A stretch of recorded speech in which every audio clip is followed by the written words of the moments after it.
Hi friends, good evening. This is Ankit Eros joining you from Delhi, and we have Kimberly Calhoun joining us from North Carolina. Good morning, USA. Good morning, Kimberly, and good morning to the world. And it's Good evening to podcast you, Thursday. Good David. evening. So I'm learning that Yeah. it's not all about me, right? Um, I don't know if anyone had the opportunity to see Kumo's address to the nation. I guess it was this week, but a reporter was coming down on him, saying that you know the lives don't matter. We just need to get people back to work. Who cares about the people dying? Yeah. And Kumo, I swear, has lost all his tolerance to people like this, and good for him because I have too. Every life counts, and he goes, economics might go down, but it's Yeah. not dead. But a life that dies is dead. You can't get that back. We can get the economics back. We can't bring that life back. And he was getting angry, like, oh my gosh, I could feel it. And I try not to watch these things. It just happened to appear on my phone, and I go, I'm just going to see what he has to say because I really like him. Yeah. Uh, and and he went down the road. Economics might go down. We can bring it back. We So, can't bring that life back. So what yeah. part of that don't you understand, reporter? What part of that? And she goes, well, people are staying at home and they might kill themselves because they can't get a job. I can't stop that, but I can stop this. I can control this, and I'm like, whoa, way to go, Kumo. Our life is more important to him. I And completely agree. Life is more important, and you can do anything for the world. You can create and you can demolish anything, but you can't bring anyone's life. And that also, one life is connected with thousand people. It's not that a person will go, then there is no memories or things like that. And you won't believe during this pandemic, that person might be doing something good, and he just vanished. So that good part, whatever he has done, also vanished with that, and and people are not understanding it. And I'm surprised to see so many deaths in US. Every day the count is going. I think yesterday you had around 1,700 some deaths. So that is it's striking. But going up, it's not going down. And then there's a bunch of people out there who go, testing's overrated. We just need to stop testing. We need it. And I'm like, okay, let's think this through. Early detection. All right. So what if we went to testing every day? Because they go, well, it could be not valid 5 minutes later. But what if we go to daily testing? Now, Ankit, you and I both know that the test kits are around at the very most $10 for the best kit for 25 tests. All right. So you could pretty much test one person every day for a month for yeah, $10. Okay. Let's just say for $10, everybody can test themselves every day, like you would if you had diabetes, right? No big difference. But let me explain something to you. If you get early detected, there's two things that you do. You diffuse the spread, right? And you can treat early. So just kind of like cancer patients, if you detect the cancer early, odds are you can save a person. The odds yeah, are higher if you can save a person. What if we increase the odds of saving people from having to go to the ICU?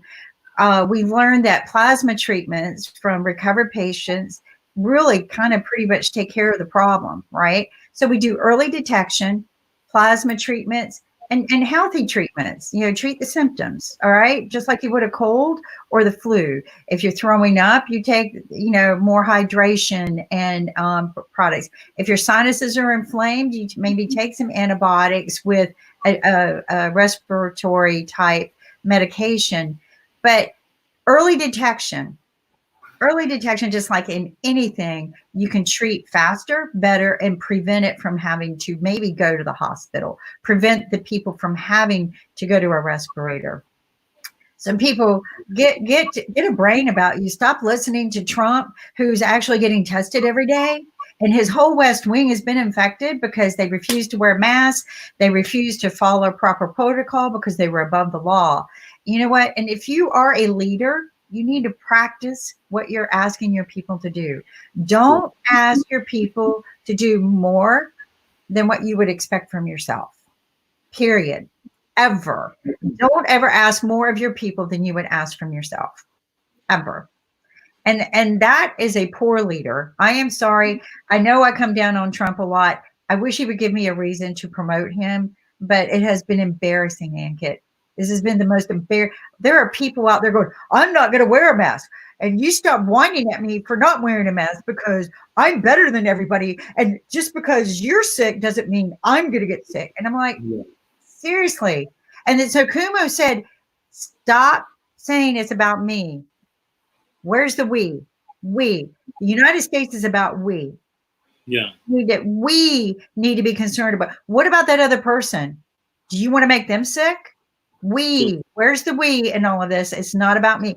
Kumo's speech, I'm going to find it and play it because it was so impactful and so powerful that I just, and I'm sorry to go off like this, Ankit, but it just, people got to get over themselves. All right. Just, they got to get over themselves. And my concern is that we are living in this world since so many years. We always talk about cures, but we don't talk about preventions. exactly. Because if we prevent something, that is what we are doing right now. If we start preventing things, if we start diagnosing things, and if we start, because we got a lot of chance to diagnose as well. It's not that we don't get a chance. We already have a medical infrastructure, but we are not using it at the fullest. You remember that a lot of medical supplies and tools are in the warehouses, and when you want it, nothing is working because you don't want to use it. So if we start preventing things and if we start working on a good culture where we start diagnosing things, but I'm sorry to say, but I think there's a big role played by the pharma companies and by the insurance companies because they want things to happen like this. Then only they'll get a lot of money. That is what's going on. I mean, because right now everybody's reaching for anything, hydroxyquine, resveratrol. They're reaching for anything. Oh, we're going to be manufacturing this in high volumes. No, and we found out from doctors who are actually getting their papers published that it's just basic respiratory medications, our standard asthma drug treatments. Dr. Art, he's just been treating the symptoms and people get over it. Most people get over it as if it were anything else. But I think it's when you catch it. If you catch somebody in the early stages, I think you're going to prevent them from going into having to go to ICU, just like you would a person with cancer. If you catch it in early stages, odds are you're going to prevent them from becoming fatal. So to me, it's just common sense. Early detection and preventive of any kind of problem is better than not doing anything at all. We're all going to get it eventually, but why not get it so we can treat it and not have to suffer through the pain and agony, or watch our family members suffer. Some maybe get sicker than others because some immunity systems are different. But let's take a look at the numbers and why Ankit and I are just so disturbed about all of this, folks, because this is just disturbing me. But what disturbs me more is the people's attitude, right? It's the me. My civil liberties need to be addressed. I'm an American. I have civil liberties. Well, if you listen to our show on Monday with David K. Johnston, he told you that we actually wrote a law in the United States that you have no civil liberties to even protest during the times of a virus pandemic. There is actually a law written for this, and people don't read it. You're violating my civil liberties. Well, you're violating mine by not wearing a mask. And civil liberties do not give you the right to endanger other lives. Civil liberties do not give you the right to endanger other people's lives. Get over yourselves. Get over it. Be a voice of reason. Err on the side of caution. What's wrong with that? So what? Everybody wants to be the James Dean and drive off a cliff. Don't take other people with you. Go do it yourself. I know I'm not supporting suicide, but don't take other people down with you. Don't with your attitude either. Don't make other people sick. Thank you, Rakesh. Welcome to Kim's Tantrum Day. In my sister's building, the neighbor on top, he has got COVID-19, and so the building is under lockdown. It's a containment zone. People are not supposed to leave the building, but still people are leaving. People are just walking out without telling anybody, and I don't know. Is it they feel like they're better than everybody else, or I have no idea why. We have a system called Swiggy. It's a food delivery thing, and if you, it's got another arm of it called Swiggy Genie. So if you tell them which shop you want to buy things from, say you want to buy vegetables, they will go to that shop. They will video the vegetables, and you can choose the vegetables, and they will deliver it to your house. Outside, not into the building, but outside, so that the watchman can just bring it up to your house. So there's that much, stuff that is available. I don't know what excuse they have. I've really no idea. It's disturbing to me that people have so little respect for human life. Yes. That they think that they are so valuable and important to society that they can just go out and about and, oh, I'm not going to spread it. I don't have it. Well, you don't know you have it for 14 days. Yes. And for 10 days, you're in limbo. Nobody knows. Well, they say 10 days, but honestly, and I may have never had it, but I really think after talking with my friend that I met and became friends with at the Super Bowl, and we both ended up actually started getting symptoms at the same time, right? It was kind of weird, but we weren't thinking about it being symptoms of COVID. And then I go into lockdown. I think he went into lockdown not long after me, but we stayed in contact talking. He's about Ankit's age, actually. He's a really nice young man. And but he started sharing with me his experience, and I go, oh my God, I'm having symptoms. And maybe not 100% identical, but certain things were very, very close. But the thing that hit me was it would go up, and you feel fever, and then all of a sudden things would plateau, and you go, oh, it's over. Then it would hit you again. So it come in waves, right? And then but it was the swelling, things that they don't tell you about, the swelling of the ear and the jaw and everything. So there was all kinds of infection that comes with this. And I think because when things tear at you, it can cause infection. And by that point, you should be getting antibiotics. I'm no doctor, but infection means antibiotics. Virus doesn't, but infection does. But we've learned from all the doctors symptomatic treatments, right? So, but my friend and I, we literally we started measuring how long we've been going through this. And now that's the fatigue, we're pretty much both over it. Getting a lot of sunshine. We're going outside, getting a lot more sunshine every day. But it's the fatigue. And so to learn from Dr. Moskowitz that chronic fatigue seems to follow the COVID patients. That's, so I'm going to start taking the supplement that he shared with us. I've ordered it, and I'm going to see if it works, because I don't like capers. But let's take a look at why Ankit and I are so upset. Well, look at this number. Come on, people. Just a little bit of discipline, right? So we're nearing 4.5 million cases globally. 3,000 deaths. And granted, maybe the flu kills more people, but smoking cigarettes kills about the same amount. So, to me, if we're doing all of this, we should get rid of cigarettes too. But take a look at this. The USA, which is embarrassing. We're supposed to be smart. We're supposed to be the country everyone aspires to be. We're supposed to be the country everyone wants to come and be a part of. And look what being a part of us will bring you. Look. And look at the UK. They're even worse. Deaths per 1 million is 495. Yeah, 495 per million. So third highest in the world. So what happened was I think they had plateaued for a while, and they quit reporting for a day or two. The results were blank for a couple of days. I'm not quite sure why, but all of a sudden we get this heavy report.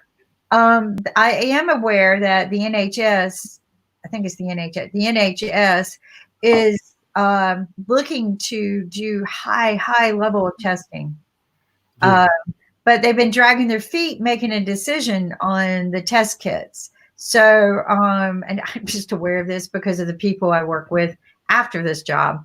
But the NHS, that's what they're hoping that they're going to go into this high level testing, but they keep changing their mind. We want this test kit. We just get one out there. Damn it, just do it. Excuse my language. Just do it. And if that test kit isn't working, you didn't sign a deal with that manufacturer. Pay a little bit more money. Don't do a sole source, and go to the next one, or buy kits from 5 different manufacturers and see which one works. The thing is that testing can mean early detection, even if you're only 85% accurate. Even if you're only 85% accurate, early detection. If you're testing every day, your odds of early detection and your odds of containing the spread are going to just increase. And early detection to me is important. I get tested once a year for breast cancer for a reason. Yes. Early detection of the growth spreading, they're able to go in and stop it. Yes. Period. I have a friend who unfortunately got a kind of same breast cancer, but it has already metastasized, because when she first got the warning, she didn't do anything about it. And it happened to be one of those rapidly growing things. So in 3 months' time, she has very quickly deteriorated. And this is a girl who's born the same year as me, just a few months older than me. So I feel quite sad. Both the children are in the United States, actually. Both Wow. are very, very clever, bright children. So she's now, sort of in a state of shock, because it's stage 4.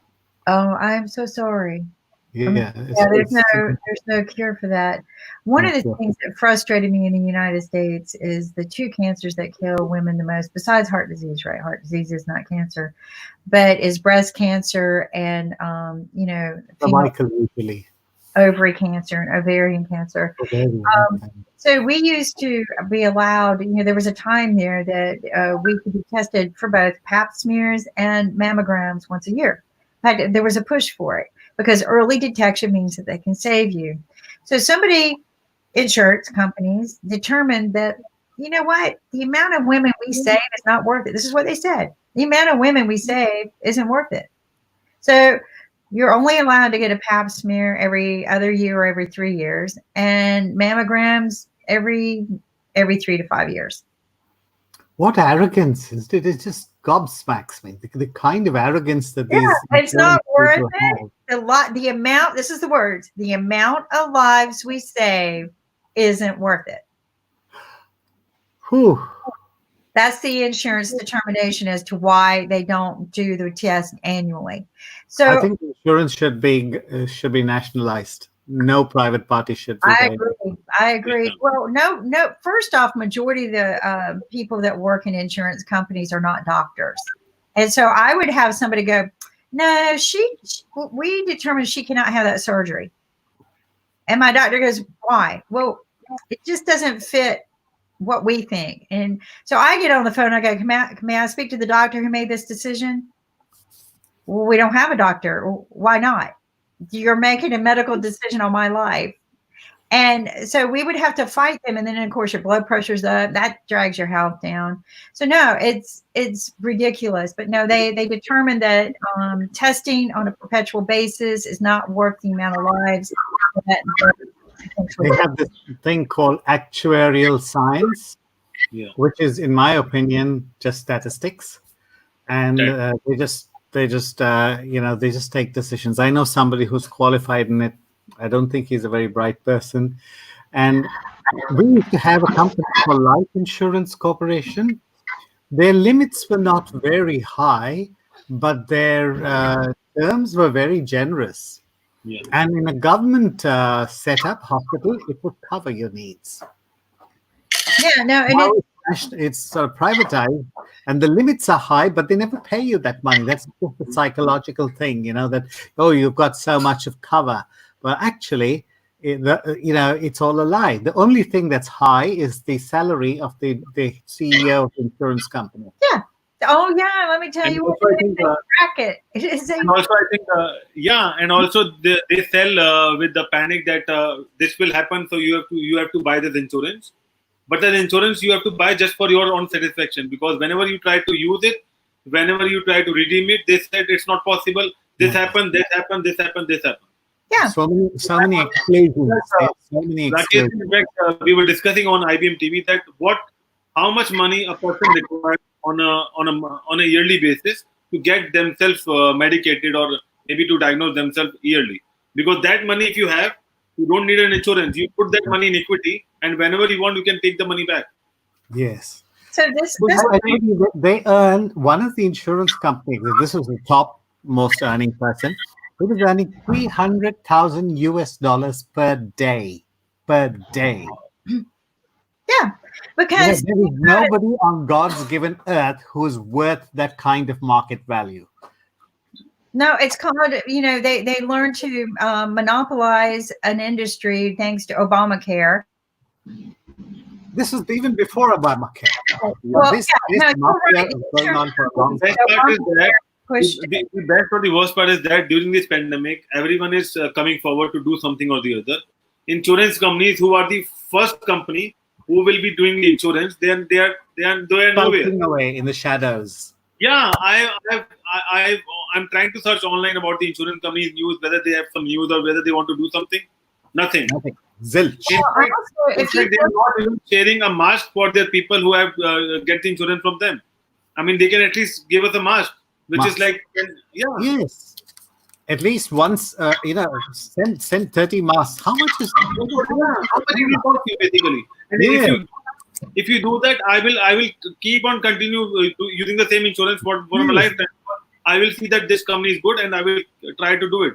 They wanted to If you spend lined up all those CEOs and shot them, But it would yes, make no they are difference ready to the GDP of a they are country. ready to pay on the commercials, on the big billets of gold and things like that, but they don't want to do anything for the public. No, they don't. And it's interesting to me because I've been getting letters from Trump for the last 3 weeks, especially right after the stimulus check went out. I received a letter, how great he was to make sure he gave us the stimulus check. He's running for president this year.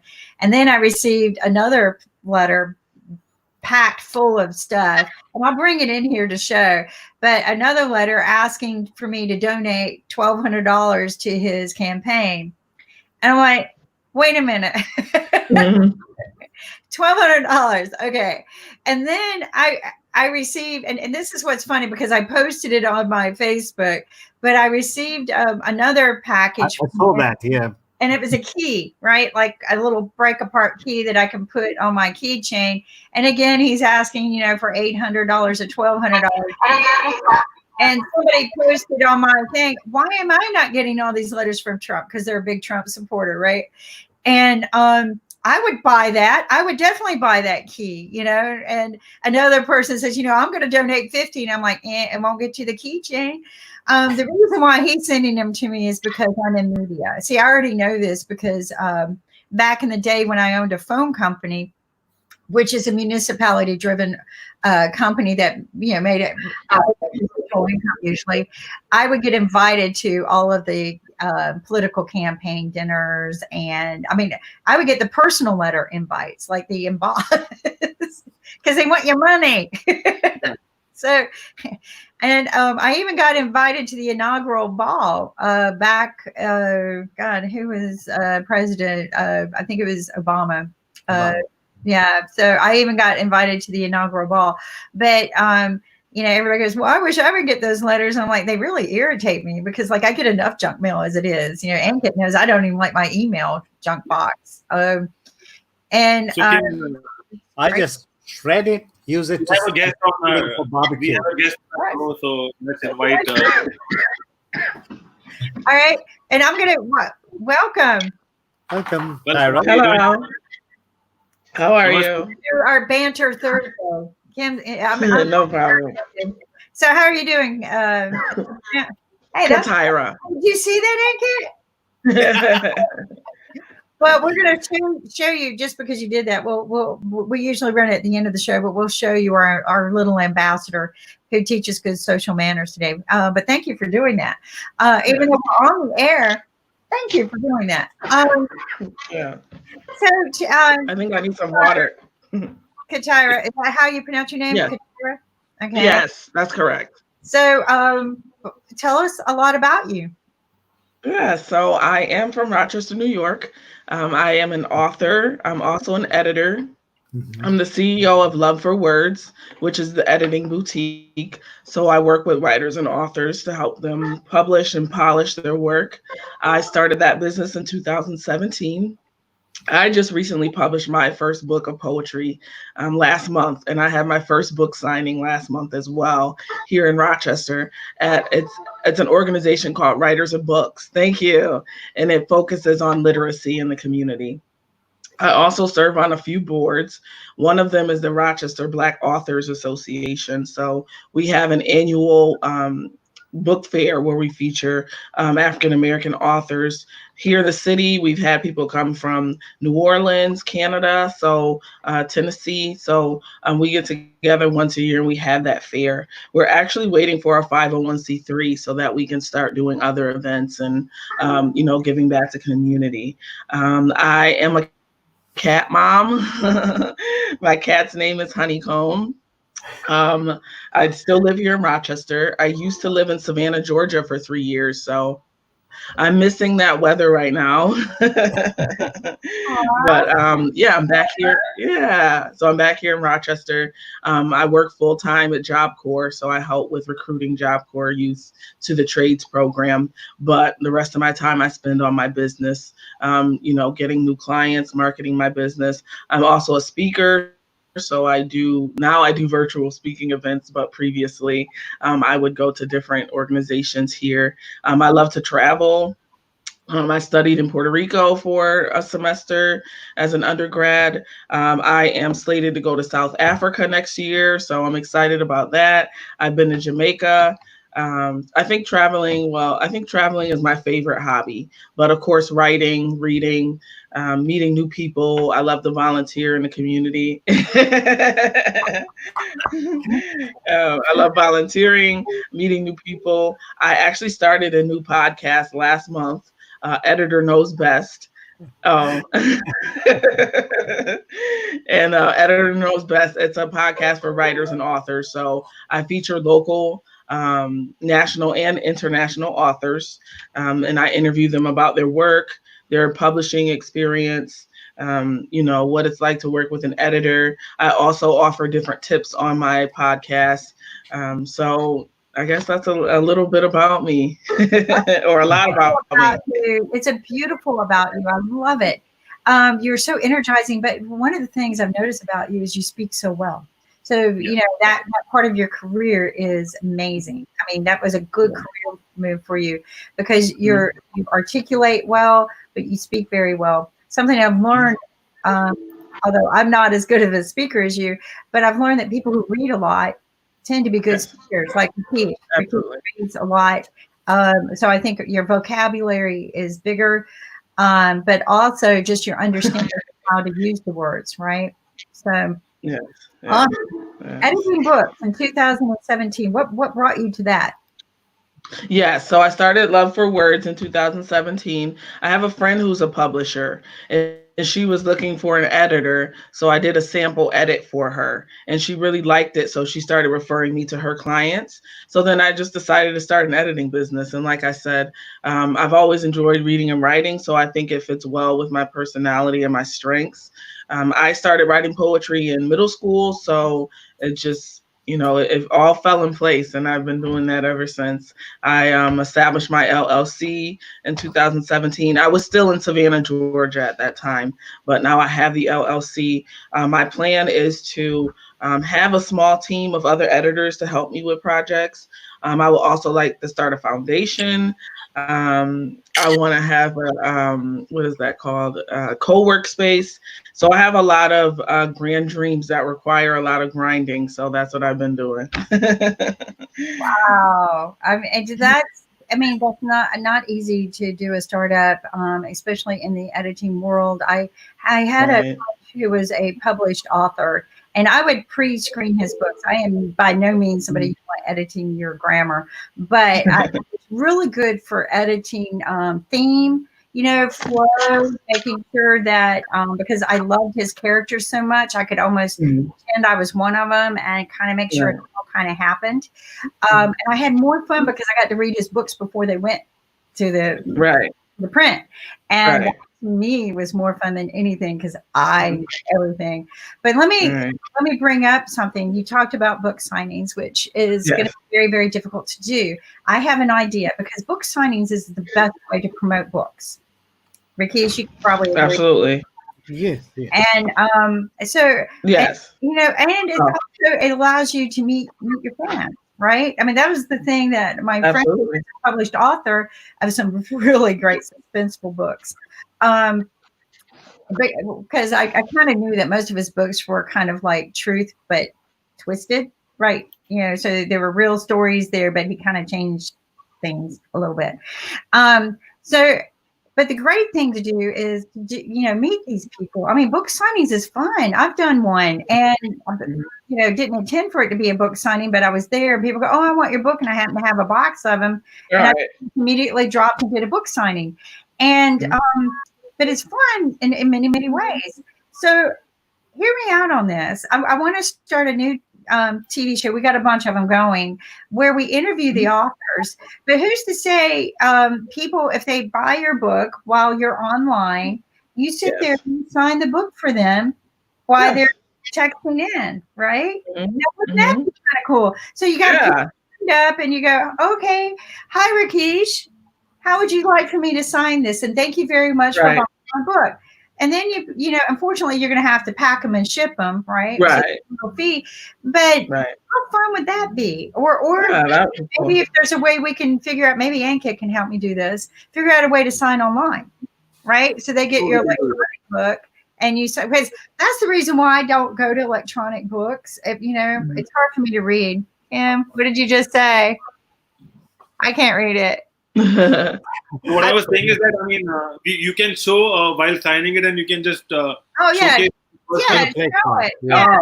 can just do the book right away. My eyes and I tell you, book is different from signing for the real signature, because real signature matters a lot. I mean, doing online signing will still won't give you that much amount of engagement and all of those are signed books, right? I got more in the other room. So signed books are important to me. So if your book's in PDF form, there are PDF editing things which you can just sign on the flyleaf, just to talk.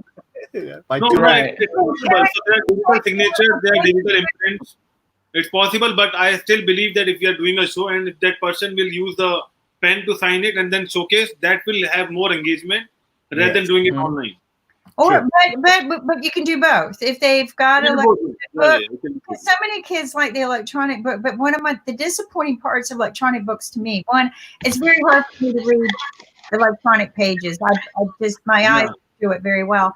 But the other is I wanted the signature. Plus, I can't. So I have this great memory for pages, right? If I read it, I can remember precisely where in the section of the book I read it. I can go straight back to that moment. My mind automatically tabs things. But if I read it I can't electronically tab things. It just doesn't work for me.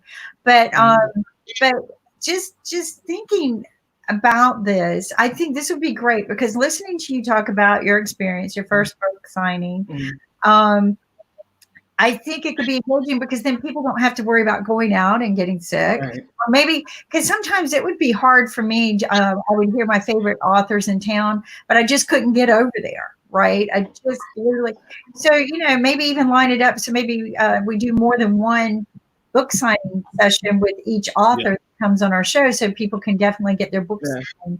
I think that's a good idea. That's a good idea.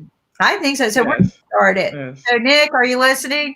I think Nick is the best author interviews. I love the way Nick interviews people. I've been on the set with him for over almost 5 years now.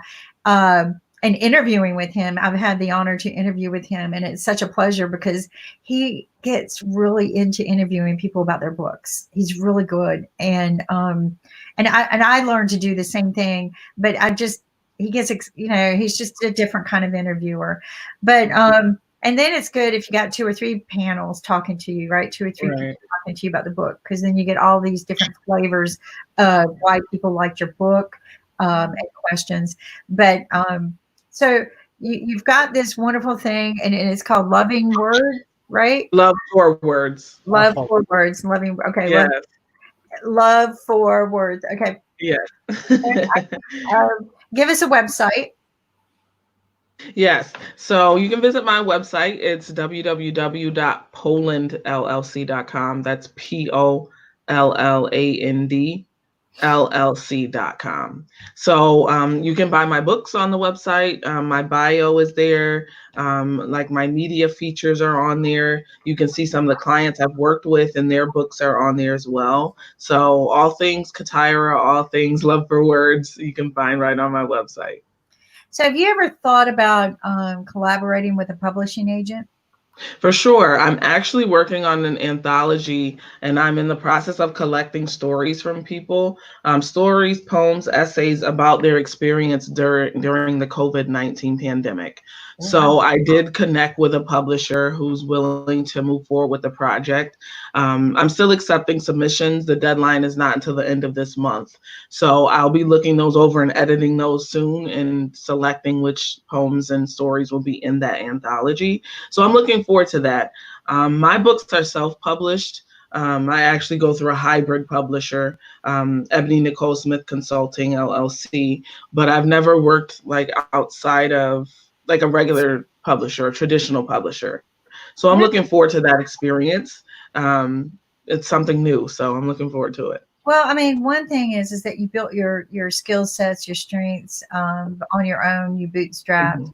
Absolutely. They'll be able to measure, that's very, very valuable to somebody that is a publishing agent, is somebody who already has that skill set, and they didn't have to train you. The other thing is, you mentioned South Africa, and we have a strong, powerful connection with South Africa here at IBM TV. Are you aware of that? No, I didn't know that. No. Yes. That's awesome. We have on Sunday afternoons, we have the Alexander May Musical Cafe. She's from South Africa. She performs from South Africa every Sunday afternoon at 3 p.m. Eastern Standard Time, which is great. She gives us this beautiful live music. I had met her in Nashville when she came over here to try to kickstart here in the U.S. because she's labeled in South Africa. And then we have Grant Edmond, who is also a live performer in South Africa. He is performing an hour every Sunday. I guess we've got this thing going on Sundays now, kids hours and musical hours, right? Live music, which is great because these artists are awesome. And then these two people meet. They've never met each other before, and they live down the street from each other. Oh, wow. How cool is that, right? But that's when you go, wow, I can help you. You can help me. Both of their shows are really rocking, but these are people that you can get to know through IBM TV. You can listen to them and say, hey, I'm coming to South Africa in, a year from now. I'm going to plan. And they're very wholesome people. We've got India. I want to make a trip to India now. It's interesting. I've really never had I love the country. I love looking at it, but it just scares me until I became friends with Kit and Rakesh. Now I want to go see India in person. But it just, the amount of people in that country used to just scare me. I would watch the movies about it, and I'll get claustrophobic going, how can people live that close together? Well, I live in the country. I get claustrophobic when I drive by apartment buildings. There might be another term for it, but my mind started thinking, how many people live in our world? And then and one day I watched that Worldometer about how many babies are born, and my heart just started racing. I thought I was going to pass out. And it's nothing against population. I think it's great. I just wonder where they fit. Like, I just get like this going, where does everybody go? But so share with us, do you have any written poems that you would like to maybe read one for us? I can pull one up. Okay. Let's see. That my son likes to write. He writes beautiful poems. He's an artist. Oh, okay. He lives in New York right now. He just moved up there just as COVID hit. But he went to school at SVA, and so he's real. But he wrote, and he used to get me to read them, and he would record them. Oh, okay. This was long before I ever became somebody on TV. But he would say, "I'd like the way you read," so I would read his poems, and he would record them for live entertainment, I guess. Okay, I found one that's near and dear to me. It's called Mocha Chocolate Girls, and it's really an empowerment poem for dark-skinned women. Just because there's so much, there's a lot of discrimination against dark-skinned people, and I would say dark-skinned women in particular, not just in the African American community, but globally. India, anywhere where there are the people of color, there tends to be discrimination against darker skin tones. So this is Mocha Chocolate Girls. Mocha Chocolate Girls, all around the world, they deny your beauty. All around the world, they ignore your presence. All around the world, they look in the mirror and see you, but hate you so much. They call you black. They say you're too dark. Your darkness is ridiculed. You get teased, harassed, or belittled. You feel ashamed or inferior, or you feel unhappy. You self-loathe, you cry, you hide. But despite their words, despite their ignorance, you persevere. You are not alone. You are not shameful. You are not inferior or unhappy. You are all around the world. You are a force to be reckoned with. You do exist. You are beauty. You are beautiful.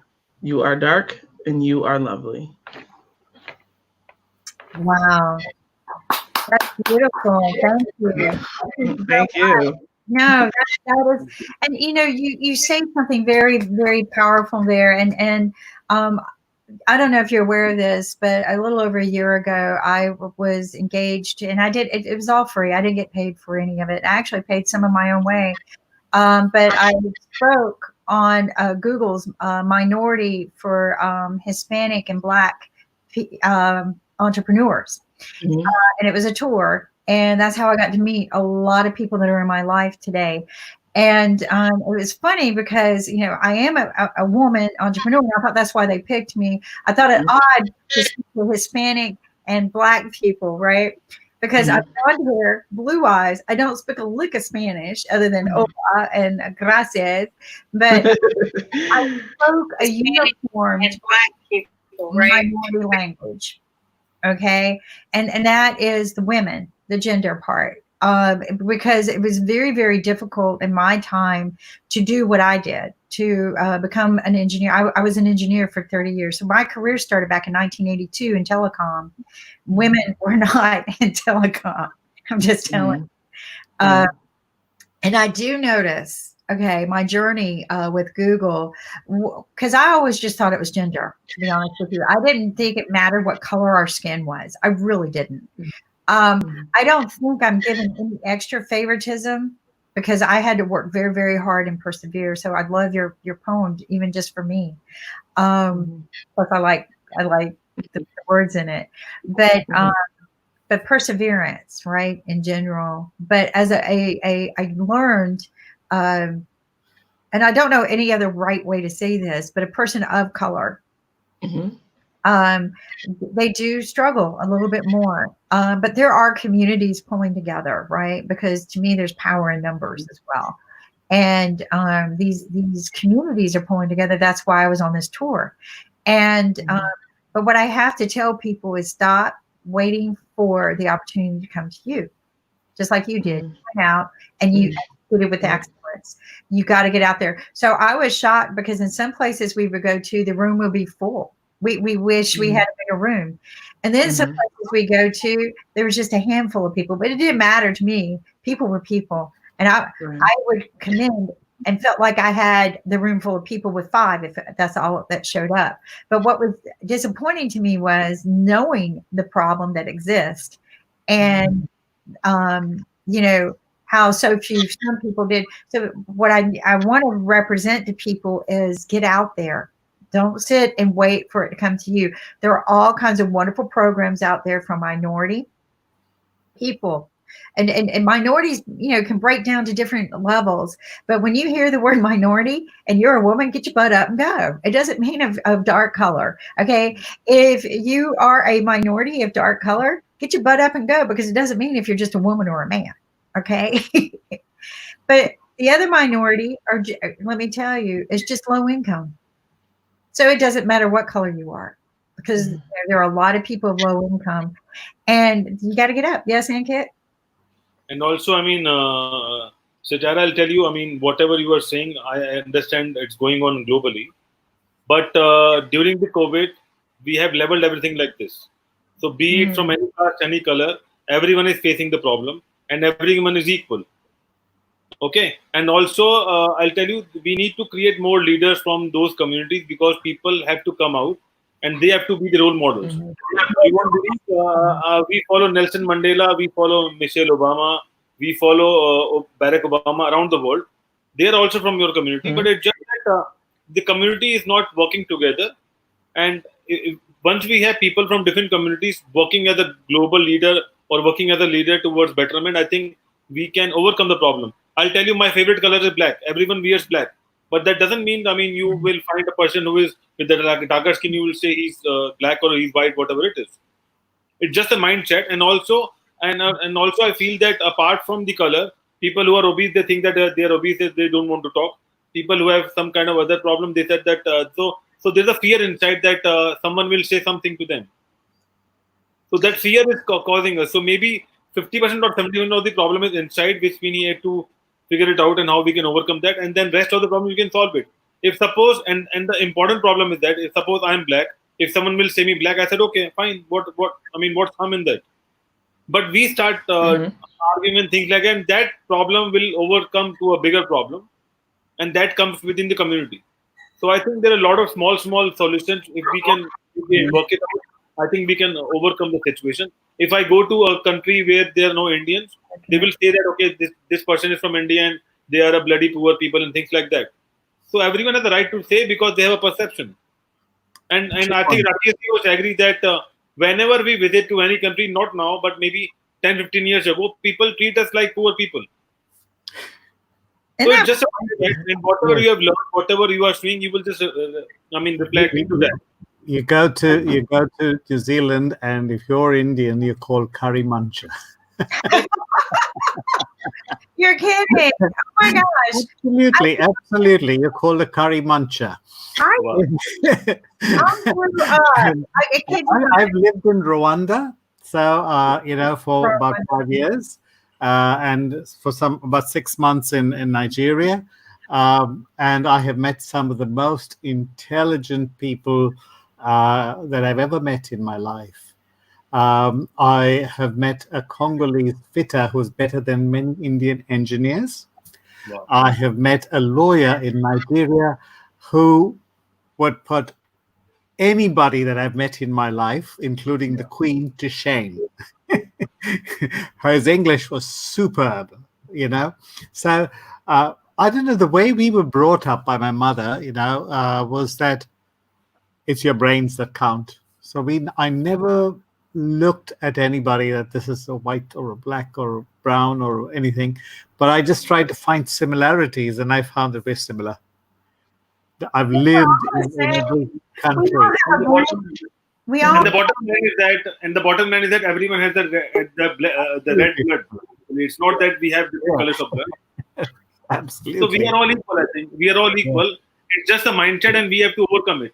And I'll still tell you. I am not having that much of experience like Kim and Rakesh ji have. But what I see is that people from our community are doing something which is not right for the humanity, and those are the bad role models for us. and that is why we are suffering the problem as a community. So And suppose it if is- I do something bad, so if it you is look for our community basically. I just we have got I just got a thing on WhatsApp from somebody who said that the man who said that one person can't make a difference in the world Yeah. never ate an uncooked bat. So you can imagine what people from Asia are going to be facing over the next decade. It's You know, so you can imagine this is going to And be you have smartly, our and you have smartly weapon. said that. Can Yeah, and this was sent to me by an Indian from New Zealand.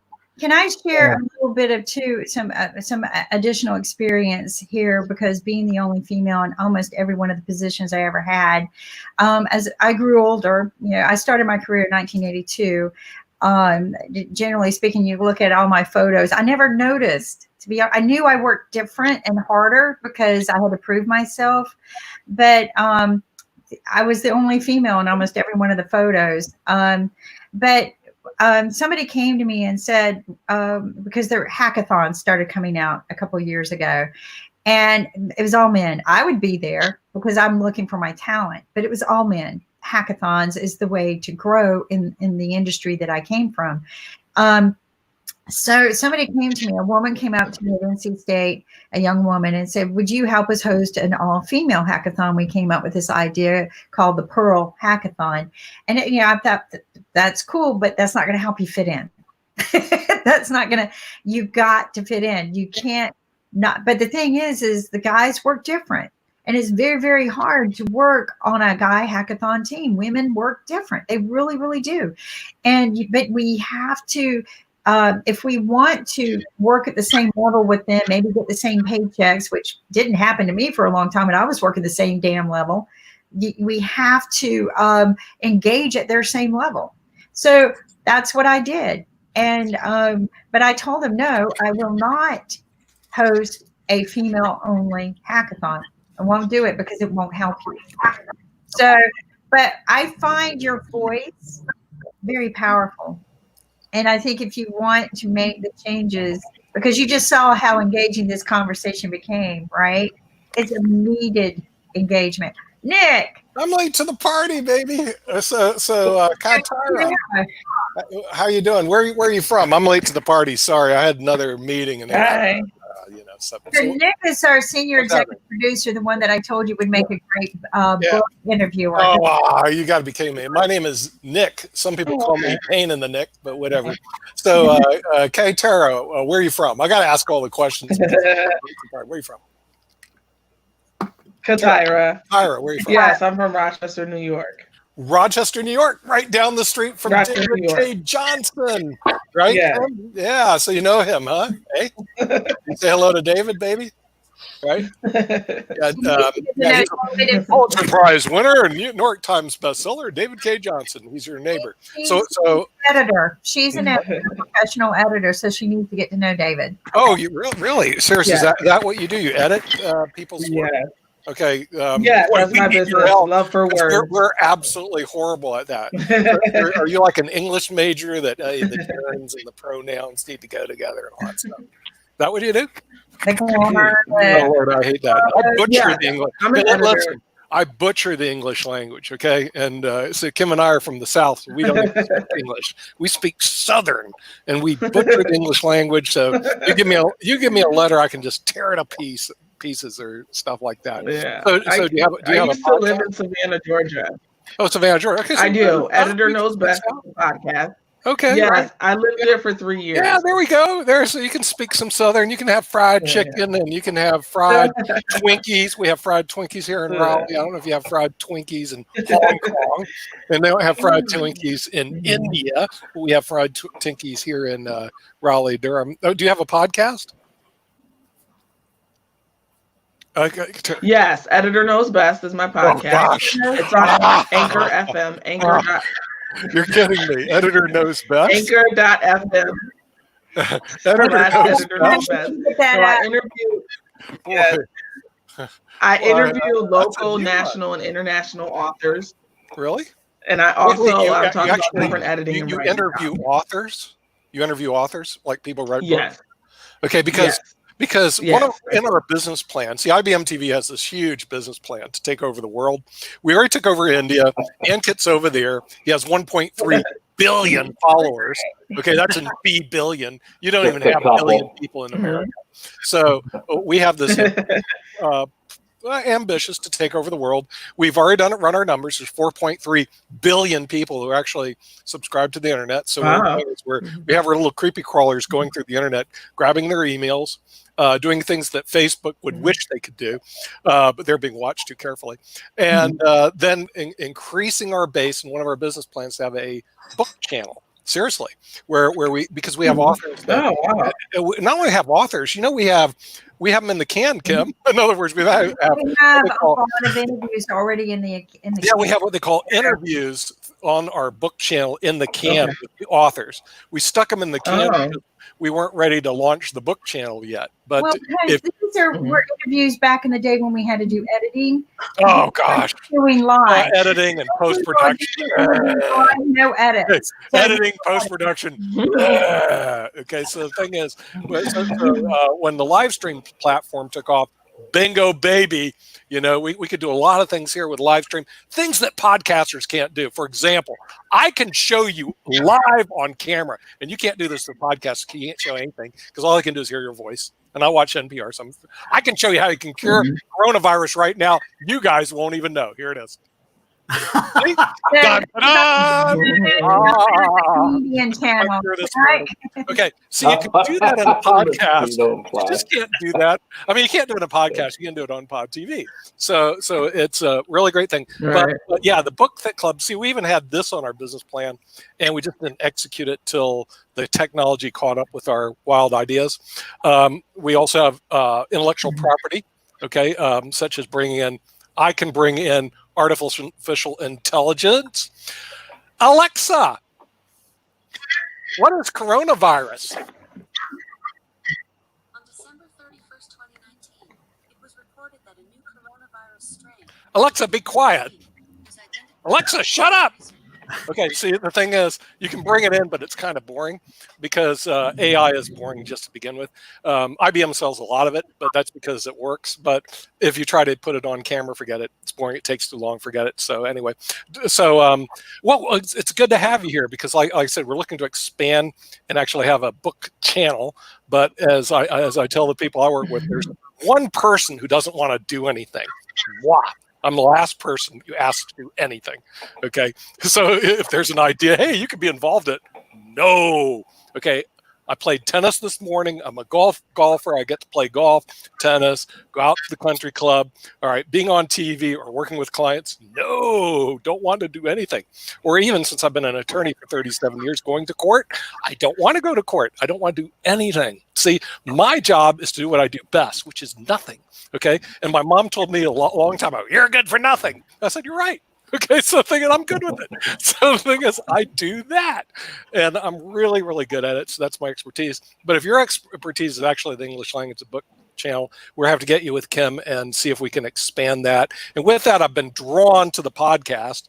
And who's this with drawn to the podcast? What's your name? Hi. Sorry, I was wrapped up in your talking there. My name's Brian Finley. Yep. And Drawn to the Podcast is basically a podcast about creative people and their journey from sort of the origin stories of high school going into this professional seeking, pursuing of passions, dream chasing thing. Really? And and in that, I hope to hit on the highs, of course, but the lows. What city are you in? St. John, New Brunswick, Eastern Canada. You're Canadian! Yeah. Canadian. See, I can speak Canadian, eh? I used to live in Bellingham, Washington, and I used to be able to learn Canadian, eh? I know that when you talk to them, you say, hey, you want to be a Canadian friend? I love hockey. Hockey, baby. Hockey. And see, Canadians love hockey. Yeah, I'm a bad Canadian, though. I can't stand sports. You can't stand sports? Oh, man. Okay. Yeah. The thing is, okay, we have services available for people like you. There are calendars available. to get you back on track with hockey. Okay, because they love hockey, they love curling, and they love to say. We have services available for people like you. Where's this echo? I don't know. I don't know. I don't know. You know, see, maybe I'm saying something. Hey, you know what? It could be the Facebook police coming after me. They do that a lot. So, you know, like that. Okay. So you actually you bring creative people onto your podcast? Yeah, I've been really fortunate. My podcast is pretty new. I'm only at about episode 18 right now. It just came out on Monday. Right. And I've gotten some really fantastic guests on. My background's animation. I've been a professional animator. Yeah, for about 20 years. I don't do any of that stuff. You actually know how to do animation? You've done animation? Yeah. Worked for Disney for about 3.5 years. Creative. We used to have podcasts on you. I look at that stuff. I'm going, how do they do that stuff? It must take them 2 centuries to produce that stuff. It takes a long time. That's what I think. I'm going, why do people suffer through this? Isn't that meticulous work? Yeah, well, I think that about some of the guests that come on, I'm in such awe of their talent, right? And I just think, how did you even learn to do that? Because sure, I've had musicians on. I had a contestant from Canadian Idol came on and Canadian Idol, talked about his experience, and I've had some of the legendary animators from Disney come on, like Tad Stones and. He invented Darkwing Duck. Do they feel sorry for you because you're from New Brunswick? Is that how you got? Well, Tad made fun of my accent, which was funny. But are you originally from New Brunswick? I am. Yeah. Seriously? Wow. Yeah. I always think about going up there, but I make it as far as Quebec, then I turn around and go back home. You know? A lot of people come up for the fishing and the hunting. Yeah. So it's been on my goals to go up there, but then I hear it's supposed to be cold and windy, and who would live there? Not suitable for man or beast. So what happens is everybody moved inland. But they said there's still people who live there. I said, is this really suitable for man or beast? Yeah, a lot of beast, but not many men. But you're in St. John's. We're Port City, so the cruise ships stop here all through the summer. I've flown over it. That's the last place you ditch your plane before you hit the Atlantic. I understand. Yeah. So, no, seriously. If you're flying across the Atlantic, for those people who don't know, the pilots look. Okay, there's St. John's. Look, if everything's go, we're going across the pond now, baby. And if everything's not, this is the last chance to ditch the plane. Yeah. Don't get it confused with St. John's with an S. That's in Newfoundland. St. John, no S, is in New Brunswick, Canada. You're kidding me. Happens all the time. Oh, so you aren't the last post. No, we're like second last, maybe. Second last. Yeah. You have multiple St. John's to confuse the Americans? Well, we have a plural and a singular. Seriously? And, really? Yeah. Well, and they're in 2 different provinces. Newfoundland has the plural. We have the singular. Okay, right. Well, the thing is, see, I do have a globe here, so I can find out where Canada is. See, Americans, we don't know too much about where the world is, so I got to go look around here. There's India. I found it. See, from India. And then I got to turn around here, and then somewhere there's Canada. It's like north here somewhere. Oh, there it is. It's that thing way up there. No one goes to. There you go. Is that one of those cool globes with the mountains you can touch and they're bumped? Yeah, you can touch mountains and stuff like that. Yeah, you're over there somewhere in the coast there. That's you can see New Brunswick there. Yeah. Yeah, no one ever goes there because you get hit by the Atlantic storms all the time, and so everybody moved inland to Quebec and Montreal. So you bring in interesting people and creative people. How do you find these creative people? Facebook has been a blessing, and and there's been 1 or 2 people who have been huge supporters of my journey to become a podcaster.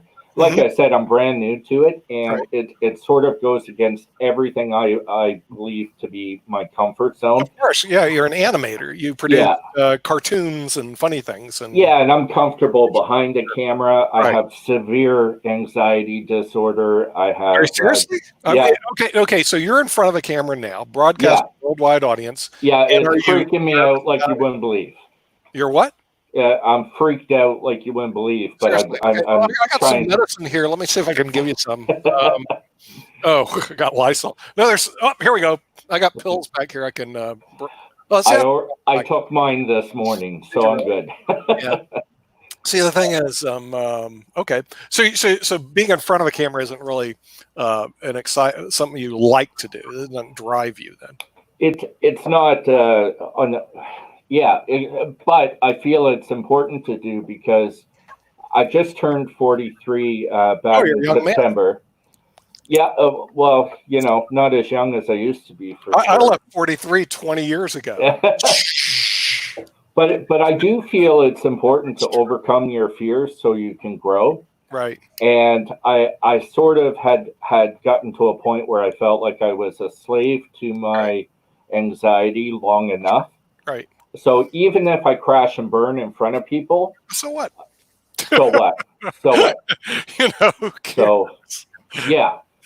But I mean, in the past, it was everything. I couldn't look the fool. There's no way I could put myself out there like that. I couldn't do this, couldn't do that, couldn't do this for reasons that were entirely in my own head.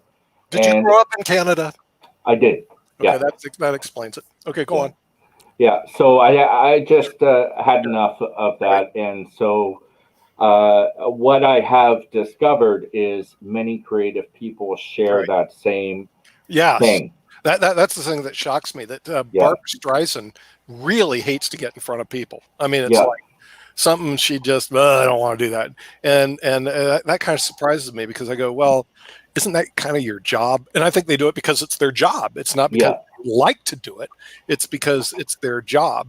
Now, me, I'm a total sociopath, so I don't notice anything. So it doesn't bother me. So if you have the other side of the mental illness, in other words, you just don't really tune into people very well. Right. And it doesn't bother you at all. See, your real problem is you're actually connected to the human being.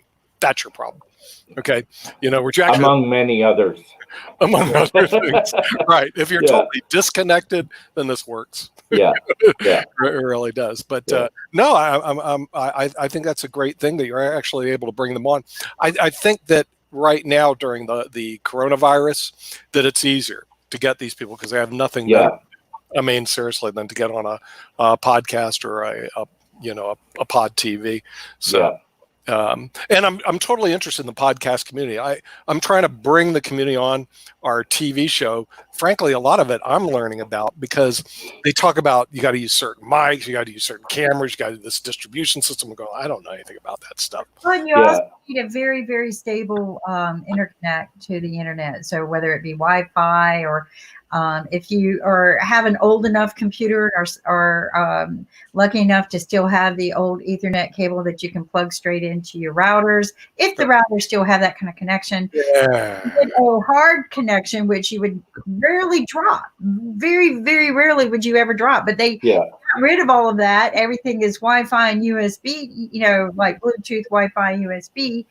And so it's very, very hard to get that hard connection. But if you can get the hard connection, you can definitely have a very stable TV show or podcast. But what I want to tell you is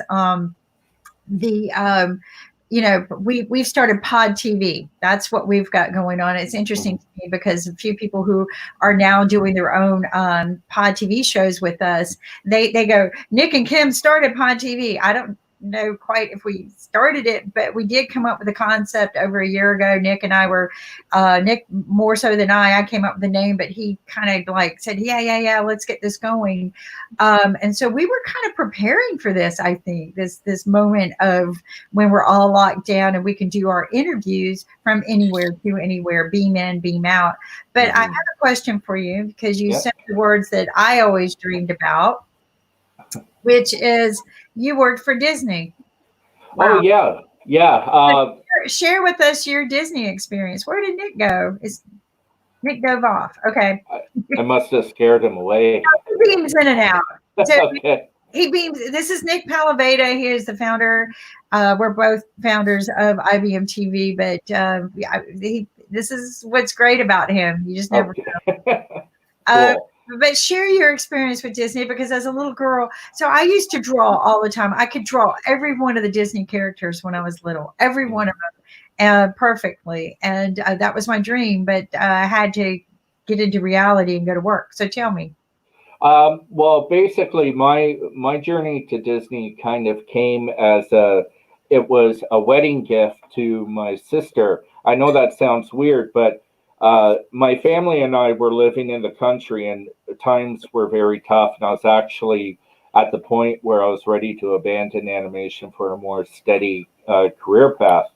And my sister called me up one day, and she was upset that I couldn't fly out for her wedding. But she said she lived in Kelowna, BC, in Canada, and in that same town, Disney had an office for the Club Penguin intellectual property. It was a video game worldwide, big hit worldwide, and their office was there. And she said they're hiring right now, and I said my portfolio is nowhere. It's not Disney ready. I would need to spend 2 years. And she said, listen, I know you're broke. You can't fly out. You can't give me a wedding gift. If you apply, that'll be my wedding gift, and I won't bother you about it again. So I did it strictly to shut her up. That was it. That was it. You know, we're siblings and we bug each other and we get on each other's nerves. So I went online, I filled out the Disney profile thing, put my resume up, linked to my portfolio, and thought, there, I've shut her up. I won't need to hear from her again on this subject. And then I ended up getting a call from the recruiter in a matter of days. And I thought I was kind of being punked in a way. I thought it was like a spammy type email, like the Prince in Nigeria type thing, you know? Yeah. So I ran it by my wife, and I'm like, listen, does this seem legitimate to you? And she said, yeah, I would reply. So I did. And that began an 8-week process of drawing tests, interviews. They flew me out to BC for 2 days to interview me in person. That was mind blowing to me because I'm from like, I don't come from money. Okay. So, that type of thing just blew me away, that a company thought that I was worth flying across my country to see them. And, throughout the 8-week period, the short list of people applying for the one position, there was only one, got whittled down further and further, and we would each get an update. It was just like American Idol. I called it American Idol for animators because every week there was this, you know, you made it to the next round type thing. And ultimately, they offered me the position, and that began 3.5 years of paradise in terms of career. It was amazing. If you've ever watched a making of on like any of the Disney films where they show you behind the scenes and all the art on the wall and that type of thing, it was just like that every day. And working for Disney was always my dream. I remember being, 5 on the floor watching the old cartoons like Ferdinand the Bull and the old Mickey Mouse, and saying I want to do that. I didn't know what that was. I knew nothing about animation as what's involved. I just knew I wanted to do that. I didn't know Disney had an operation in St. John's, Canada. Not in St. John, Kelowna, BC at the time. It's no longer there. Where's Kelowna, BC? Just a minute. It's on the other side of Canada. Yeah, right above California. Yeah. So I'm trying to find your website. How do I get? Is it near Vancouver? Yeah, it's about a 3.5-hour drive. DTIpodcast.com. Oh, can you put it up? Yeah, because it sounds to me as you actually have talent, not like the people that are on IBM TV. I mean, like us, because I'm going, this guy, and you actually had a real job. I always admire that because, when you own companies, people want to know, because we do Startup Wednesday, and you want to know about business owners. You say, okay, first requirement to be a business owner is you're totally unemployable. Okay, by any, remember Tom Volante? Well, the reason he owns a multi-billion-dollar company, okay, that runs VRBOs and all these fintech things. And the first thing he did is I said, Tom, so here you are, a multi-billion-dollar company. How do you get started? He goes, I found out I'm totally unemployable. So he started his own Yeah. company. You know, oh wow. This is an illustration I did that I put on canvas. This is just my own personal Wow. artwork. Wow, that is so beautiful. Have you ever seen Hubie, the penguin cartoon movie? It's one of my favorite Hubie. Anyway, the Pebble and the Penguin. The Pebble and the Oh Penguin. yes. My all-time favorite Yeah. cartoon movie. My son could sing every song and dance to every penguin dance. Yeah. The Pebble and the Penguin to me was probably the all-time best penguin. But, let me ask you this: when dealing with Disney, I'm sure you have a lot of non-competes, NDAs, going into business with them. What kind of content are you allowed to continue drawing after you leave? Are your hands tied? Well, mine are free now. Basically, after you leave Disney, it's sort of you get what you negotiate. My contract, I didn't really have that. It wasn't because I left Disney to go work for another feature film studio in Vancouver called Braun. They did Joker, and but they have an animation division too. Excuse me. So I went to work for them, and it was instant. Like I just left Disney to go work for them. But animators are like that. We're kind of like NBA players. We quit this team, go over here, and we keep crisscrossing because we squirrel out on, ooh, look at that project. I want to go over there, and so. Well, it's also, like you mentioned earlier, that you didn't like to be in front of a video camera, nor did I. As an engineer, you would never see me in the public eye. Even when I own my own companies, I hire people to do that for me. But you got to go out your box to grow, right? That's true. Yeah. I think an artist, my son's an artist, and in order for him to continue finding new fans and things, he's got to continue changing his art. His art's got to continue growing. And if you're not feeling uncomfortable, you're not growing. You just, 100%. So I think what you did, and getting in front of the camera, you're not bad in front of the camera. You got beautiful blue eyes. Oh, thank you. And you got a beautiful smile, so you're very natural in front of the camera. I wouldn't be afraid of the camera. I was actually afraid of the camera. When I met Nick Palaveda years ago, it was at a PBS hackathon. I was there for what? The hackers. Right. I've had full-blown panic attacks in front of the camera. Many years ago, I thought I was a businessman, and I had my own studio at the time. And there were a few times where I'd be interviewed by the media and that type of thing. And when I go into my anxiety mode, the sweat just starts. And within 2 minutes, my hair looks like I just came out of the shower. Complete mess. I got fat man sweat stains on my shirts and everything. Just a disaster. My own mother would turn the TV off and go, "Not my boy." No. No, true story. But what I have found is doing this podcast has really helped me with my anxiety, with my fear, my insecurities with myself, which is a very long list. But as I talk to more and more creative people of every type of art discipline out there, I'm starting to learn that I'm not alone.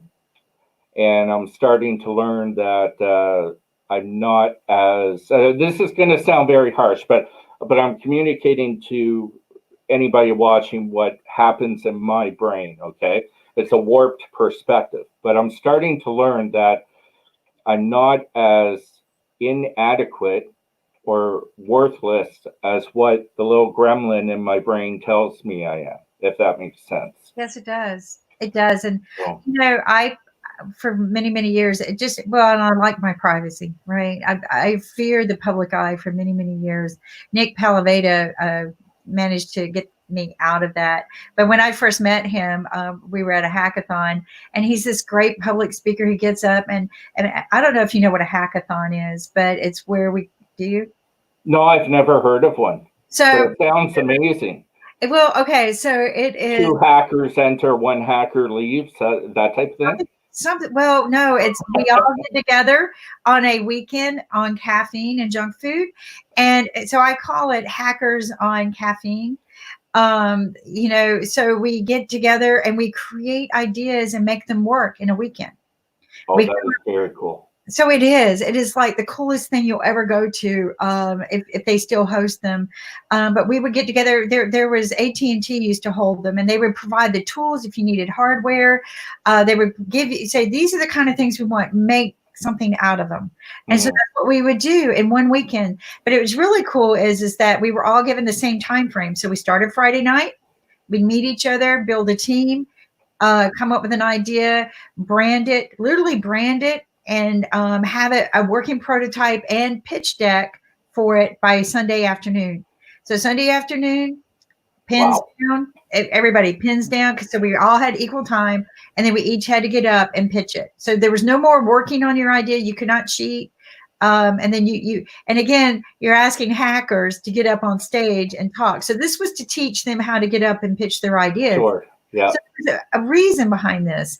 Yeah. So, but also companies like AT&T, they got more uses out of ideas and products that they came up with, right? So it was a win-win. But PBS was holding one, and I was very, very curious. And at the time, I owned a company that I was launching. I was looking for talent. So that's what I would do, is go to look for my talent. Mm-hmm. And there was Nick Palaveda, and he had this great idea. He wanted to teach the world financial literacy in a fun way, because financial literacy is boring. And if you see Nick, you see how fun. So important, though. Yeah. Well, because the greatest gap between sustainability and poverty is financial literacy, period. So he wanted to make it fun, because it is freaking boring. And I know it is, because I do my own finances. I do my own bookkeeping, and I hate it. And any chance I can get somebody else to do that for me, I will, but I'm still going to stay on top of it. I put myself through college as a bookkeeper. So it is boring. And, I became an engineer, but it's math, right? To me, it was all math. And it made more sense to become an engineer than an accountant, because graduating from as an accountant as a female, I would make maybe $30,000 a year. Graduating as an engineer, I could make $80,000 a year. So, the same amount of education, it was math and application and science, versus just doing math and accounting, which was boring. So of course, but Nick was like, and I was like, well, I'm going to sit at his table. Well, nobody went to his table. They all wanted to do music, games, something goofy, fun. Yeah. And so Nick pitched. I think there were 30 people there, and we came in 5th, which isn't bad. But nobody wanted that fun, the boring financial literacy thing. Nick had this idea, though, that he wanted to do a TV show. And so there we went. But I told him up front, you will never, ever see me in the public eye or behind the camera, ever. I know I did, didn't I? You will never see me there. So Nick and I became friends, and he famous last words. Right. Is right. So Nick and I became friends, and over the summer he would invite me to really cool. I invited you to come into our first filming at Campbell University Law School, where I taught. Dangled a carrot. I dangled the carrot. Right. Well, the thing is, we lined up all those famous people, and I was going, we need another panelist. And I remember Kim, well, she was into the financial fitness. They call it financial literacy and stuff. So I thought, well, maybe she'd show up. And she did something that's very important that most of the people who succeed do, and the failures don't: show up. Okay, I'm serious. The thing is, like, when the door is open, walk through it. Okay, you know what I mean? Rather than go, well, I'm not sure if we're gonna do this. So she showed up, and we filmed our first series there. Since then, we filmed with PBS in Las Vegas. We filmed the Federal Reserve in Chicago. We filmed PBS in San Diego. We filmed again at Campbell Law School, and we put this whole series called Money Masters together, which shows on IBM TV. Now we created problem number 2: distribution. Right. In other words, okay, you got, and it's not like we had slouch people that were on our show. We had John Fanning, the founder of Napster, who even today, it's the only interview he's ever granted. John Scully, the former CEO of Apple Computer, who runs on IBM TV now, one of our interviews. Alan Trefler, multi-billionaire. From software. Founder of Pegasystems. I mean, we had some great interviews, but here's the problem with PBS. Well, we buy all our content through the BBC. You have to get on Common Carriage. That'll be a couple of years from now. You got to develop 13 shows. Then you have to go to 340 stations because they're really independently operated. And that, knock on their doors, see if they'll take it. And the next century you might get on. And I'm going like, what are you talking about? So unless you came from BBC. Unless you came from the BBC. Right, or ABT. In other words, here's what if they want to be honest, they should say, look, even though we're a not-for-profit, even though our mission is to serve underserved communities, forget it. Okay, our job at PBS is to buy product through BBC and other people produce it, throw it on PBS and ask for donors. That's the honest truth. Okay, and then forget it. Now I watch it, and I donate to it. They have good programming, but are they going to expand? Are they going to expand their program? Are they going to create a book channel? Are they going to do anything innovative? No, they have no need to. Here's what they want to do. They want to collect their paychecks and retire. And I can appreciate that. Okay, I'm not, it's just the nature. We're closing down 50% of their stations that year when we. The media industry is just getting hammered. The traditional. So we joined NAPTI, and a lot of people don't even know what NAPTI is. Do you know what NAPTI is? I've never heard of it. No. Well, you better hear of it, okay? Because I'm going to let everybody know on the podcast. The National Association of Professional Television Executives. They're at the NAPTI meetings. There's 2 of them a year. One in Miami Beach, one in Budapest. I was going to go to the Budapest one this year because I've already been to Miami Beach. So Kim and I went to the Miami Beach one of NAPTI. We went out with Lou Martin, who founded it 90 years ago. The guy just passed away last year. he was seriously senior. And we knocked on all the doors. So we got to meet Paul Franklin, the president of CBS. We got to meet the people from the Discovery Channel, all these channels out there. All the traditional channels were there. Okay. Some great networking. Yeah. Oh, no, it's absolutely. That's what it takes. Well, I mean, the thing is, what is it's a great educational if you want to have doors slammed in your face, okay? So the thing is great networking, yes and no. What you do is you learn the word no, no, no. Okay, so no matter what your goals or objectives are, the answer is no. As a matter of fact, what I should have done is walked around the NAPTI meeting with no. What's your question? Oh, you want something? No. Okay, you want to do something? No. I mean, they're going to be engaging and uplifting. You're out of your bloody skull. Okay, the answer is no. Thank you for attending, but the answer is no. Okay, so when you analyze the industry, I'm talking about the media industry. Okay, the answer is no. Okay.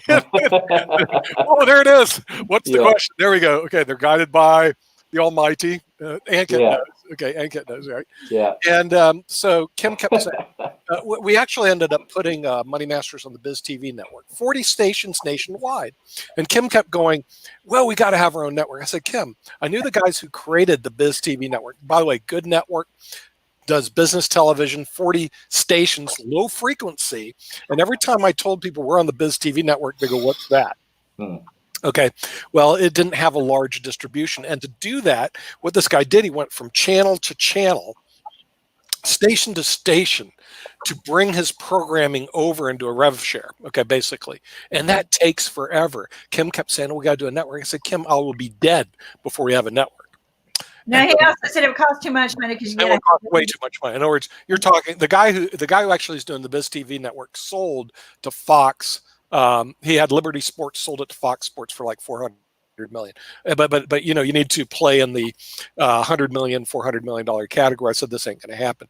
Well, then we started working with IBM doing some programming, and then we bought IBM TV as a way to distribute IBM programming. And then what happens? I said, you know what? The technology is changing. And the people at NAPTI were complaining about it. You can bypass all the traditional media and go what they call OTT, World Wide Web, and have a reach like our reach is right now, 4.3 billion people. Seriously. One And I don't need CBS. I don't need CBS. I don't need NBC. By the way, Ankit, do you even watch CBS in India? CBS? Sometimes once a year. Okay. What about let's see, the Discovery Channel? Do you get Discovery Channel? Discovery History, we have it. The cable comes through. Okay. Well, so what happens is, though, we're able to actually get on India. We're able to go to Hong Kong. We have people in Malaysia. We have people here on Africa. In other words, we have instant worldwide reach. Fantastic. You know? And I'm going like, hey, that's great. So now I have a platform of 4.3 billion. Reach is different than distribution, though. Just because you have that reach doesn't mean they've heard about you yet. Okay, and that actually takes time, because you've got to actually move through this whole cycle of distribution to even get close to your reach. Now, in the meantime, our friends at Facebook, you're right, is actually a good distribution model. There's absolutely no question about it, and they actually almost have a monopoly on it. In other words, hey, look, they're creating the groups. They're doing some really creative things. Now, what people don't know about Facebook, they had a competitor. I think it was called MySpace. Do you remember that? Oh, yeah. Okay, where's MySpace right now? Are you on that? No. Anybody on it? Last I heard, Justin Timberlake bought it, I think, and I haven't heard anything else about it. Baby. It's a dog. I didn't know that. I'm gonna say, I think a couple of years back, I think. Right. Really? I didn't know that. It's a dog. But really, here's what happened with MySpace. It was purchased by Rupert Murdoch and Wall Street Journal. Okay. And it was purchased by corporate America. All right. Corporate America, as you know, is not very good at moving through the tech industry. I mean, it just isn't, especially a company like the Wall Street Journal. Seriously, they're not, because they have to move fast. They have to make changes. They have to bring in creative people. All is against their grain. So what happened is Rupert Murdoch bought it for the Wall Street Journal through his company, the Wall Street Journal. They owned it, but had no clue what they were doing, and they basically trashed the whole thing. They had the big lead, and they lost it. Not surprising, okay? Because in my opinion, corporate America and media doesn't mix very well, except the technology companies are actually not too bad. Apple has Apple TV. Google bought YouTube. And that's YouTube TV. If you look at what they're doing, Amazon has Amazon Prime. Okay, they're moving into the media fairly successfully, I would say, because what they said was media is basically digitized today. So what's going on? CBS, NBC, yes, of course, see the revenue stream. CBS, NBC, ABC, and all the others are losing market share. And they said in 5 years, they'll lose about 25% of their market share. And they're going down. It's like this. They can't stop it. Now, will they die? No. It's just like newsprint. Newsprint isn't going to die. The radio's still around. The traditional media is still going around. But there's a big room for I call it anti-traditional media or niche players. So when we start IBM TV, we're going, okay, which markets are underserved? Not like the PBS, it's underserved, but we're not going to do anything about it. Which ones are underserved? Because seriously, if you take all the underserved markets, you add it together, you have a distribution chain bigger than CBS. Not even close. Bigger than NBC, bigger than anybody out there. The chess market alone has 30 million people. And a lot of people don't know it. You go to chess.com, 30 million people. Well, 30 million people, to give you an idea how big that is, NCIS doesn't draw it. And that's one of the biggest things on CBS. They draw about 7 million. When the NFL had their draft, they had the record of 55 million. Chess.com's ignored, and they already have 36 million people. There are little niches out there that have millions of viewers that are basically ignored. Look at the podcasters, you know?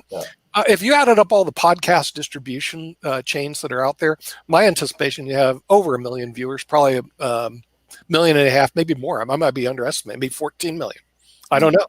No one has ever analyzed how many people actually produce podcasts and are watching podcasts. It grows at a rate about 3,000 new podcasts per week. So it's a very competitive space.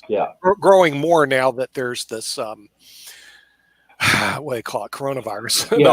I picked the absolute wrong time to jump into it. Actually, you picked the right time. I don't know if there's any wrong time to do things, because things change. I think it's not so much timing; it's determination. Yeah. Yes, Ankit, speak about wrong time. Yeah. So during the COVID, so there's a stat that 25% of the podcasters have increased because they're sitting at home, they don't know what to do, and they start podcasting. Sure. And podcasting means if you do one episode, you are a podcaster. So people who are doing consistently podcasting, those number of people are few. But if you talk about podcasting as a community, there are millions of people, and every day you will find a new podcaster. Yeah. But person or a group of people who do on a daily basis with a consistent time of efforts and money, they will have to private basically. Yeah, and I'm not sure it's timing. Is this something that you want to do, you enjoy doing, it gets you up in the morning? In other words, do you have a drive to do it, and sustainability? Or are you going to be able to sustain through the good and the bad times of it? Well, listen to his guest list. I mean, he's had some rocking. Yeah, I mean, you're already hitting. I think you're going to have a great time because you're actually able to get the guest that normally you can't get. In other words, if you said, "Hey, if I start it during the high times," you ask these guests, they're going to go talk to my agent, Kim. Right. Talk to my agent, Kim. I get that a lot. I saw that email. Yeah. So the thing is, from Larry the cable guy, talk to my agent here. Yeah. I'm really enjoying doing it. I'm trying very hard to get William Sadler on my podcast. He was the actor that played Death in Bill and Ted's Bogus Journey. Oh, really? And he's been in Die Hard too, and that type of thing. But I know a couple people that know him and know people that have worked with him. I'm trying really. He's my great white whale right now. And it's good to have these targets. We actually have a day dedicated to celebrities. So you may be on the wrong show. We may push you on to Tuesday. Tuesday is Celebrity Tuesday. If you want to meet the celebrities, I'm serious. It's called Celebrity Tuesday, but really, that's great. Entertainment. People on our Tuesday. We've actually had some pretty good people. The Henning Morales, I did see that show, Kim. He's always good. This guy is actually a Hollywood producer and produces all these shows. Yeah, Ankit. Henning. And also we are working on 2 more shows, which is about gamers. So the gaming community, and they use a lot of animation, and also we want to start a show on animation because we do a lot of storytelling with kids and other people. So animation in big picture. We are working animation on Saturday. But see, the real problem that we have is finding good animators and actually that have products that can be put on Saturday. Somebody who's ritual, right? Somebody who's consistently on time. So one of the things I learned in this podcasting world was doing, I'm not even a fantasy football player, but I was on a fantasy football show for a whole season of football, which was very, very good for me to learn about podcaster life. We were converting him to Pod TV, even though he was doing his podcast on YouTube. But what I learned from him was consistency. He had been doing this for 20 years, and he was same time every week, and he was consistently blogging, right? So his fans that started to follow him could rely on him, that he was always there, same time every week. He was always blogging exactly the same time every day. He would send up a blog so they knew, right? Even though it could be VOD, video on demand, they knew that at Thursday at 7 o'clock, just before the game, he's going to blog something. So they're there.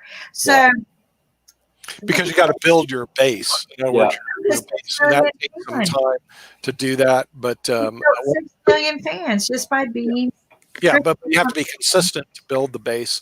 And but we're actually doing the celebrities on Tuesday. If you want to join us, what's his name? Absolutely. Ankit will send you the invite. I'm happy to.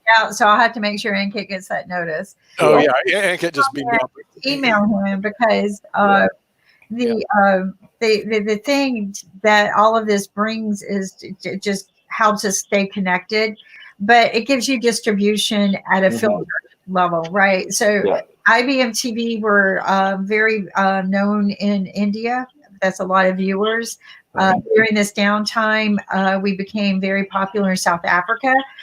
We have a show that comes out of South Africa right now. Our show, it's a musical show that's got a good following out of South Africa. We have 2 musicals from South Africa now, too. We have 2 shows now going to South Africa? Yeah, we've got Alexander. Alexander May. I'll watch that one. What else? And then Grant Edmond. Oh, Grant Edmonds. Yes, I did see Grant. Yeah, he's pretty good. Great Yeah. live music. The whole Right. Yeah. Live music on Sunday with Grant and Alexander May. So see what we're doing is out of the ashes, the phoenix shall rise. That's one of my favorite metaphors. It is true. I overuse it. Of course it is. Yeah. Out of the ashes, the phoenix shall rise and take over the world. And with that madness, we actually even have a real live sponsor who just joined us. We have to have sponsors now. And the way we work our commercials, people don't know that it is a commercial, which is pretty cool. But right now, you can stay here. You don't have to go anywhere. There we have Lynn Shepard from the Dollar Store, which is our sponsor. So Lynn, tell us a little bit about the Dollar Store. Namaste, Lynn. Hi, Lynn. Namaste. That's we're trying to teach the Canadians this. That's how you greet people because you can't shake hands anymore. So, so Lynn, what's going on with our Dollar Store? Well, Nick, I don't know whether you've been here since it happened, but we have a new CBD patch called the Extreme Patch that has 4% lidocaine with it as well. So if you have some pain, you can actually use the patch, put it on the spot where you have the pain, and it will help reduce the pain. And the feedback that we get from the various CBD patches, we have 2 now, is that they really work well to reduce the pain. So that's a new product that we have. As people may know, we are supporting Money Masters PBS and the mission that you have, which is to provide financial education for young people, both for people who are in impoverished areas to help them use financial education to get them out of poverty, but also for a lot of younger people like my 2 teenage grandsons who need to learn financial education. So we are donating half of our profits to Money Masters, and we see this as a long-term relationship. If you want to find out about our Dollar Store, go to IBM.TV, push the green button, become a customer. You get a $5 reward immediately for signing up to become a customer. We have rewards for every purchase. So every $10, you get $1 of additional rewards that you can apply to additional purchases. We have free shipping for orders of $25 and over. So, and it's delivered right to your door, unless you happen to live in my community where we don't have mail delivery. But that's okay. We probably are the only community in the world that have 2 things. Okay. Number one, as of this moment, we still do not have any COVID virus cases in our community. Congratulations. And that's number one. And number 2, we don't have mail delivery. So no, that's a scary thought. There's another community in the United States that has no coronavirus. Our Canadian friend will probably know where this is. It's in the United States, and the name of the place is Point Roberts, Washington. Remember 5440 and Fight? When they cut off the 5440 and Fight, there's a little sliver of land in the United States that's out here in the ocean called Point Roberts, has no coronavirus cases. Well, you have to take 2 boats to get. You have to go through Canada. You have to go through Canada twice, and our friendly Canadian guest understands that.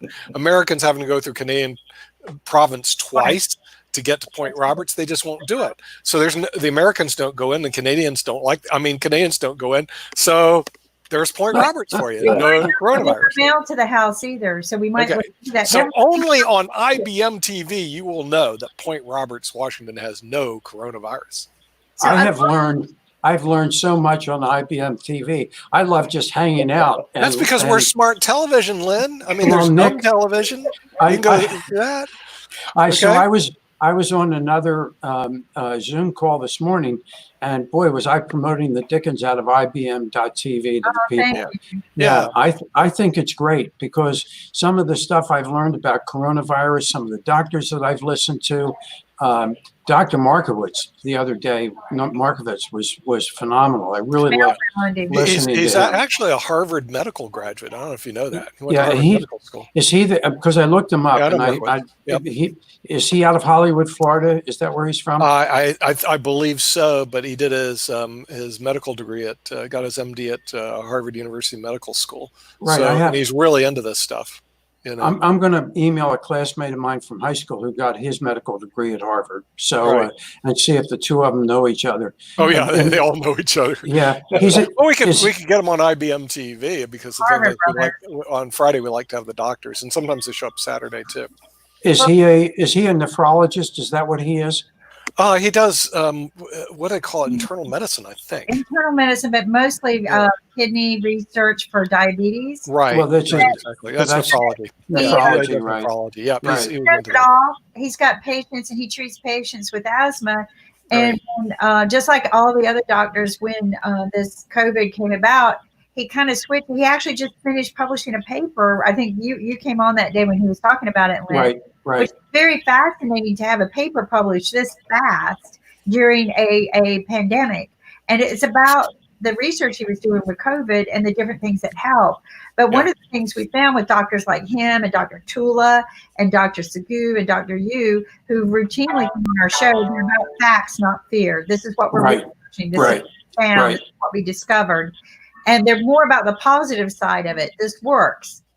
All right. Mm-hmm. So one of the things we found is things that are just right at the tip of our nose. If you treat it, and this is something Dr. Arthur shared with us too, symptomatic treatment. Mm-hmm. Really? Many, yeah. So if it's more like the upper respiratory treatments, they use asthma type medications. It helps the patients get through it. Is it going to go away? No. No. Cure it? No. But the treatment can make you survive it, and we think that's going to be the next step. Is the plasma treatment? We found out from doctors, and Dr. Makowski is researching this as well. Is we've learned that plasma from recovered patients is treating them with the plasma is helping them recover faster. So all of these things he put into his paper. Quercetin, did I pronounce that right? No, quercetin. Quercetin, yeah. Quercetin. So they have learned, these are things coming out on our show.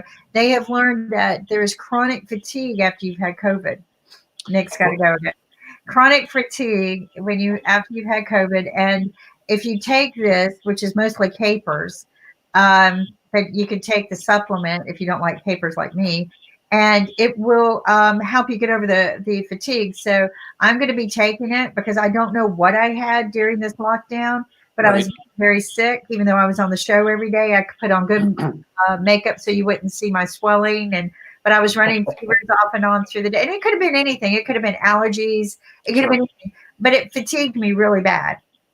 So I'm going to take this because he told me, Kim, how many times have I told you about this? So he even wrote it in a prescription, right? And he wrote it and put it up there. Put it up, right. But it's a supplement that you can get. Why am I not taking it? I don't like capers. But I can take the supplement. There you go. So I'm going to do it. And maybe the dollar store will get them ordered as some of the supplements. But I think he's right. I don't think he would have published a paper if it wasn't working. So these are good things to know. These are healthy things to know. Every one of our doctors said, build your immunity, get sunshine as much, not overexposure where you get skin cancer, but get a lot of sunshine. Dr. Art hasn't been getting new PPE equipment. So, the things that he needs as a frontline doctor. Mm-hmm. So he's been taking his PPE equipment and putting it in the dashboard where the sun's at so that it's re-sanitizes because they know the sunshine sanitizes from COVID. Right. So, that COVID doesn't like sunshine, that it dissipates it or whatever the Science Foundation has discovered. They have known this since December. Have they told anyone in the media about this? No. But on our network, on our shows, this is what we have shown everybody from day one are the healthy, positive things that really are working. The doctors from India have just shared so much great information with us. Right. I was telling the people that this morning. I said, there's a lot of misinformation in the media, and of course, all of the politicians have their particular position that they want to defend, which may or may not be what the real story is. Exactly. So what I told the people is listen to IBM.TV, because you're going to get doctors who get on and other professionals who will just simply tell it to you like it is. And that's I really appreciate it. That's sort of why sometimes I'm finished talking about the dollar store and hoping that a lot of people push the big green button. But look at that. We have toilet paper. We're soon supposed to get our masks back. I ordered them for myself the week that they ran out of stock. But we have other great things. We have a lot of cosmetics. Oh, and we have this wonderful thing, and I've forgotten about it until now, Minion napkins. Oh yeah, we can't forget that. I'll pull it up in just a minute, but I want to show our guest, Brian, how easy it is. You go to IBM.TV, you click on the green button, and it takes you straight to our sponsors. Terrific. But you know what's great about this is that, you know, Money Masters, what Nick and I always talk about, we teach financial fitness. And so part of financial fitness skills is spending less, earning more, and saving in between, right? Investing and saving. Yeah. So dollar store, I'm a big fan of it. I don't care if I'm making millions of dollars. I'm going to shop at the dollar store because I get the same products that you can get just about anywhere else for a fraction of the cost. Yeah. Online dollar store, it's great. I've got 4 kids, so dollar store is one of our go-tos. So, you know, it's fun. It's fantastic to put a face to the store. I've spent so many of my paychecks in. Well, this is different. This is not brick and mortar. Family store. I see. This is all online. All online. Oh, And that's even better. I hate going out. Right. But so here's the problem. Family. It's the Shepherd's Family Dollar Store. They own the franchise. So it's Shepherd's Family Dollar Store. You go online there's, you know, they got the toilet papers. They've got many different things. A lot of times they'll have the masks, but if they don't have it, they're not going to share it. When they get it in, get it. But they've got toys if you got children. They've got school supplies. The other cool thing is, and you're probably not into this, but maybe your wife, is if there's a baby shower coming up, right? So right now we're not getting together a lot, but you can order all the stuff from here and ship it, and their baby supplies are all your top line baby supplies. That's fantastic. I went in there and I go, oh my gosh. And if you order $25 worth, it's shipped for free. I mean, it makes no sense to go shopping and spend the gas, you know, risk infecting yourself when you can do all of it right here. I mean, it makes sense. Here's the issue for Brian, of course, because you're in Canada. We can ship to Canada, but the shipping is going to be probably significantly more.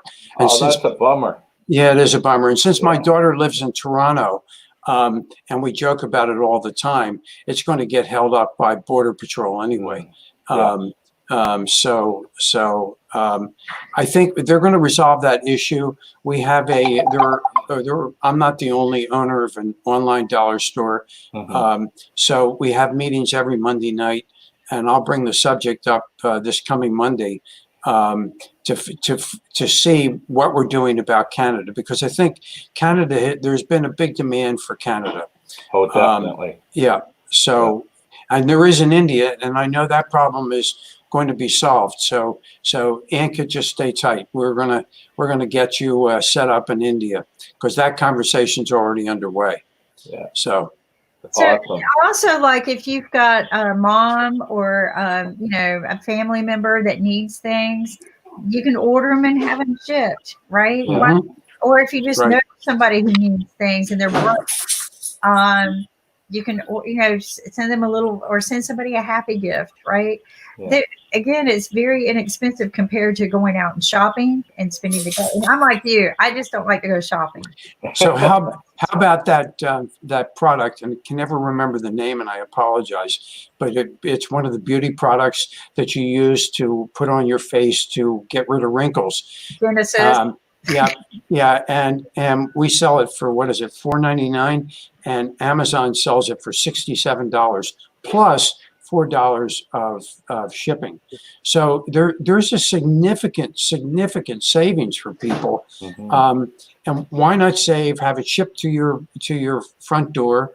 And anyway, what happened to Nick? Did he get fatigued from the coronavirus? He keeps in and out. I think, Thursdays he wakes up, he plays tennis. He's very, very busy. He's keeping to his schedule. And then he has meetings and he beams in and out. So he's one of few whose companies really he maintained really good revenue during this time, mainly because he just switched over to Zoom and just started meeting everybody perpetually by Zoom. But his business requires a lot of meetings. So that's what he does. He beams in and out. So I'm going to take this opportunity to thank you for having me. I need to go back to teaching. I teach 3D animation as well, so I have to return now to my teaching duties from home. Find you. Oh, okay. So you teach from home. Can people, if they want to hire you, can they find you on your website? They can go to dtipodcast.com. I've got links to social media, YouTube. I teach through Eastern College, so I'm under contract with them for teaching. So if they want to sign up for the course, they can reach out to Eastern College. But yeah, other than that, I can't thank you guys enough, and I'll follow up with Ankit. Please do. Yeah. So, and it's great to meet you, Lynn. Nice to meet you, Brian. Where are you located? St. John, New Brunswick, Eastern Canada. I know where it is. Yeah. So, yeah, but cheers. Thank you for joining us. All right, thank you for having me. Stay safe. We'll discuss all offline what are the possibilities to collaborate on new shows. Absolutely. Yeah. We'll love to have you. Thank you all so right. much. All right. Thanks, guys. Bye-bye. Bye. Bye. Backstage, and then we go, oops, Lynn accidentally got hit. So, and Kit and I both sometimes run the panel, and it gets boom, boom, boom. It gets kind of funny because Nick has control now too, and he's learning because I want Nick to learn how to do this as well. And sometimes all three of us will be going and making things happen, and Nick goes, "Nope, I want this." And he's learned to do so much more than even what I learned. Like he can make people grow bigger and a share screen pop on. I mean, he's done some really magical things. So that's what makes a good team. But so things are going good still in your community, huh? Things are going well here. And I was talking earlier again in this Zoom meeting that I was on.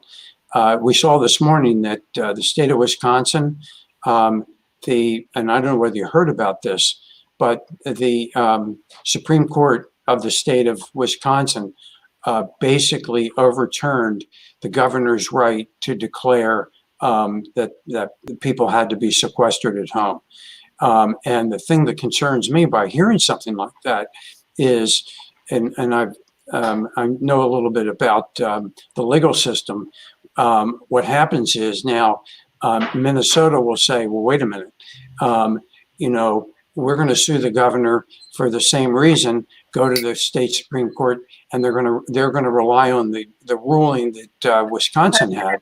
And all of a sudden, a lot of the edicts that the governors have issued are going to maybe get overturned by the fact that now we have precedent in one court in the United States. And I think that's sad because, unfortunately, and as has been discussed here on IBM.TV, when people start going back out and rushing out to the beaches, or apparently in Wisconsin yesterday, there were people in bars and shoulder to shoulder.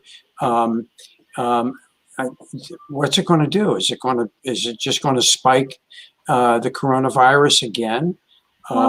Your civil liberties no civil liberties should endanger any life. And see, that's the problem that everybody has is we live so me in this country that we've forgotten that there are real laws that were written actually many years ago. David K. Johnston shared them with us the other day.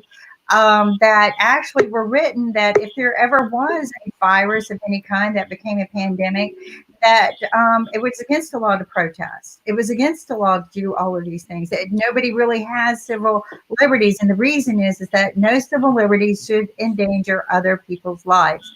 Cuomo got up on stand. I need to find that video, and he blasted people. Your civil liberties should not cause another person's death. Get over yourself. Yeah. Well, and that's going to be hard. He said, you know, economic may go down, your income may go down, but we can revive that. You cannot revive a dead body. You cannot revive a dead person. Get over yourself. Stop the me. Stop the me. Get the we. Where's the we, woman? Where's the we? And you need lawyers. You need lawyers. So we can argue in court. We need more lawyers, Nick. We need more lawyers. I want to share. You need more lawyers. You need to pay lawyers. The worst precedents in the world that ever got set. It was a lawsuit in domestic violence, and I want to. I'll get it wasn't Kramer versus Kramer, but it started with a K, and I'll pull it up. But you know what a protective order is, right? Mm-hmm. It's a piece of paper. Well, Right. I don't know that. But anyway, Right. orders were in some ways a means to kind of enforce things when things happen. But what happened was this guy hired a really good lawyer and set the precedence. Who's ringing? Who's ringing? Okay. Anyway, so the lawyer set the precedence that if a protective order was written a certain way, it was against the offender's rights. So when he did this, immediately on that day, it voided every protective order written in the United States. Wow. But did the district attorneys in every state notify the victims that their protective order was voided? No. So what they did was they waited for every time that a protective order was violated, which it was no longer violated because the protective order was void. So what happened was the victim goes to court endangering her life because that piece of paper was a piece of crap, but it was a piece of crap anyway. But this is how the legal system works. So the victim goes, she sits for 8 hours, taken off of whatever job she could have gotten to support her kids. She wasted a whole day to be told what? That it's void. Sorry, your order is voided, and the offense that he caused is voided. It was all because of one man set one precedence that his rights were being violated as an offender. So he got every one of the protective orders in the country. 12 million protective orders were voided. They didn't have the manpower or the balls, the courage to get off their duff and call every one of those. And they have their numbers. As a victim, you have to maintain your connectivity to the legal system. As an offender, you don't. But as a victim, you do.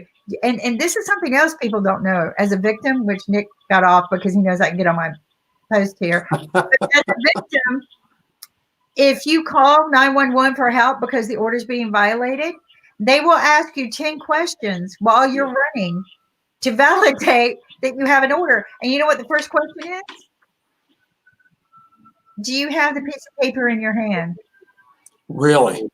You have to carry that order on your body, literally on your body at all times. Wow. It's easy for men to hold it up, but then you have to read it to them. So while you're being attacked by the offender, they ask. I got a piece of paper that'll stop it, right?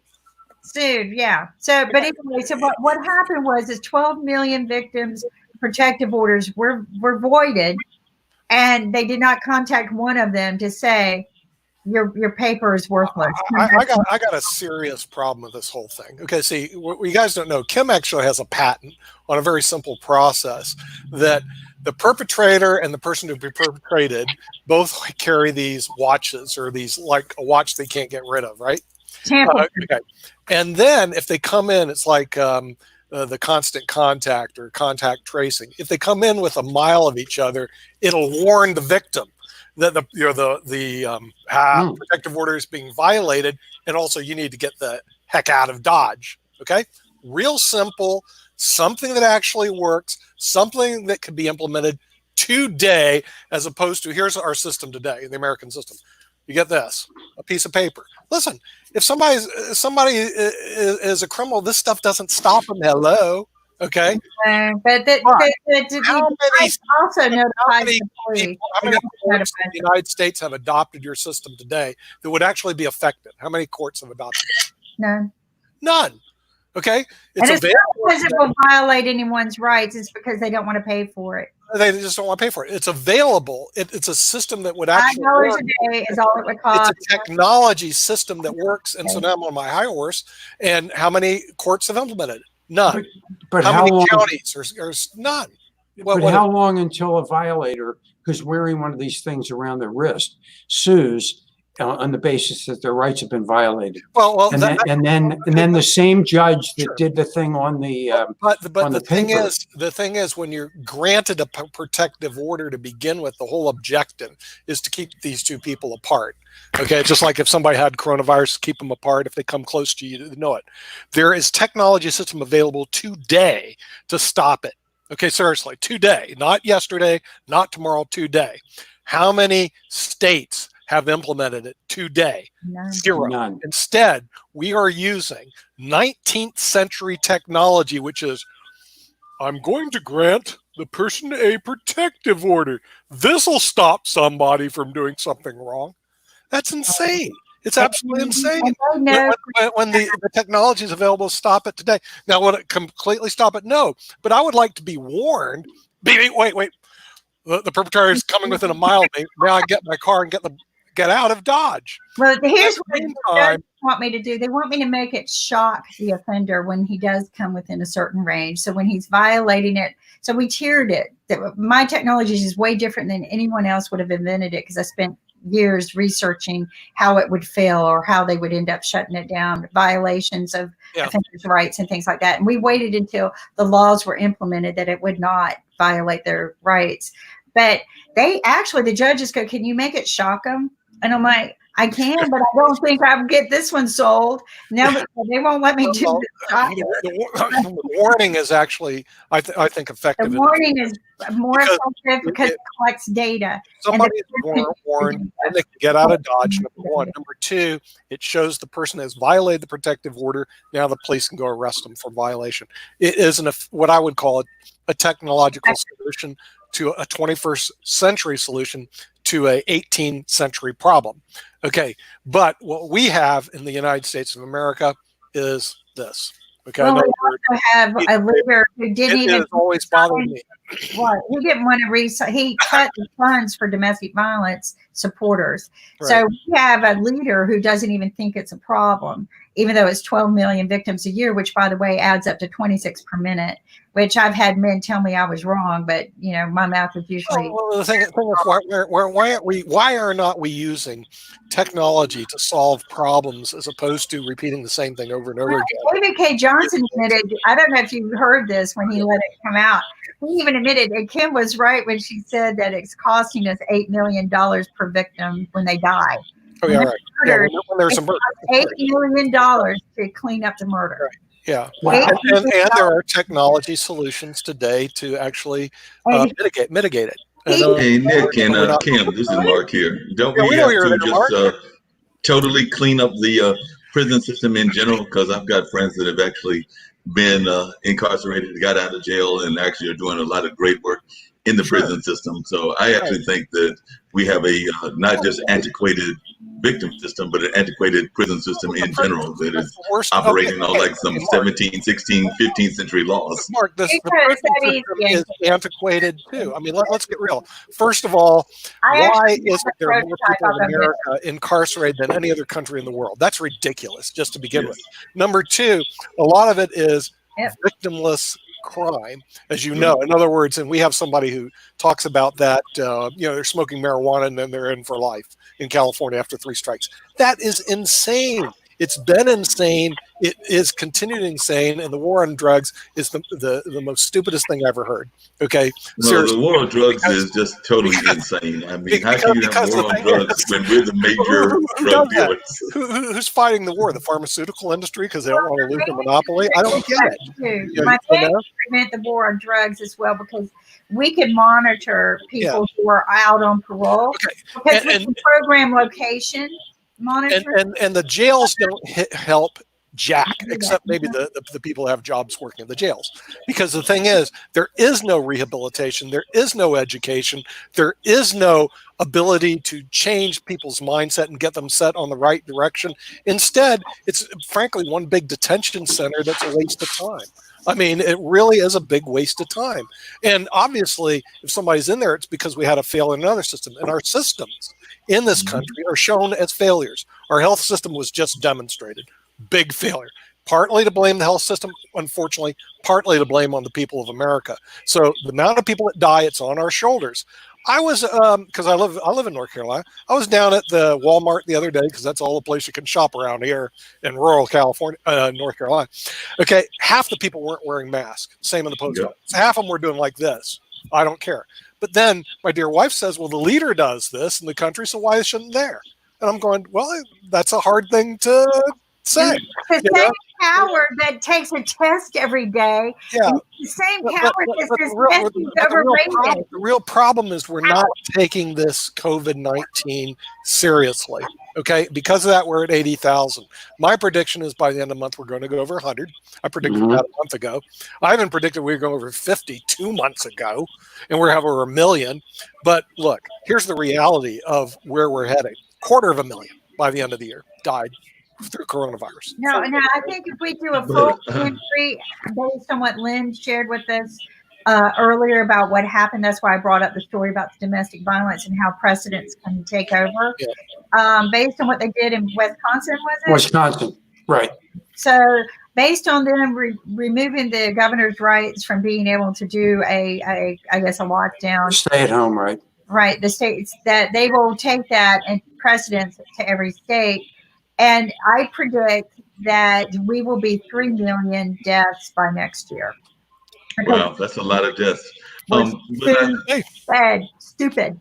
Well, what did you think, Kim, yesterday? Because I was listening to what he had to say, and I know we've got people with different opinions, but it seems that Dr. Yo, if I remember the name of the gentleman, was trying to make it seem as if this was being overblown by the media. And like I said, that was my first time meeting Dr. Yo. I know that y'all have him on a regular basis, but it does seem like he was trying to say that he felt that it was a media overblow, which is probably what a lot of folks are saying. And I don't know that I necessarily agree with them. I have folks that are we're in that same circle. Actually, Gene, when it first came out, didn't think that it was all that big, because his thing was, I haven't seen anybody. Now, he lives in New Jersey, New York, and of course, he's now seen more folks. He's definitely seen New York in a lockdown, and he's definitely come around the realization that it is more real than he might have thought it was. Because, a lot of times when you have these things, unfortunately, folks want to see the living proof, and that means seeing somebody that's near them. I mean, I just had Greg, who is a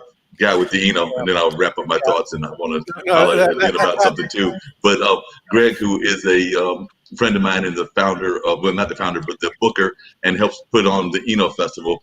And he was telling me, he asked me, he said, how many people that I know that had either the virus or that had died of the virus. And there's one or two that may have died of the virus. It's kind of sketchy as to whether they did or did not, because they had some other conditions even before they passed away. But definitely that could have been a factor. And I've also known some people that felt that they had the virus some months back because they had the symptoms of the virus, but they haven't been tested, so they're not 100% sure.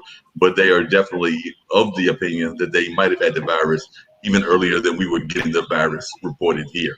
So it's just interesting in seeing that kind of mentality that folks want to see concrete proof of it in their lives. I'm not one that needs to see a car run over me to know that a car can run over me. So as you can tell, just realistic. If folks tell me that a car is speeding toward me, I'm going to be smart enough to move out of the way of the car. I don't need to see it run over me in order to have proof that it's going to run over me.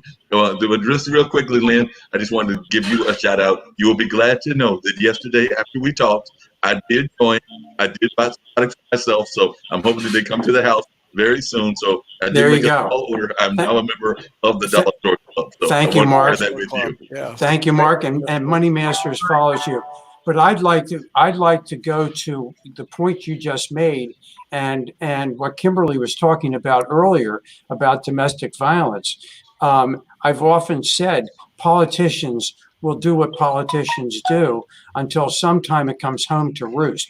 So sort of like the people that have to see someone they know die of COVID virus, maybe a politician's child has to be abused so that a politician gets up on the pulpit and says, you know, we have to stop this. And they use Kimberly's device. I mean, I hate to suggest that, but sometimes that's the kind of thing that has to happen. I would hope that would happen. I would hope that would happen, Lynn. But unfortunately, it doesn't always happen. And I think about the fact that and I've got friends in this community. I mean, it's not my community, but I have friends that are definitely part of the LGBT community. And wasn't it Dick Cheney's own daughter that was a member of that community, and he still did not want to come to their aid or to their defense, even though he was a member of that community? And I'm going to say that there was some members of the Reagan family also that were part of that community. And of course, he wasn't a big fan of that community also. So I hope that happens. And I do know that sometimes you have to have those personal examples in order for it to happen. But I also don't trust our politicians, because sometimes they can have it plainly stared at right in the face. You're talking politicians, Mark. Now, wait a minute. Didn't you know during the Spanish flu, the Spanish epidemic, we were all told the truth about the influenza that happened and the Spanish flu? All the people were notified about it. All the soldiers knew that there was a risk. Not. If you ever studied it, if you ever study the Spanish flu of I think it was 1918 to around 1920, all the people in America were basically lied to by the government. Seriously, the United States. They didn't want people to know that there was this big outbreak of influenza because we were fighting a war. Okay, seriously. All right. Now here, and this is also a problem with the government. I'm not sure if they're not telling you the truth because they don't know what the truth is. Because again, we're talking about a medical problem. We're not talking about a political problem. We're talking about a medical problem. And what happens, everything is being filtered through a politician. They even had in North Carolina, all these politicians, all these Congress people discussing what we should do and what we shouldn't do. Not one doctor was in that group. Okay, I forgot what it was. It was WRAL or something like that. Not one. Okay, Mark, not one doctor. Not one MD. Now, my personal opinion, MD, even though they're not a specialist in virology, knows more than that collective group when it comes to medical conditions. That's just my opinion. And my opinion is when I have a medical condition, I usually like to go see a doctor, not a politician. Unfortunately, they don't run the country. What happens is we have politicians that run the country. And we're not bringing our best and our brightest. They're sitting in the back rooms. We're bringing our politicians to solve the problem. And they're under their political thing where, well, the economy's going bad. We got to do something about that. Which, of course, there is that issue. I'm not going to disagree with that. But we have to address the medical issues and the treatments. And what about the testing? Something so simple. This is the failure. We spend $1.7 trillion a year, close to $2 trillion a year on our medical conditions, and we don't have any tests. I haven't been tested. I don't know anybody in our community has been tested. I don't know anybody. I haven't been tested, and actually, there's a testing center. Like I said, I literally live around the corner from Duke, so I know that they have. I won't say triage. You can get tested if you're going, like my friend Zach did.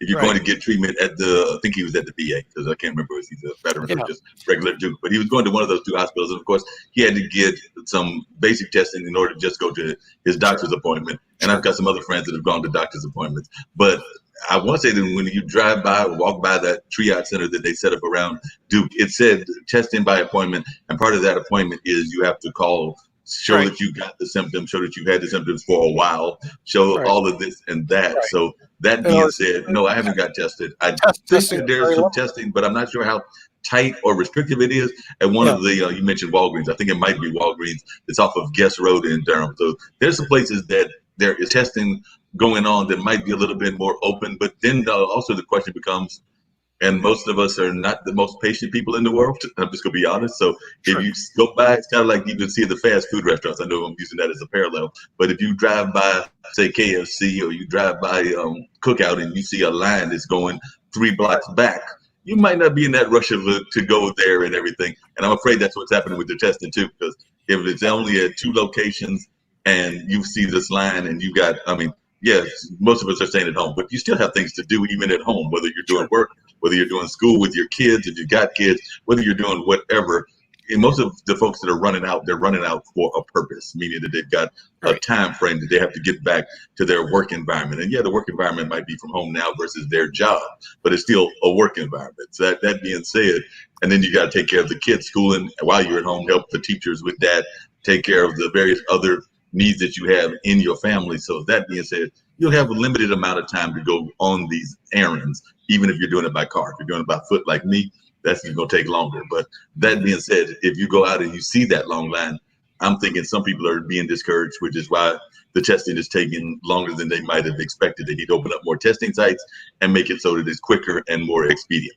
Yeah, exactly. And then that's what should be the drive of every county, every state. In other words, is the testing, because like even where I live in Carolina Trace, if everybody here was tested and there's no coronavirus, then they can go out to the club and everything's cool again. Unfortunately, if you leave the community, you're going to have to get tested again. And we have to put an emphasis on testing, because then this is the real problem. If one of them becomes exposed, they have such potential to expose everybody else. So if you still maintain your social distancing, you're mitigating the potential of that.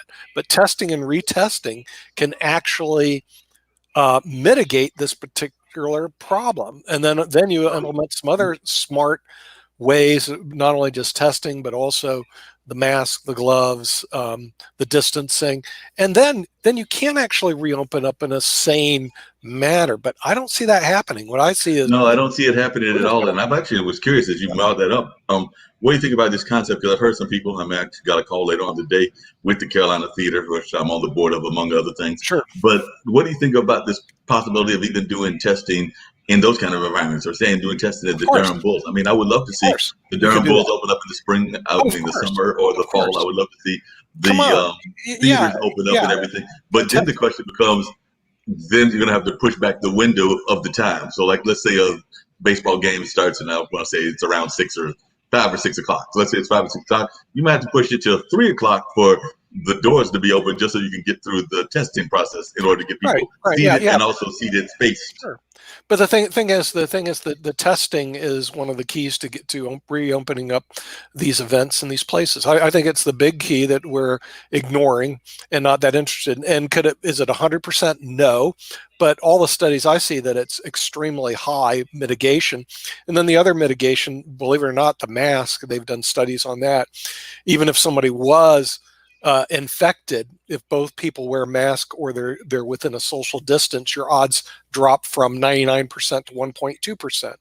In other words, it becomes acceptable odds and statistics. You're playing odds way in your favor between testing and something so simple as mask and washing your hands.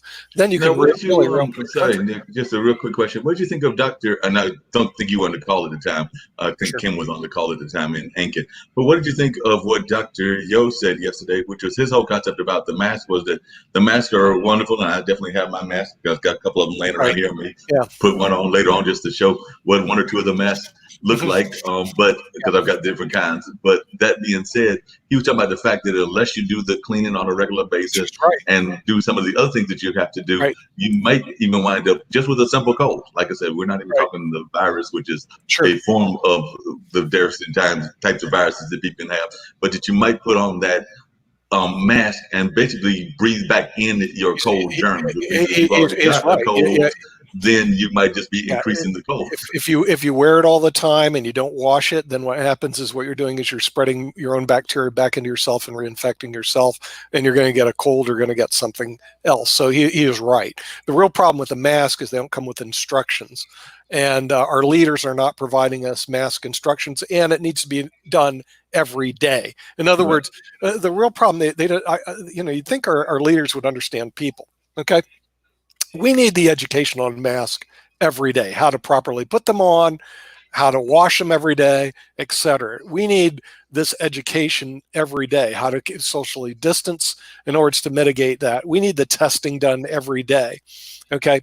And then we need to focus in, if somebody does have it, on treatments. Now, there's another interesting thing that may happen I'm looking at, and I've seen studies on that. The hot weather, which is going to hit North Carolina very shortly, but not hot enough. Apparently, the magic temperature is 92 degrees. Okay. Well, it's going to be at 87 on I know it's going to get close. Thursday or Friday. Okay, but Mark, you know when we hit, I think it's Friday or Saturday. June and July and August, it gets hot in North Carolina. Oh, yeah. And the temperature soars into the 90s.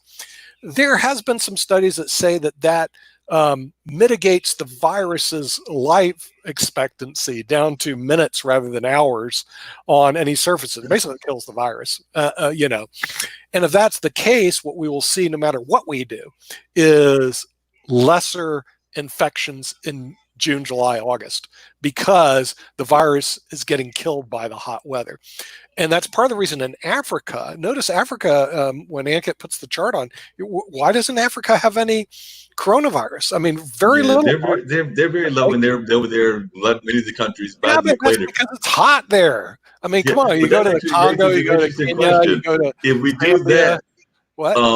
And your theory is right, and I've heard that theory as well, that the hotter it gets, the more we're going to do this kind of concept of things improving and being better and things of that nature. Right. That being said, then the government folks, whether it's our own government, meaning the local government, or whether it's the state government, or even the world governments, will be like, everything's fine and dandy. Let's open up the society. We're all good. And we all know that the fall is another flu season. So exactly. Do you know history will repeat itself, because the influenza of 1918, there were a lot of deaths. Then the summer came in, it mitigated the deaths, and they go, well, guess no problem. And then it roared back in 1919, 3 times greater than it was in 1918. And they're going, that's because you let your guard down. You really didn't realize it. And so our only shot is that somewhere between now and that roaring back in the fourth quarter, that either treatments or treatments and or vaccines take place. Vaccine probably won't take place, but treatments get better. In the meantime, we can take the opportunity to create systems and procedures that mitigate the virus. I believe we will not do that. I believe we're going to do the Yahoo! It's gone. It looks like we've done it.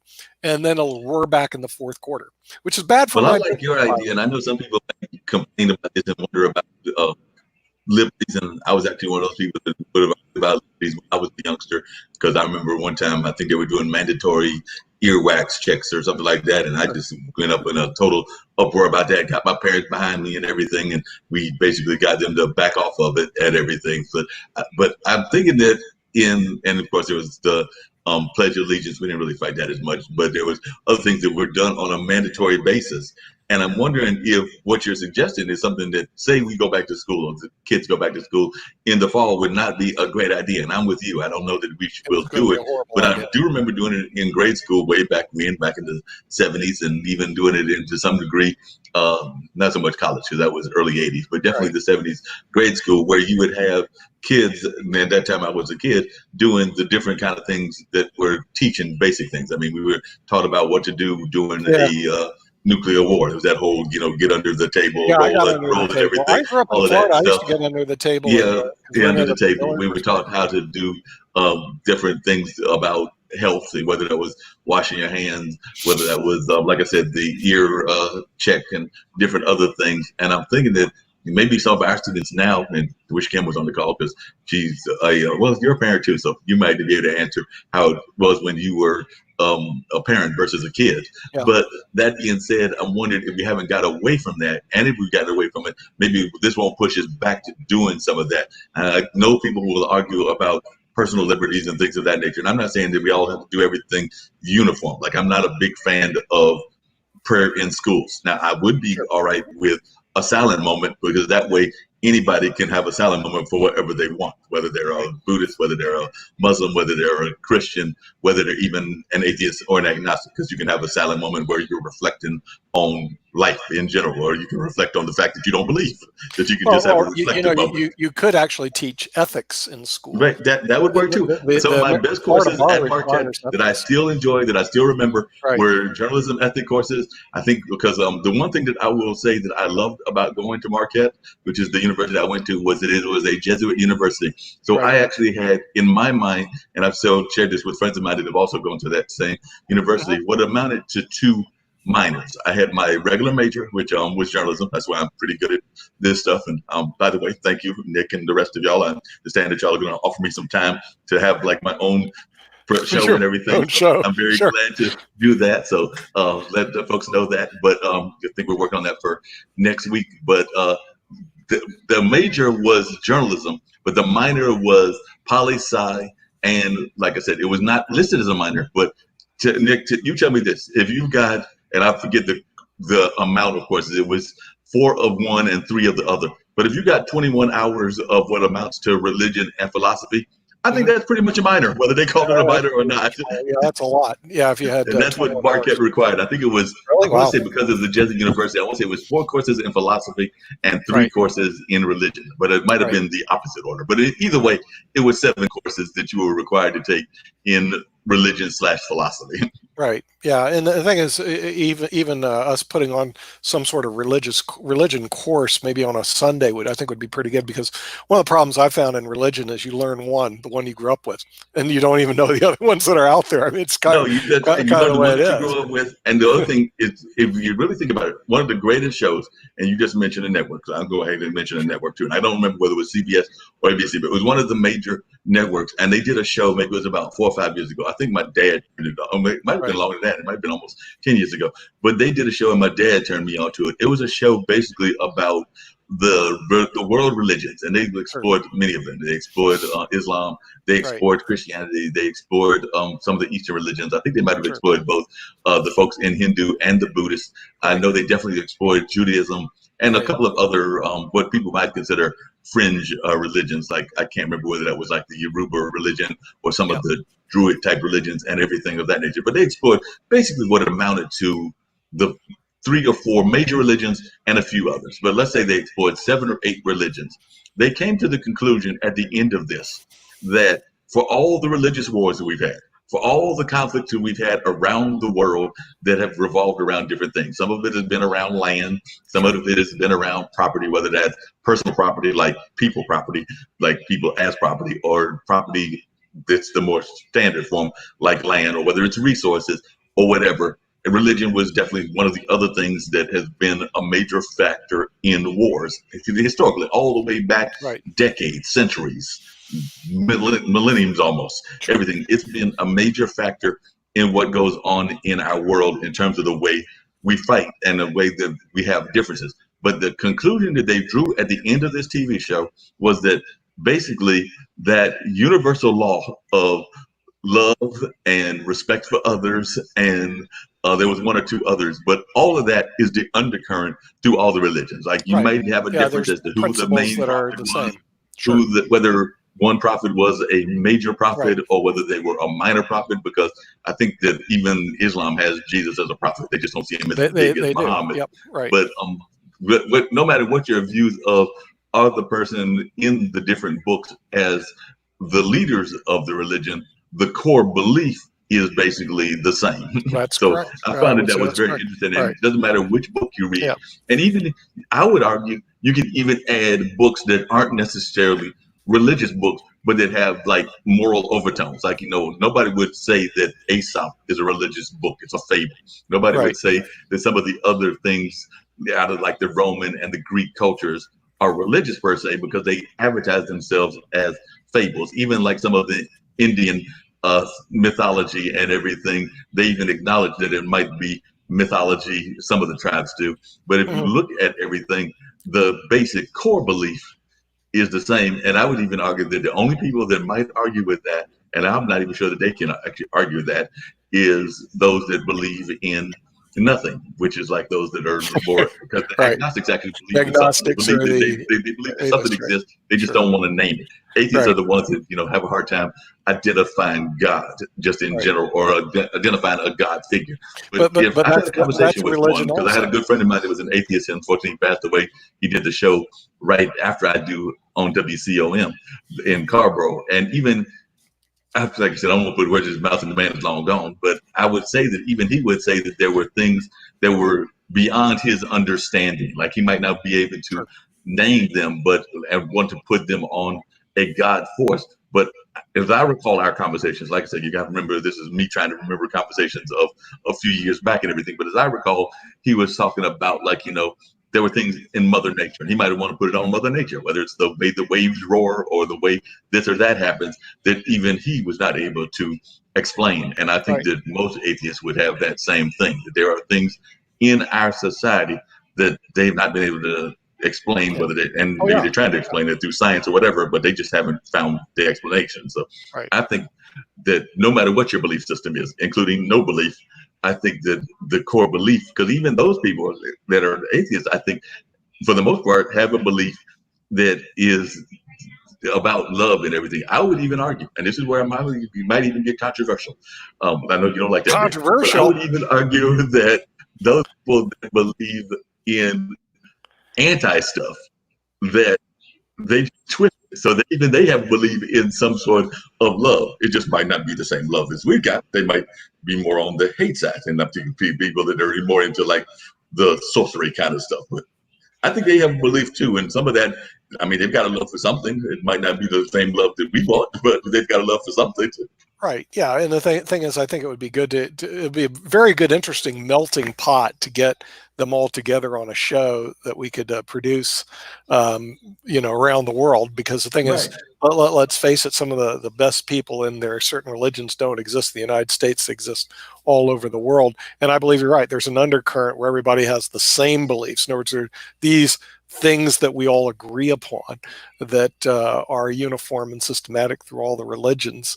And I think that would be, you know, a very interesting show. But that would be a show that I would like to see that, again, we could put on our network. That usually the major networks, I don't think they ever carry something like that. It's not like I said, I saw that one show, and that would happen one time, and it was like I said, it was probably 10 years ago or something like that. I don't know if there was any follow-up. You can, I want to say it was a major anchor. It was like, I don't think it was Ted Koppel. It might have been Peter Jennings. It might have been Ted Koppel, but you would see their name associated with it. If you like a type of major network religious show, I'm sure that it will pop up. And like I said, I want to say it was 10, 15 years ago or something like that. But interestingly, and I know that all of us on the call right now, we're a global show and all of that, but all of us right now are from right here in North Carolina. Interestingly, I think you could do the show you're talking about and just get people from around here until we get the other folks from the other people. Because I know that there is an active, Ankit will be glad to know this if he's still somewhere lurking around. Oh, Ankit's just behind the curtain.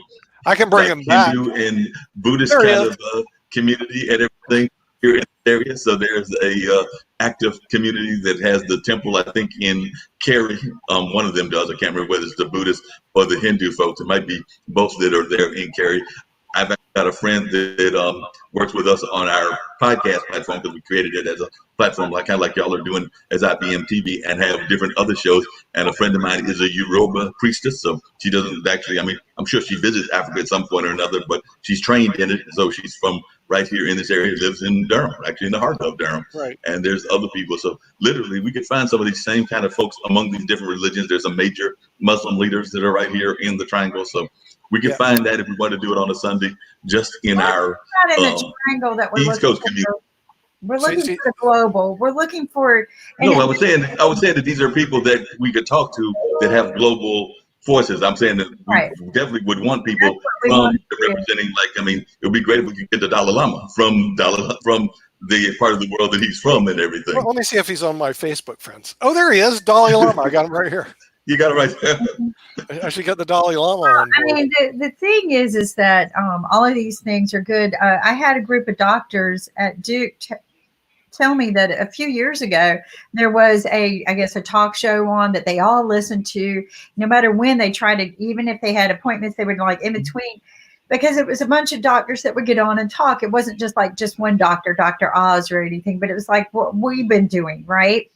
And it's interesting because I told them what we were doing. They go, "Oh my God, we would love to listen to that," because that show never made it. So here's what happens with the major networks. If it doesn't bleed, it doesn't lead. So if all they were doing were attracting viewers of just the physician people, the TV world probably didn't think it was worth keeping. Where they're getting viewers of, everyone in general, excuse me, and that will dive in and listen, and it bleeds and it gets people's emotions driven. They want to hear it. But this was a show about information, about knowledge, about what they were learning, just like what we were talking about, And Dr. Yu has strongly supported build your immune system. We're not going to beat this virus. We're not going to have a vaccine. Although he is stem cell research all the way, and I believe stem cell can help, but he has been a strong opponent. But his thing is if you don't know how to wear a bloody mask, don't wear it. Why? Right. All you're going to do is make yourself worse. He has said this from day one. So is Dr. Sagu. All of them have said that. The mask could be more dangerous if people don't wear it right. My thing was I didn't want people to wear the mask to protect themselves. I wanted them to keep from infecting me. So if you're sick, asymmetrical sick at the time, that you're not spreading. Because here's one thing. They kept saying it's not airborne. No, it was aerosol. What's the freaking difference? People quit your scientific BS. Right. Aerosol and airborne are the freaking same. Period. It's just one comes more moisture than the other. But if you ever had one of the older phones back in the day when they said that, it's waterproof, but if it gets wet inside, then they void it. So they would have this little meter that would, when it got moisture, would change colors. Nobody knew this, right? But what nobody knew is they put the meter next to the mouthpiece. So your mouth produces, no matter what you think, it produces a lot of spit coming out. It's just mistier than some, right? So then everybody's phones were coming up. Oh, you got water damage. Well, my phone never even went in the water. My phone went into the purse every day, and it never came close to water. Well, it's got water damage. See, it changed color. And then I talked to a really smart engineer who was very, very honest and said, well, we put our test thing there because your mouth makes a lot of moisture. So they could void the warranty just because it got moisture. So, but then going around going, it's aerosol. No. Well, wait a minute. That's what I'm confused about. You said it's aerosol, and I remember when I was actually, my folks were in Warren County. By the way, for those listening around the world, Warren County is northern North Carolina. But that being said, that was one of the leading founders of what they call environmental justice because of the dump that happened there in terms of like chemicals and everything. So that being said, I started following environmental justice.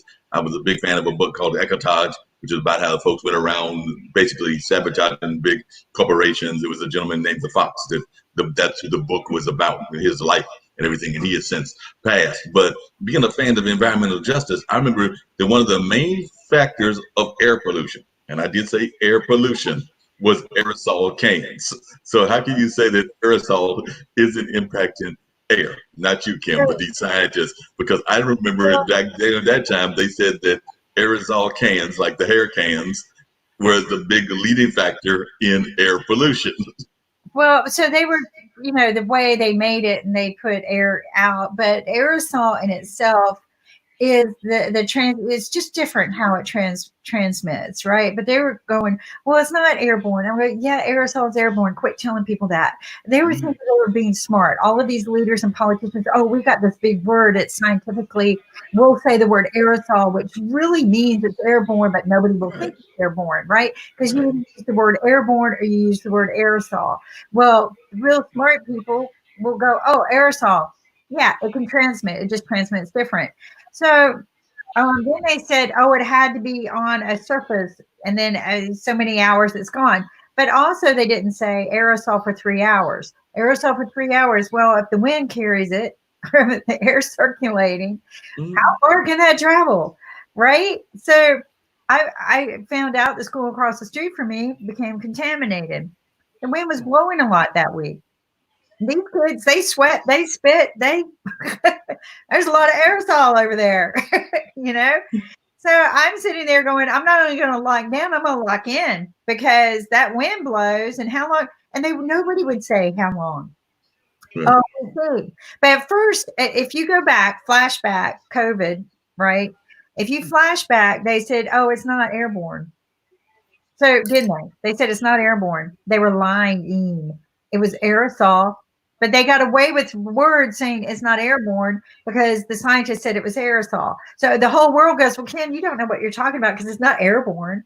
They said it's not airborne. Well, you know, scientifically, people go read the papers because the papers that are written, the white papers that are written on this disease says it's aerosol and aerosol.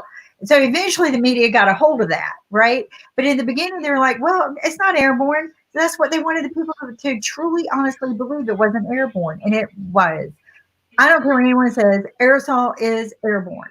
That's what I'm saying. It's definitely airborne. Ankit, I saw your hand went up and everything, so I'm here to get to you. By the way, I'm jealous of you because you drinking milk. We don't believe in drinking milk around here, and I saw that you had that white substance, so I'm pretty sure that was milk. We need to do better with drinking milk around here. We're too busy drinking stuff in the bad stuff. So we need to do better with the milk, not the coffee. We might drink Kim's cup or something better. But I drink milk, I drink coffee, but I don't drink Coke. I'm a big fan. Hot tea. Well, I'm a big fan of iced tea. My folks say that way too much of it. But go ahead, Ankit. So what I was saying is that when we started this show on 13th of March, yesterday was our 2 months anniversary. But the day we started, we were discussing about taking a distance of 1 feet. Then it started with 2 feet, then 4 feet. Now they are talking about 2 meters. So that means there is something going on because they were not sure what to say. So they started with physical distance, which is 1 feet, and then they keep on increasing the physical distance.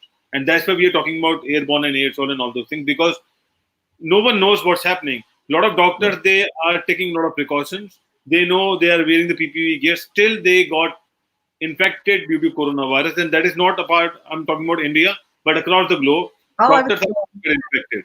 So there is something which we are not sure, and that is causing a problem. We're not honest. The politicians use a twist of words just like they do every day. It's not airborne. It's a word called aerosol, but we're not going to say that word.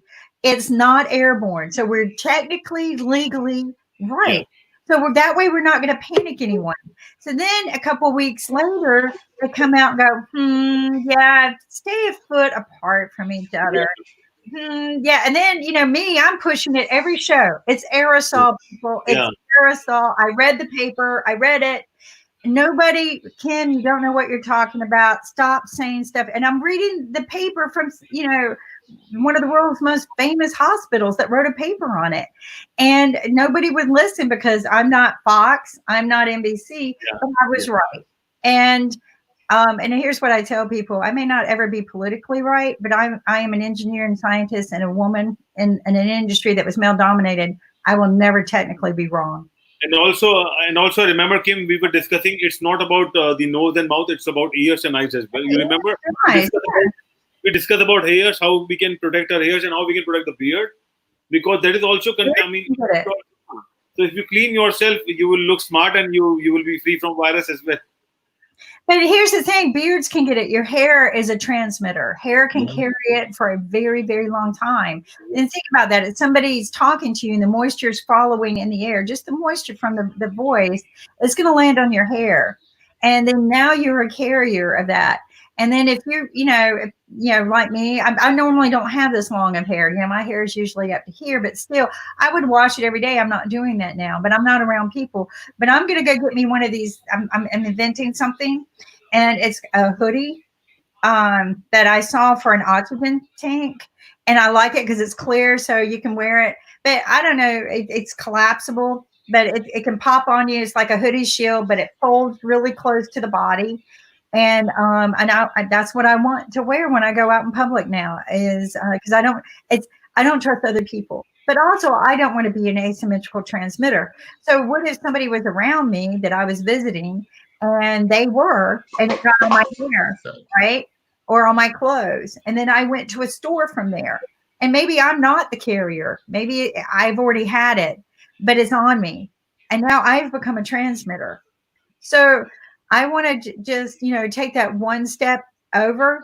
Things like that can be wiped down several times easily, a whole lot easier than our hair. It's like Ann Kit said, I think everybody started shaving their beards after we had that talk that it can get in the beard. How often do you wash your beard? So, some common practices I've noticed with my son who has a lot of hair, and he's up in New York, is that, he's wearing the masks and, he calls it outer clothing when they go to the store. And they mind their rules, if they're up there, they have to. If you don't, a lot of people can die. So they mind the rules going to the store and everything one at a time and stuff like that. And then he comes home. He has an area at the house. As they enter, they take their shoes off. They take their outer clothes off, right? And they sanitize themselves really, really well. So the outer clothes stay in this room. This is where this room, because it can sanitize itself, right? If you know how to do it. Or I gave him the idea of using a steamer, right? From the iron. If you've got an iron, use the steamer. Or we have a steamer at home because I don't like to iron. I have this steamer. And I'm like, oh my God, I can use this now to sanitize everything. He's using it to sanitize his mask, right? Because he made reusable masks. But these are things people are not paying attention to, that you're a carrier, even if you're not a symptomatic carrier. And we know we can be asymptomatic carriers if we get it. You become contagious on the day of infection. But our bodies are carriers. Our bodies are transporters. Kim, and I might have the title wrong, but do you remember this TV show? It might have been a movie, an American TV show or a movie. Because this is what this is reminding me of more and more of. I want to say it was called Boy in the Bubble, but it was basically about this person that because they were very sick, and I forget what their sickness was, and they couldn't necessarily have contact with people, that they had to live like in a spheric bubble. And I think it was based on a real life case and everything. So this is what this is reminding me. More and more of us are having to become the boy in the bubble and live in these kind of environments that are try to be as safe as possible. Even though I'm not going to lie, I'm not the neatest person in the world. So I'm actually, as I'm talking to y'all, looking around saying, that needs cleaning. That needs cleaning. Okay, that's already been cleaned, but that needs cleaning. There you go. This is what we need to be. You remember this? Did you ever watch this? I did watch Monk, and Monk is a similar show to Boy in the Bubble. I used to love watching Monk. Kaiser, he had his assistant always had to carry these around, right? Yeah. And if you notice, he would shake someone's hand. He would never shake hands before he met her, but she convinced him to. She would hand him a wipe, right? So this is what I tell people, maybe this is the way we need to start living. Or I don't believe in a bubble living. This is what I believe is we have a situation, all right? And it's like anything else. If you had cancer, right? Mm-hmm. Early detection of cancer. If you can get early detection of cancer, you can possibly survive it, right? But if you don't get early detection, the odds are you're not. And so, or even in a disease or a fire, early detection of a fire, you can put it out and then you don't have forest fires. People just don't like that attitude, especially our government. They are more reactive instead of proactive, right? Again, it's like you had said earlier, unless people see it, they don't believe it. But my thing is you don't see God, you go to church every Sunday. All right. So, it's just, people have a weird warped sense of self-righteousness. All right. I am self-righteous in my religion. I believe in God, even though I don't see him, because the Bible says just because you don't see me doesn't mean I don't exist. All right.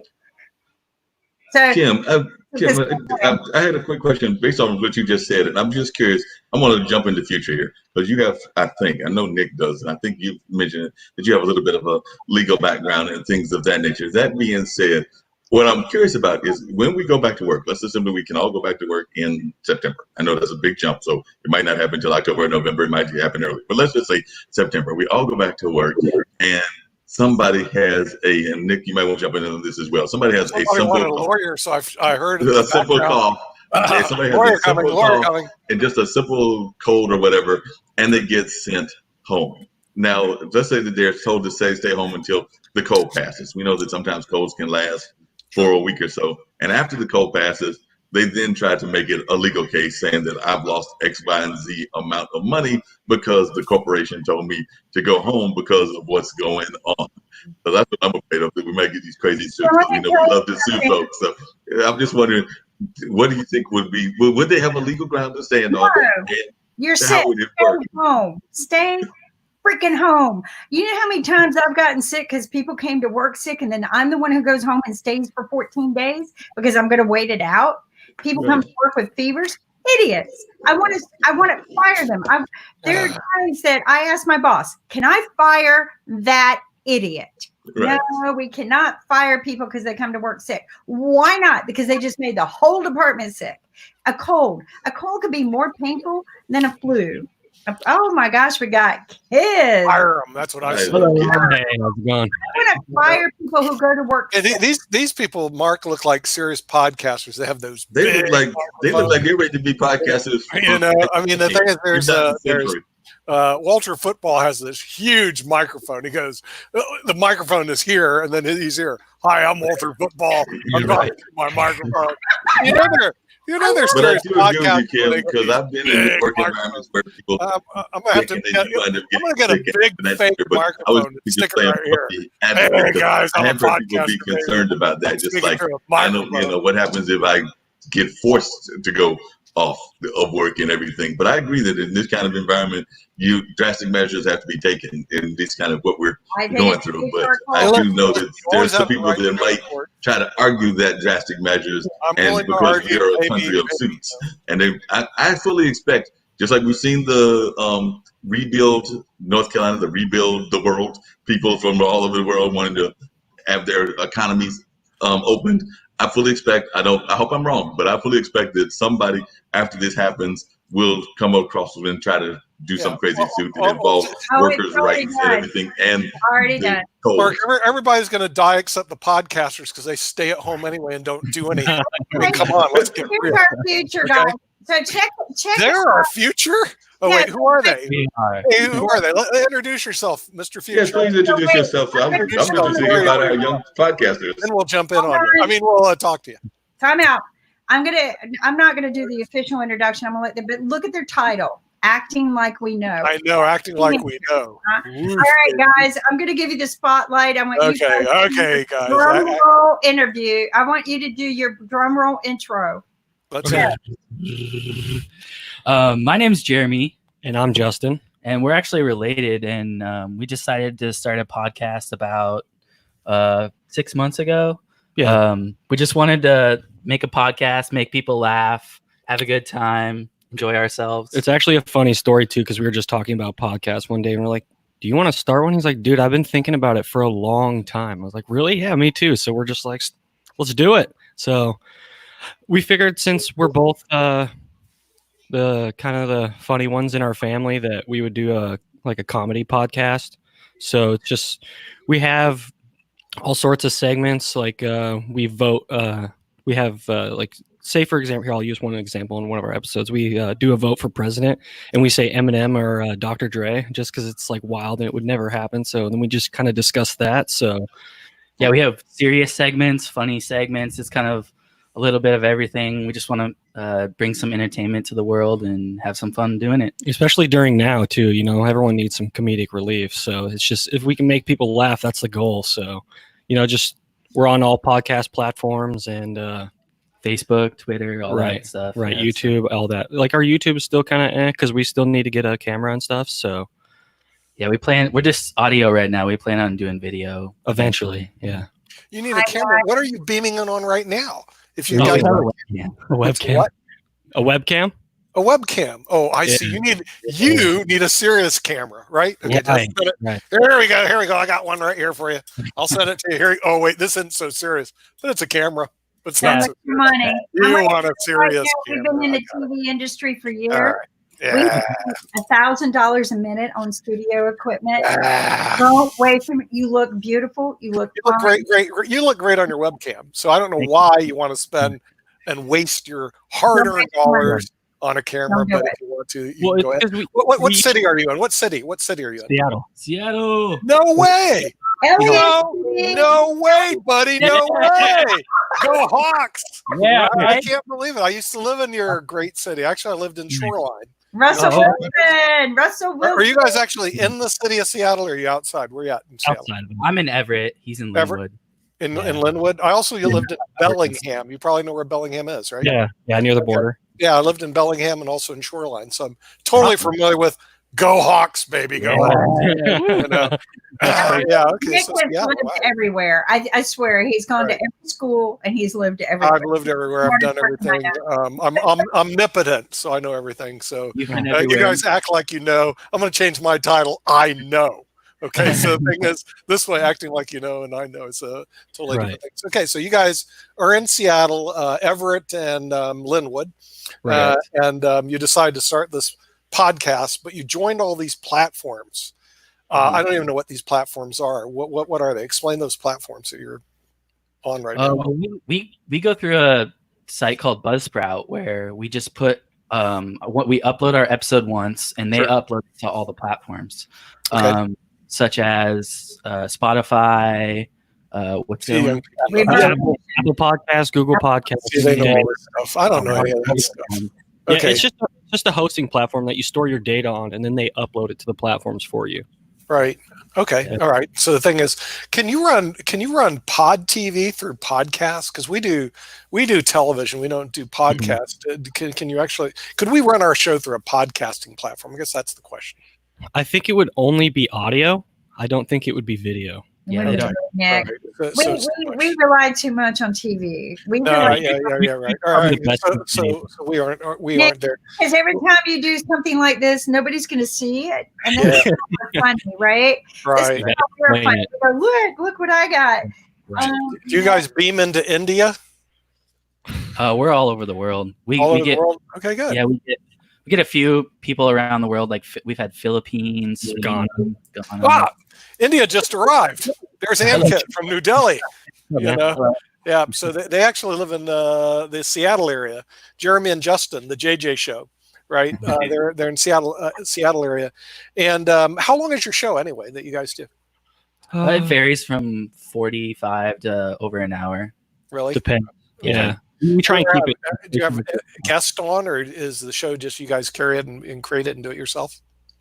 We've had a few guests, but right now it's just we wanted to get comfortable, just me and him talking to each other. You know, like you mean you guys aren't comfortable talking to each other right now? You guys hate each other.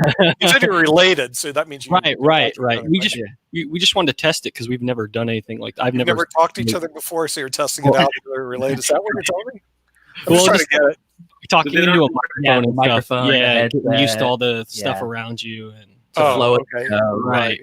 Because our first few episodes are pretty clunky, but it gets a lot better. Oh, are they absolutely horrible? So we can broadcast them on IBM TV. I wouldn't say have some horrible material. And would it embarrass you? Could you sign over the rights to us so it'll embarrass you? Then we become famous. I can use it to, bribe you and stuff like that. They are learning what you and I learned how to do when Nick and I first started working together. But we learned to talk together, and it was really weird because eventually people we talk over together. And it's like you learn to feed from each other, right, and gain and everything, and your conversations go like this, but you learn to listen. See, that's the important. What? That you learn. Yeah, no, you talk over people all the time. Come on, Kim, you talk over people all the time.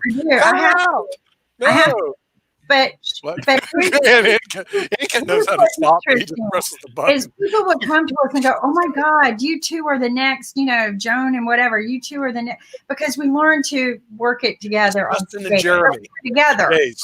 Mike and Mike in the morning. Justin and Jeremy in the afternoon. But we don't do that now. But we would sit on stage together, and But now it's harder when we're like beaming in like this to kind of feel each other's mood and how. Not so fast. Counselor calls me counselor all the time. But how do you guys pick your topic for your stream? Yeah, topics. We kind of just write a ton of stuff in an outline, and then we'll each go through and just pick what segment we want to do and what specific things we want to talk about within the segment. So there's no general theme to the episode. It's kind of just, hey, let's talk about this. This sounds fun to talk about. I think our viewers would like this. So it's not one thing, but it's many things. Yeah. So let's get you guys just a little bit closer because we're getting half. You got to get a little bit closer, and you get real close. I know you hate each other.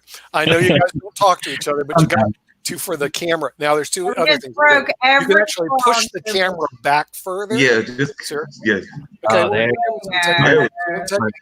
Okay. And forget spending a lot of money on the camera. Well, it's just because we sit across from each other when we record. Yeah, so we have two desks. Oh, and okay. Look at each other. Yeah. Yeah. Now there's another thing you can do is so you can actually have two computers, and then you can do. As a matter of fact, I can log in my other computer, and you can see two of me. So another thing that works, and we have a lot of doctors beam in from all over the world on this because this is 4K. So it doesn't have to be the Apple, but the Droid is 4K.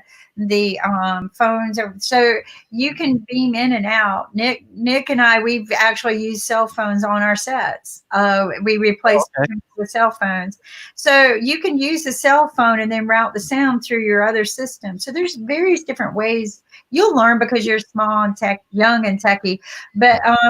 That actually, I was just sorry, Mark, fellow podcaster here. How old are you kids? And how, I've heard that y'all started relatively young, but I was just curious as to how y'all were. I've been doing it for about 6 years with a partner of mine, but I've done radio since I was a teenager because I started radio when my folks started a radio station when I was a preteen. I think I was about 13 or 14 at the time. So definitely can relate to young folks getting involved in radio and podcasting. I'm actually in my late 50s now, but can relate to being a youngster and doing radio. So I'm just curious as to how old the two of you are.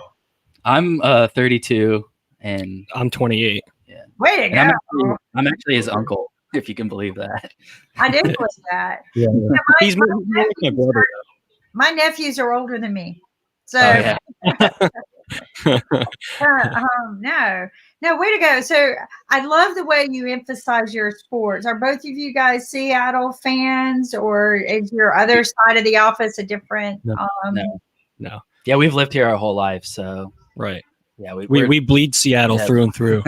Yeah, y'all caused me a little bit of troubles, by the way, because I'm here in Durham, North Carolina, which means that I'm a Carolina fan. I'm also a fan of the Vikings, so Seattle definitely hurt us a couple of times as Panthers, so we can definitely relate. And Minnesota has also been hurt as well, so definitely a Vikings fan here, long-time Vikings fan. Have you guys ever heard of Walter Football? I've heard the name. So he's a famous podcaster, 6 million fans. He actually switched over to IBM TV last year, and he asked me to be on his show. So I was his co-host on fantasy football. So that was a lot of fun. But do you guys ever talk sports? We do. Yeah, all the time. We kind of just sprinkle it in there, and sometimes we'll have like sports trivia and stuff. So we test our general knowledge on it sometimes. So give us an example of some of your sports trivia that you might ask, because that we may or may not know the answers to. Where like who's won the most Super Bowls or like World Series and stuff like that. Most Super Bowls, that would be New England, right? And the Steelers. Yeah, they're tied. Okay. At 6. Yeah. In the Super Bowl era. I got to hold the Super Bowl trophy this year. Awesome. The Lombardi. I hold it. Right. It was fun. I was just kind of working with some of their outreach programs, and we were up there with the Super Bowl committee because that changes every year. They have a Super Bowl committee, and we were meeting with them. I wasn't even expecting to get to hold it. I saw it in the case, and just walking by, the guy goes, come back here. And they take out white gloves, right? And you have to wear white gloves. I'm shaking. They got this linebacker kind of guy coming over to hand it to me, right? And I'm shaking.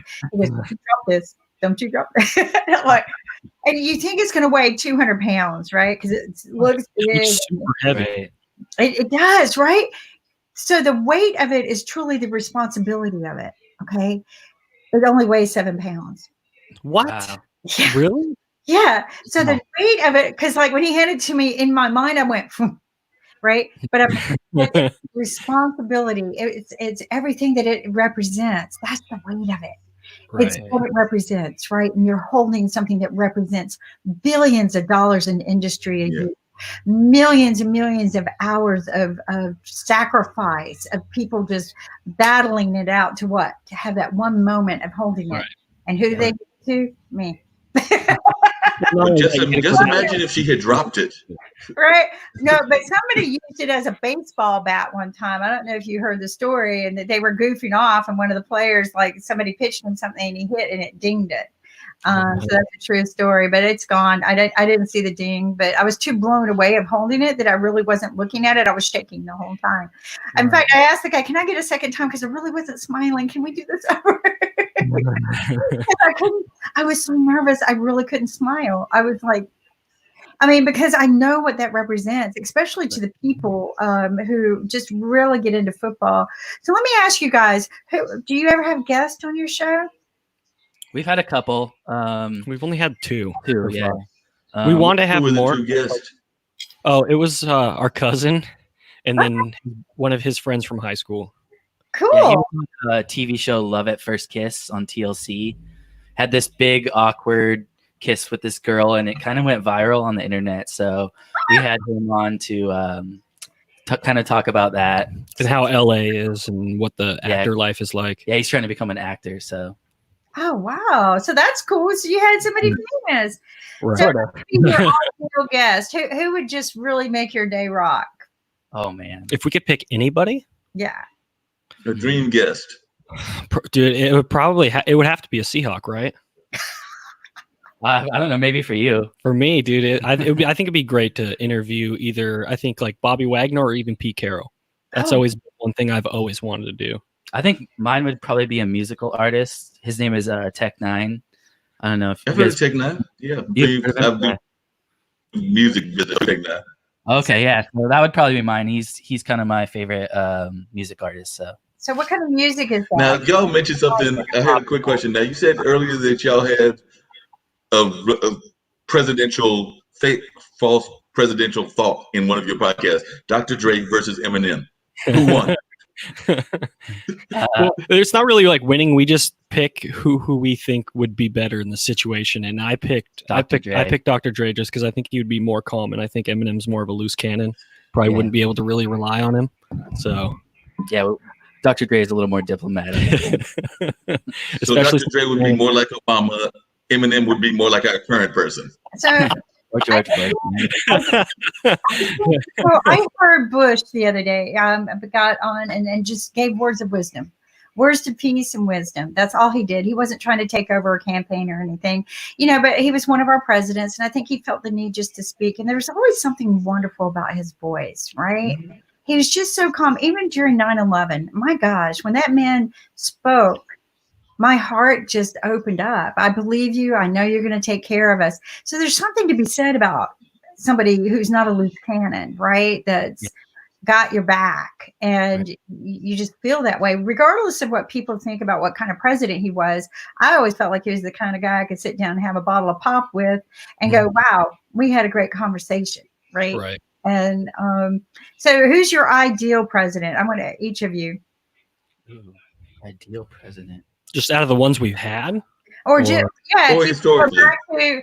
Back to one we had, or somebody that you think is ideal moving forward, because it's your future, not ours. Yeah, I would say Mine's over. I would say an Abraham Lincoln kind of person, someone who comes along and does some really good stuff and changes the world for the better. I feel like. Okay. Yeah. And doesn't get shot. Doesn't get shot. Yeah, Kennedy got shot too. So. Yeah, the great guys do get shot, don't they? Right. Seems like that. I think so. What about you? I would probably have to pick George Washington because he never really wanted the job in the first place. I mean, it's kind of like a cliche answer, but the thing is like he was a general. He didn't want the position. I think some of the best leaders are the people who don't want to lead. Well, I think it's right because they're not demanders; they're commanders. Right. And they just want what's best for everybody else. Exactly. No, It's both interesting that you mentioned George Washington, because I would say the same thing about Dwight Eisenhower, because I don't know that he wanted the job, and he was a general also, and so Right. there were some things. I mean, some things came after him, and of course there were some wars involving him, but I think that he might have had some similar things to George Washington in the sense of being that military kind of background. So Right. I think it helped. Did you watch that series, Designated Survivor? TV Survivor. Did you ever see the TV Survivor? Oh, yes. Yes. Yeah, we watched So it. that guy was not in the Senate, and there was an attack on Capitol, and then all the senators would die, and suddenly this guy was a designated survivor after a lot of people, and he is the new president of the United States. And the way he runs the country was different from what the politicians run, because he's not a politician, but he was forced to run it because of the situation. And it's a beautiful series, and I think you're correct. People who are not politicians, if they get a chance, they can run it in a much better way. Because they have a clue that what's required and what not, and they don't think politically. They think about the current situation, and then they deal with it.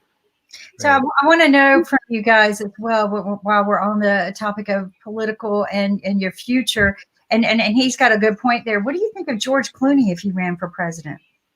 George Clooney. I don't really know much.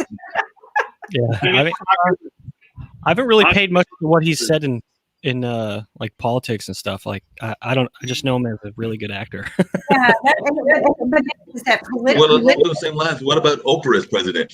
There have been people that have been trying to push her into running. So what do you think of Oprah as president? I don't think she will, man. I think she's too comfortable where she's at. Why would she? That job gives you so much. Like, she's already comfy. She's got what she wants. She's got all of her money. She's got her show. She's got her influence. Why would anybody want that job? Exactly. I mean, come on, you got to be out of your bloody mind. They know. They know.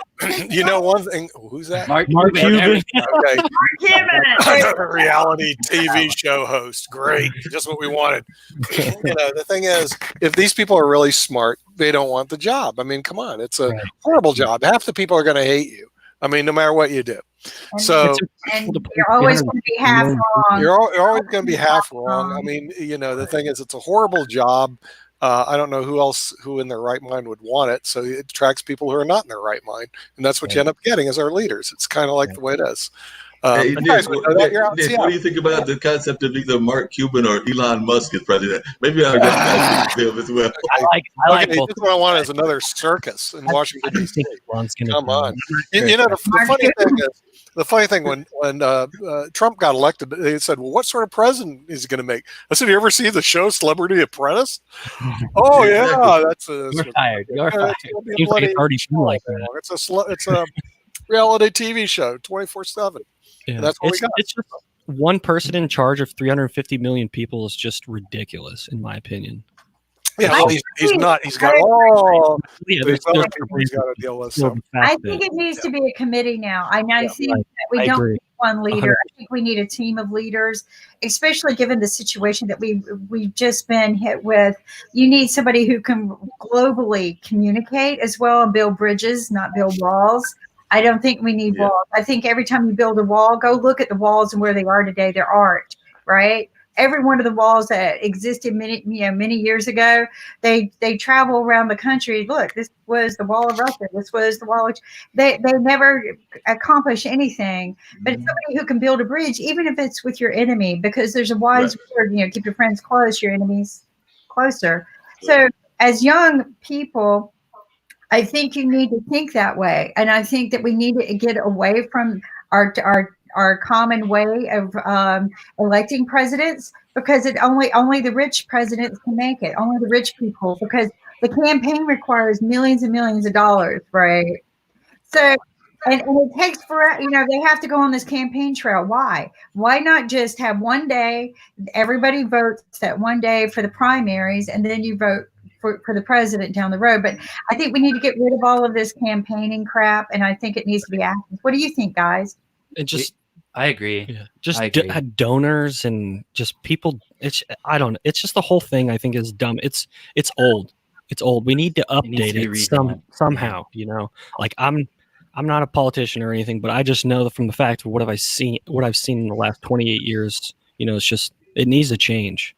This fact that You can just keep donating money to this guy, and then you just have an agenda. Now, what do you think about the concept of maybe even running for office yourself? Here I'm in Durham, North Carolina. We've got a rapper who's actually nationally known and world known, and he's ran for city council, and I think he ran for state senate. Yeah, state senate or state house, but he definitely ran for it was either city council or mayor. But Pierce Freelon has run on the local level. Josh Gunn, who's a rapper, ran on the local level. So just as local celebrities, do you think you might run for office in Seattle?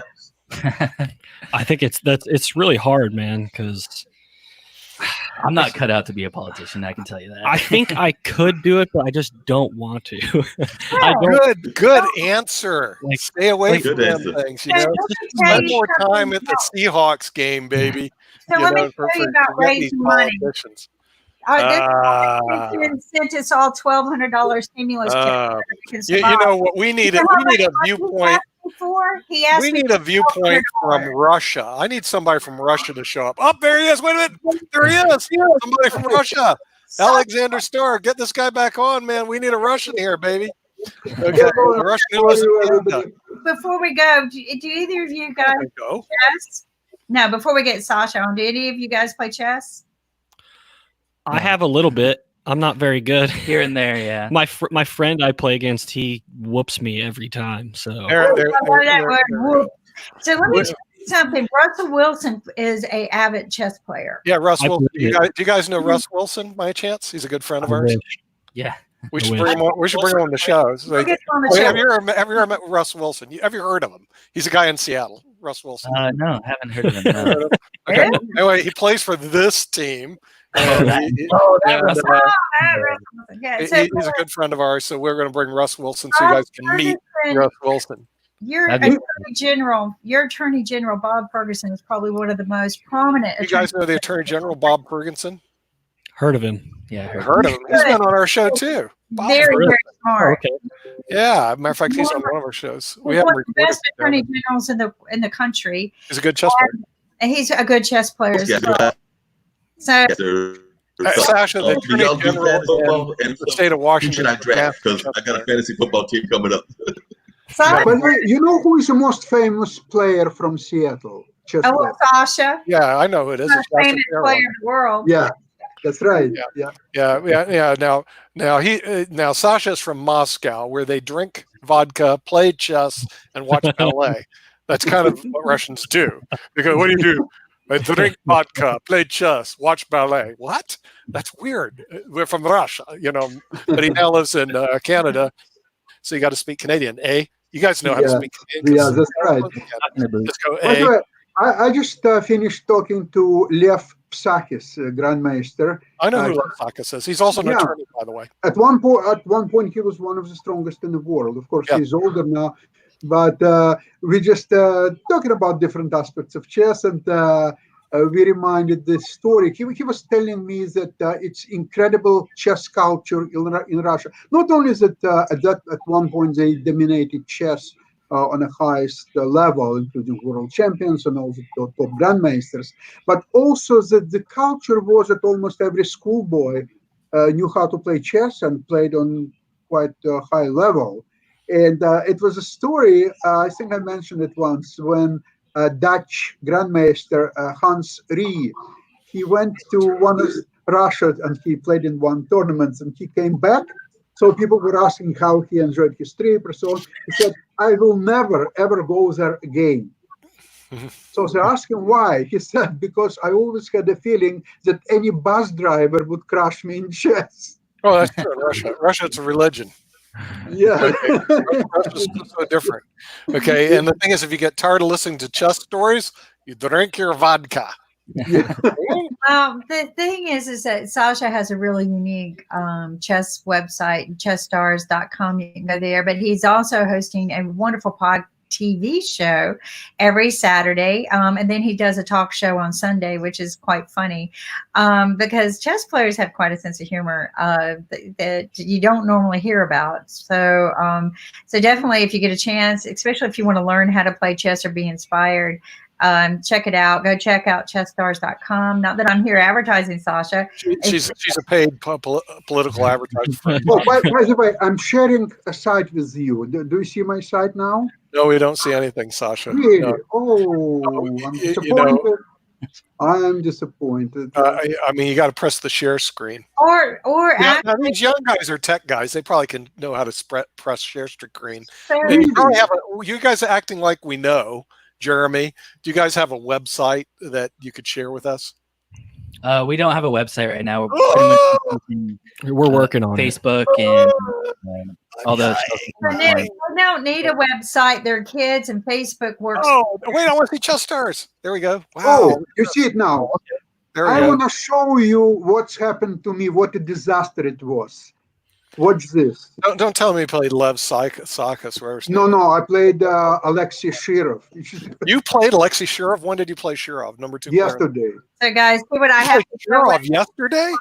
Yeah. Are you kidding me? Oh my God! Yes, of course. Do you see the board? Yeah, we see the board. You're actually going to show us the game? You versus Yes, I will Shirov? show you. It's only 10 moves long, so it's Oh, not. it won't take long. By the way, for the audience who doesn't know who Shirov is, for you Americans who are uneducated when it comes to good chess players, not like the Russians, Alex Shirov from Latvia, I believe it's from Latvia, Yes. was ranked number 2 in the world at one Right. time, is now taking on Alexander Starr from Moscow, who was never ranked number 2 except in drinking vodka at a local bar. Then he got the number 2 ranking because he was pretty good at it. And so this match apparently is going to last 10 moves, so it won't be very, very long if he can find it. So Alexei Shirov played e4 in the first move. I answered c5. Well, the thing is, I can't see move the pieces. Can Well, you move? you have to. So sometimes when you pull up, go to your website and hit the recycle button, and it will show the moves. Really? I ran into this problem with several sites. Yeah, sometimes you just have to go back over, hit the recycle button. And I'll then provide color commentary because I know the game, baby. I'm good. Okay, this is Alexander Starr, the very low-rated Alexander Starr, head of Chess Stars, versus Alexei Shirov, the former number 2 rated player in the world, and we're going to see a real crush. You're going to see his ego explode. Please don't laugh at me because now my wife, she couldn't stop laughing for 15 minutes. No. I just want to see the game, man. First of all, to get a chance to play a number 2 player in the world is unbelievable. I can't believe the guy even would talk to you because you're like top player in the world. What are you, a peon? Subhuman. I'm number 2 in the world. Goodbye. Wait a moment. And the fact that he even had a conversation with you is so. amazing. Nick, it sounds like you're trying to say that it was Pee Wee football versus the Seattle Seahawks. Yeah, that's basically it. No, I think the distance is greater, really. So Sasha, I want to see Sasha's ego get splattered all over the board by Shirov. Sasha, I got to get this thing working. Go to the web search engine where you got this up, and just hit the recycle button. Do I have to do it? Do I have to do it? Get to the game. I want to see this 10-move murder. By the way, you guys in Seattle, there's a guy named Bill Gates. You ever hear of him? Seattle dude. Okay, Yeah. Bill Gates. I just want to make sure because Bill Gates lives in Kirkland, though, doesn't he? No, he actually lives in Medina. He lives in Medina. Which is where all the rich people live. Yeah, right. Okay, all right. I know where Bill Gates lives. Come on, man. Nick, we're supposed to know Bill Gates because Bill Gates also has a tie to North Carolina. I wonder if they know what that tie is. What? A Mai Tai in North Carolina? No, Bill Gates has a tie to North Carolina. He does? Bill Gates? What does he do here in North Carolina? Oh, I do know his tie in North Carolina. I'm sorry, because my wife's aunt and Gates's mother were best friends in Laurelhurst, a place called Laurelhurst, which you're familiar with because they grew up there. But Melinda Gates went to Duke. Melinda Gates, actually, that's Italian. She actually went to Duke. That is true. Anyway, they're holed up in Seattle now. So, and if you guys aren't familiar with it, Bill Gates on international TV played a guy named Magnus Carlsen, the number 1 player in the world, and he got crushed in 90 seconds in about 10. Crushed. Sasha, did you I'm Magnus Carlson. Horrible. It was like unbelievable, but that's the difference. But Did you figure it out? come on, I was tell me, the so Alexander Star versus the number 2 player in the world. This has got to be something. So You know. do you see Come the on, board? Alexander Star. I No, see do you the see the board. board? You just need to I can recycle see the board, but you need to recycle it so I can see the moves. Come on. because Yeah, it I'm will not seeing the moves. automatically pick up the moves once you hit the recycle button. Yeah. Kim, get over to Russia and help him out. I can't. When he's showing the screen, I can't dive in and do that. But I tell you what, can we get back to this in a minute because we got another guest all backstage because I think We have young somebody guys need to meet Kevin. Kevin Godey's on it. Oh no, we're gonna bring Kevin. We'll send Alexander Star backstage. Well, me and Alexander will go back, and Kevin and these 2 young men, because these 2 young men might be interested in seeing a real comedian who is doing similar to what you're doing. He's reaching out. Hi, Kevin. Hey, Kevin. Wait. Lost Kevin. Get him back on here. Get him back on. There he is.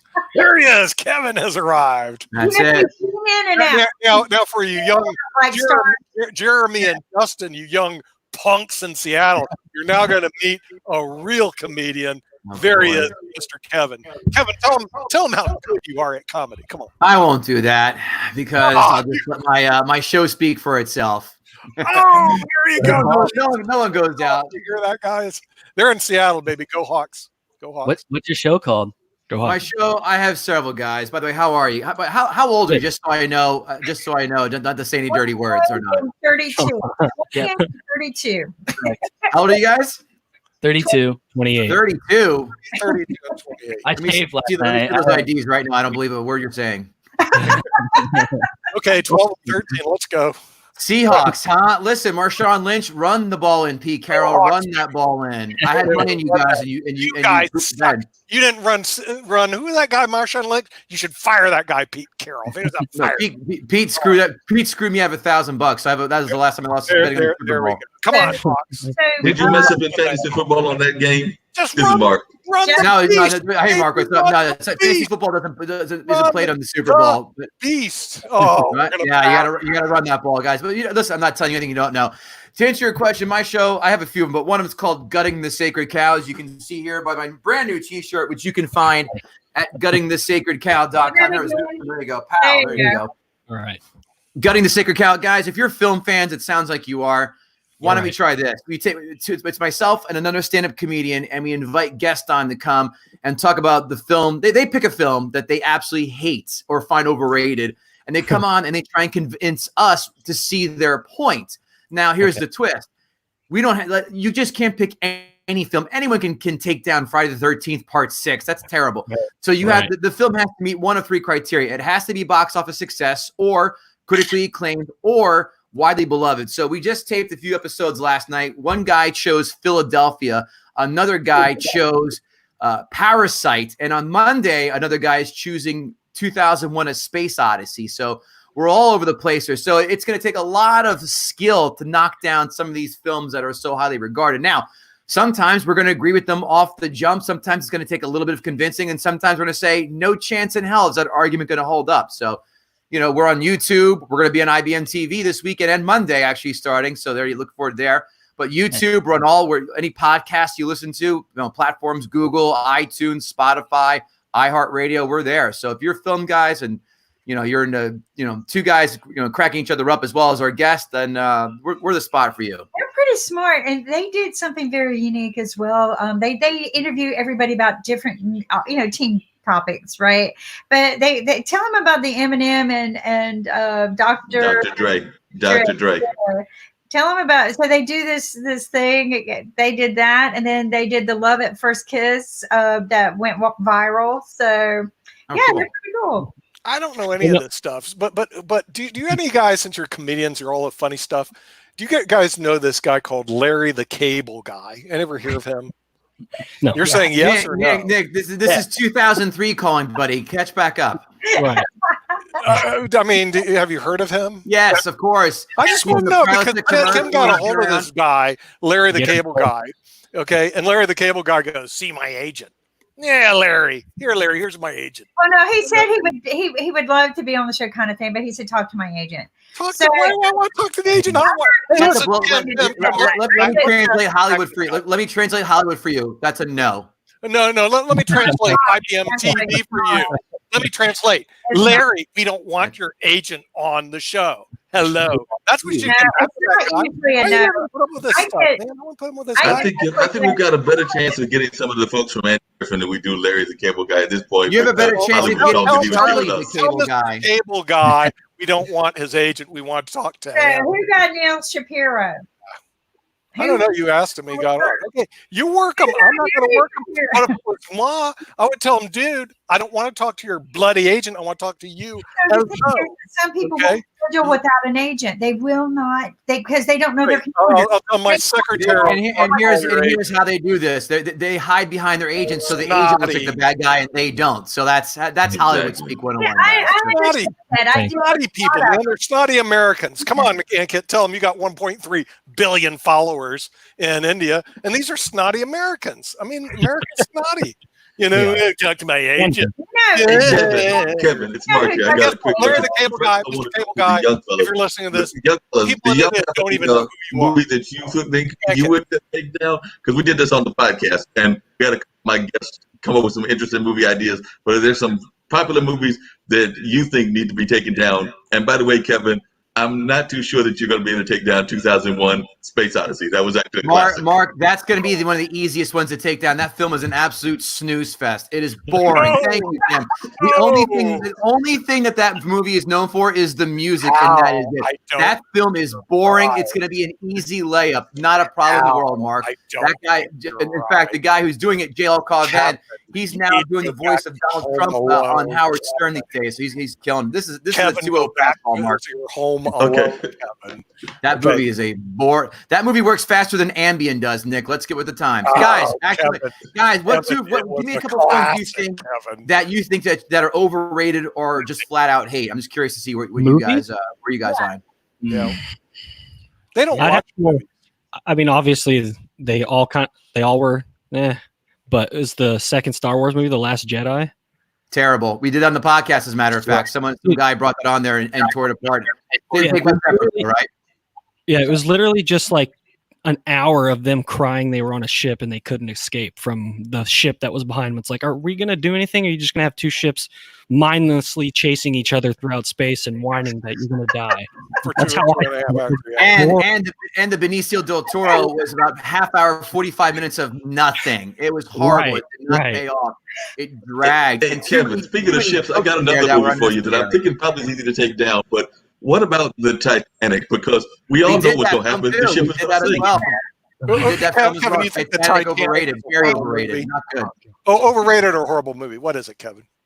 It's beautifully shot, but it's good. We'll set it right there. Okay, guys in Seattle. Now that he's admitted that, what do you guys think about the Titanic? I was actually thinking that when you get asked the question, so I wasn't going to say it because I thought everyone liked it. But of course, everybody liked it. Come on, no, not everybody liked it.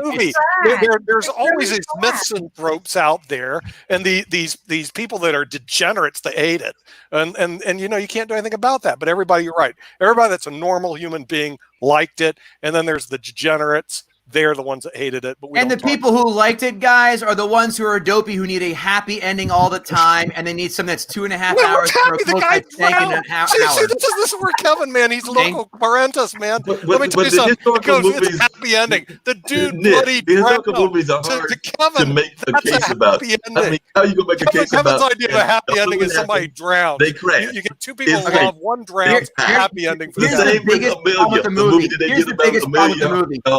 She's on the piece of earth, but she can't move over for Leonardo DiCaprio, so she lets the love of her life drown. Oh, and by the way, she holds on to the necklace, which could have put her grandkids through college. But nope, let's just drop it to the bottom of the ocean. That's a great idea, right? Her boyfriend drowns. He drowns in the middle of the bloody ocetion, and Kevin and his sick She couldn't move over. The ending. The way he drowned. One foot. She loved him so much she couldn't move over this one foot. What I gotta put up with this, and that's it. Out. I agree with you, Kevin. I felt the Thank same you. way. I would have held on to What? him. You think that's a I happy would have ending? liked You him. kill the dude and it's a happy ending. Oh, I gotta have No, it's on another a drink. bad movie. She's saying, Nick, listen That up. necklace would have hung around my neck, or I would have sold Sell it. Sell, and buy Amazon stock. Come on, Hey, Seattle guys. Kevin, Tell them what to did you sell think about that the stupid movie about necklace and Amelia buy Earhart? Amazon stock. Come on. Say that again, Mark. What did you think about the movie about Amelia Earhart? I think that was a commercial success as well, but it went nowhere. Oh, he thinks it was a happy ending. She dies. I never starving to saw death on what an movie about island. Amelia That's a Earhart. happy Is ending this for Kevin. a wide release film or is it a Hallmark film? I don't know. It might have been more of a Hallmark film, and y'all Yeah, don't do it. Hallmark films don't make the cut here, guys. It's a documentary. So let's talk to these young kids Sure. about some of these movies. You know, what do you think is the all-time great for your age group right now? Oh, the great movie. What is an all-time great movie? Guys from Seattle, Justin and Jeremy. The great All-time- movie. I don't know. One of my favorite movies was the second Batman from Christopher Nolan with Yes, 100%. Top I love 10, buddy. Right with you. Right. It was fantastic.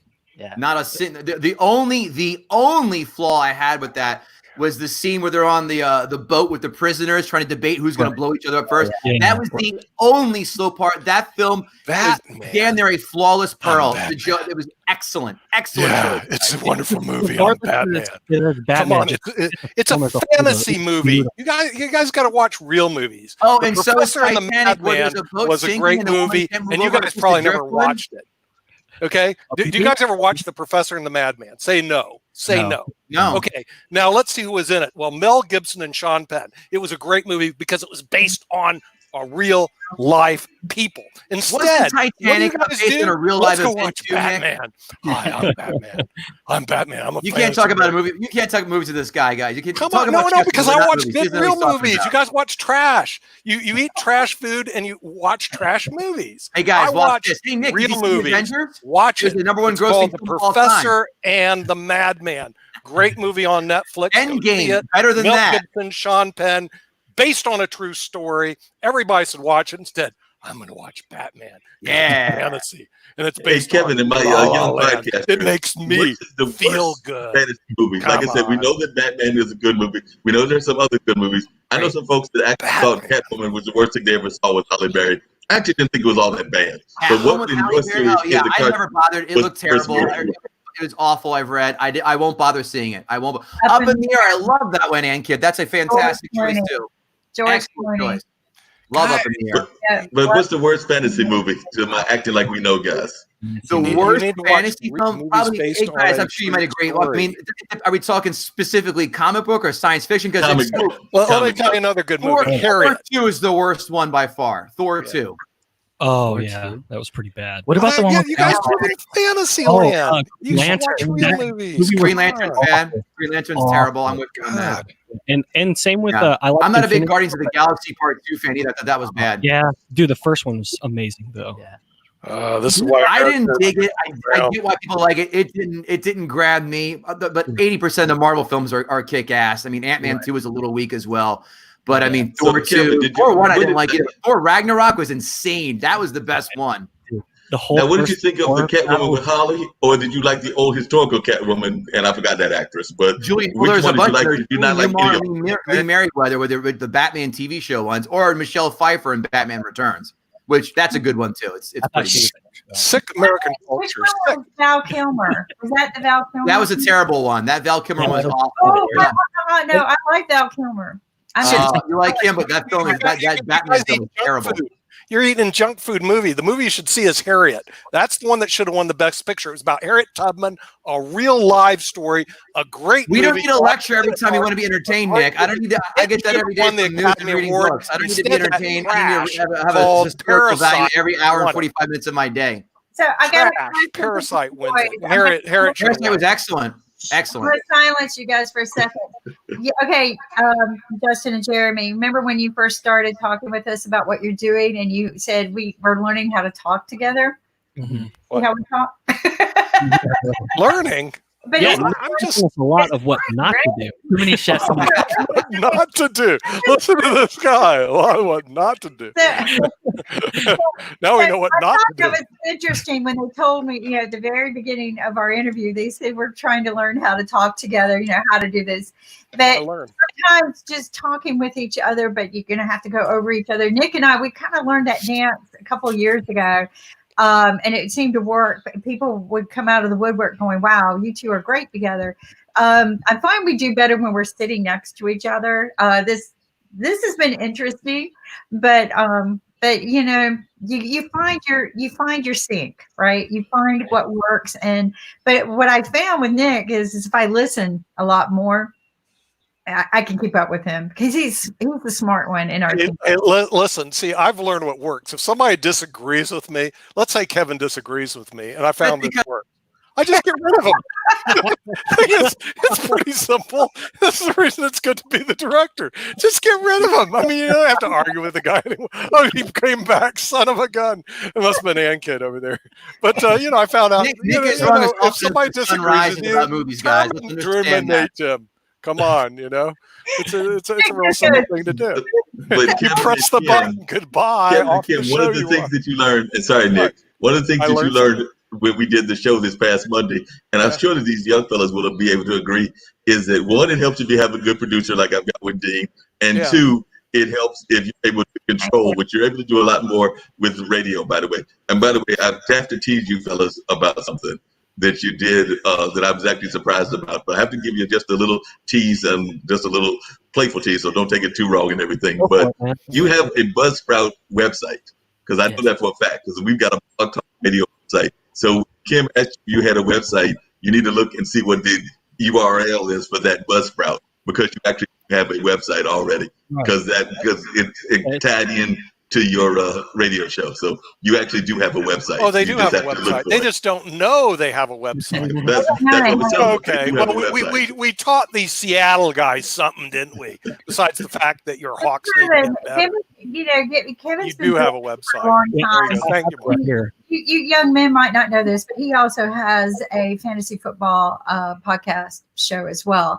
And I guess maybe eventually I'll let him join my fantasy league. But take all your money too. I can't wait. I have to pay for Christmas presents right now. It's a challenge, you know. Kevin, you're not taking our money. I'm taking it. Yeah, good luck, Mark. Let's see what you got, pal. What would you recommend to these? So you've been doing this a long time, a lot longer than Nick and I have been in TV for a long time. But you've been doing the podcasting and stuff like that. Oh, check it out. What is that? That was the website. They found their website. They didn't even know they had one. To them to get really to build up, to kind of get things going. Because I always say be consistent, be on time, be where the viewers will rely on you being there, right? So be consistent. But what are some other things that you would share with them about just getting a podcast going and communicating to your viewers?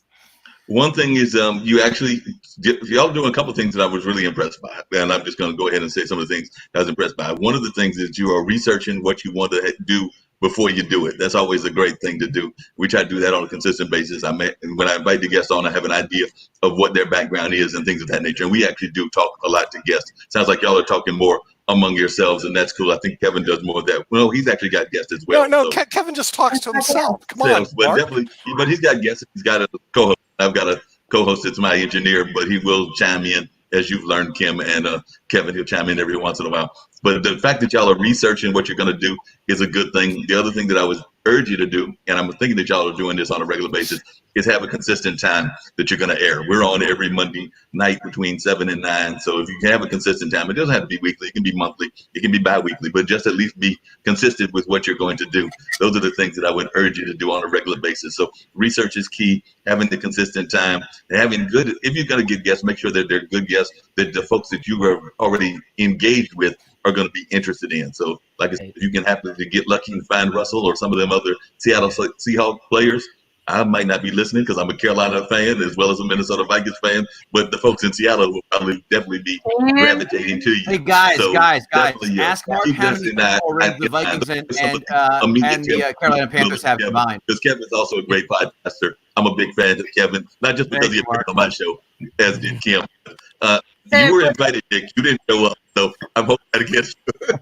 I'm pretty consistent. I'm consistently don't show up. Okay, I consistently show up late. Yeah, I'm talk to his agent. Okay, who's my agent? I said, talk to your agent. Yeah, you got to talk to my agent. Okay, come on. You got this down. Kevin's helping me out finally. Okay, you got to talk to my agent, and then maybe after I get that big check, or Ankit sends me money, maybe my appearance will actually take place. Maybe I'll show up. Okay. The other thing before I get to Kevin, there we go. That's what I love. Baby. Airing PSAs and or trying to get the advertising. Because some of the podcasters are doing that. We do have PSAs that we air, and occasionally we have some people that are helping with advertising. Now, some of that is in-kind advertising, meaning that I do them a favor, they do me a favor, and we're still trying to negotiate some paid folks. But I was just wondering if y'all are doing any PSAs in terms of public service announcements for those that are listening and wonder what a PSA is, and also if you're doing any advertising. The only advertising we do is on social media right now, just posting our episodes, what it's going to be about, trying to get people to listen. We just launched it in January, so it's really, really new. So. Yeah, we only have 28 episodes, 2 episodes a week. Yeah, Mondays and Thursdays at 7 a.m. is when it uploads. So we've been sticking to that for until I got the coronavirus. Wait! One of you guys had the coronavirus? I had it. Yeah. No way. And you're sitting next to him. By the way, socially distanced guy. Socially distant. Yeah, I'm not exactly seeing 8 feet between y'all. Yeah. Okay. You got the coronavirus and you didn't. You're sitting next to this guy. Is this a Seattle? He wants it too. Oh, he wants it. Okay, you got to get the coronavirus. Nick, they beat the odds, but share with us a little bit. Now, I forget which one's Jeremy and which one's Justin. I'm Jeremy. Jeremy. Okay. So share a little bit about your experience. And did your parents kind of like cut you off and, you stay in your room? No, they did that before he got the virus. They cut him off. Okay, no, but after they got the virus, what'd they do? Since he already Actually, I work at a pharmacy, so I was working. Distribute it to everybody else, right? Well, a few other people at my work got it before me, and then we didn't. It was still at the beginning of everything, so we weren't wearing masks, we weren't doing all this safety stuff yet. Yeah. But then I came home. wasn't too bad of a sickness really for me. I didn't get much of the chest stuff or really bad cough. It was just like a mild flu, moderate flu. But it did last quite a while. And my mom's almost 70, so I just stayed in my room for basically 2 weeks, just going to the bathroom, and she would bring my food and put it on a little plate, and it was pretty rough. The quarantine part was the worst part. Yeah. Really? Yeah. Why was quarantine rough? What's the problem? Just sitting and watching Netflix for like that would be a problem. It's not fun. Yeah. You could listen to Kevin. Wait a minute. Time out here for a second. I just did some of the math. One of you is 28. One of you is 32. And you just said your mom is near 70. So that means your mom was like a serious late life parent. Yeah, it was a big mistake. Huge mistake. Oh, you were a big mistake. Is that what your mom tells you? Because I'm thinking that means you came around when your mom was like in her 40s, late 40s to that. Best mistake in her life, let me tell you. They may joke with you about it. It was the best mistake of their life. So you're oopsie 1 and you're oopsie 2, right? Yeah, oopsie 2. We're not brothers. No. They're not brothers. They're uncle and nephew. Related somehow. All the people in Seattle. Uncle and nephew. One's the uncle, the other nephew. They all know each other. And I believe it because I've got nephews that are older than me, so I believe it. So if you are brought into life later and compared to all the other people in the family, you can have uncles older than you and aunts older than you. So or not older than you, younger than you. So same age. You can have your aunts and uncles the same age. I've got a few nephews that are older than me. So there you go. And then they're in Seattle, and everybody's different over there anyway. It's a very strange place. I mean, incredibly strange. I had to leave. Countries coming to our state. So what? Everyone all over the country is coming to our state. Why would they want to do that? Because of Amazon and Microsoft jobs. No, the jobs are actually coming here because a few of us are in North Carolina, and we know we got Amazon headquarters popping up left and right in North Carolina. There's like I think they turned the whole mall into like Amazon. Like having Amazon's owner living in your backyard. Kirkland turned into this huge high tech. Everybody wanted to live there. It's the epicenter of the disease.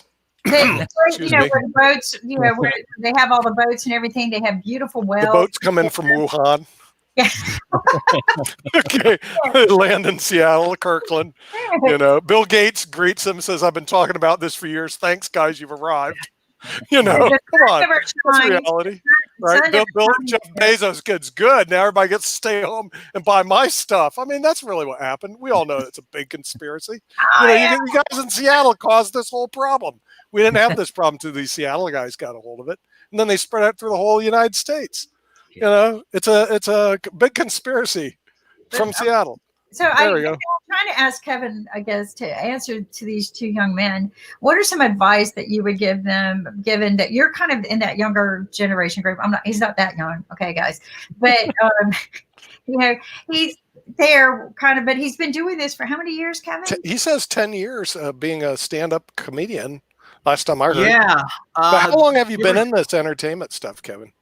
10. I guess. Well, the podcasting a lot less, and so it's been also for the shows. I guess watching comics and Amazon video is 4, 5. It started on YouTube, then it got to Amazon, so maybe 4 or 5 years. I have to do the math, whatever, one of those. So I guess really doing this kind of stuff, let's just say 4 or 5 years. When I started with watching comics, and then I did fantasy football, Jibber Jabber. I shot a couple other pilots. I'm going to put on the back burner for now, and then get these other 2 things out. And the podcast we just started in October of this past year. So it's don't expect things to happen fast, guys. That's the advice I have. Mark, what sort of advice? The worst marathon you can ever imagine. Mark, how long have you been We're going on our 6th year of doing it, me and Dean.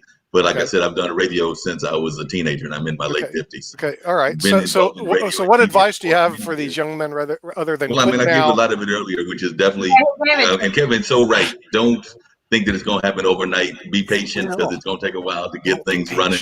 So you're definitely going to have to be very patient with the way that you go about it. Definitely be prepared in terms of having preparation. So a lot of the stuff that I had already told these young fellas is what kind of advice I would give. So definitely, it sounds like y'all are going in the right direction.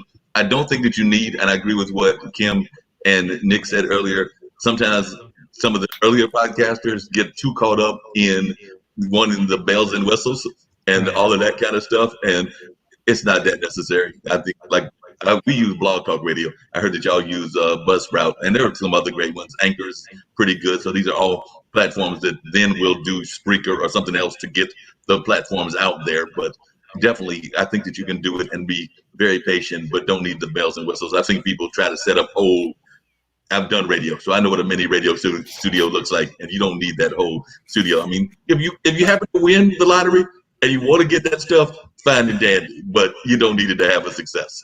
Mark, how long have you been in radio before you got into podcasting? Oh, well, my folks started a radio station when I was a teenager. Like I said, I'm going to turn 58 in July 1, so that's just around the corner. My folks, actually, the story around the radio station was I was a preteen, so I was like around 14, so it was around 1976, the great independent celebration from 1776. And they were listening to the radio. They're big jazz heads, big jazz fans. And same thing Cabri even said, I've got friends into funk music and rap, and they get frustrated with what they hear on the radio. So they were frustrated with jazz. They were like, I want to hear good jazz. I want to hear John Coltrane. I want to hear Mingus. I want to hear some of these great legends that folks may know, even some young folks like Miles Davis and stuff like that. And they were flipping on the radio. They weren't hearing it on the radio. So since they weren't hearing it on the radio, they decided to go form the radio station themselves. My mother at the time was a guidance counselor. I mean, that was her educational background. My dad had done some civil rights work as well as some work in some other kind of fields. That being said, neither one of them had a radio background. So they actually learned radio on the fly, and I learned along with them. So that being said, that's how I got started in radio at a very young age. Did it for about 11 years, 12 years while the station was on. It went off in like the late 80s, but it led to my mom being one of the first hosts for Black Issues Forum on WUNC TV and doing a lot of work in media. And my dad is also taught at UNC and Duke, so they still stayed in the field as well. So it led to all of us having careers. The only one not doing the work in the media field is my younger brother, and he actually y'all being related, y'all will get a nice kick out of this, and then I'm gonna let Kevin talk some more. But when they started the radio station, that was in a converted dentist office, so they had to turn it into a whole radio station, turn the buildings into offices, studios, the whole 9 yards. I was not a big fan of hard labor. Still am not a big fan of hard labor. So my brother went around, and he was, as a young kid, there's a 7-year gap between us. So let's say at that time that they were building it, I was 13 or 12. He was 6 or 7. He's running around hammering the nails, doing all the construction work. And to this day, even when I'm doing stuff like I'll be doing IBM TV on a regular basis, just like Kevin will be doing, just like I'm doing with the podcast, even to this day, he teases me because he's like, yeah, you might have the fame now in terms of like some regional fame or some local fame, maybe with IBM TV, eventually some global fame. So you may have the fame, but I want you to remember something. I was the one that did the real work. There you go. There you go, Mighty. He put up the real buildings that you get to blather in. I got some interesting news before. I know, Kevin, news? you need to, but I just got some news from a friend of mine that restaurants now are adding a COVID-19 surcharge. Wow. What? Yeah. Oh, we'll see. We'll see. Surge charge tax for COVID-19. Now, is this for all like of us? some Like people if you are do a going DoorDash, to they're adding that charge, they will or is be. that just when we eventually open up and go into the restaurants? No, it's being charged right now. Is this nationwide or in your state? I'm trying to look. It looks like COVID-19 surcharge. Why restaurants may add an extra fee to your bill. Yeah, So- They may. They're not going to. They want to stay in business. Hey, are you guys open in Seattle, or are you guys all closed? Right now it's parks and Jay Inslee wants to do phase 2, I think, next week, which is the restaurants and all that stuff. I think last is like nightclubs and all that. So Okay. I think they're gonna do where it's like no more than 5 people at a table, this far apart, all that.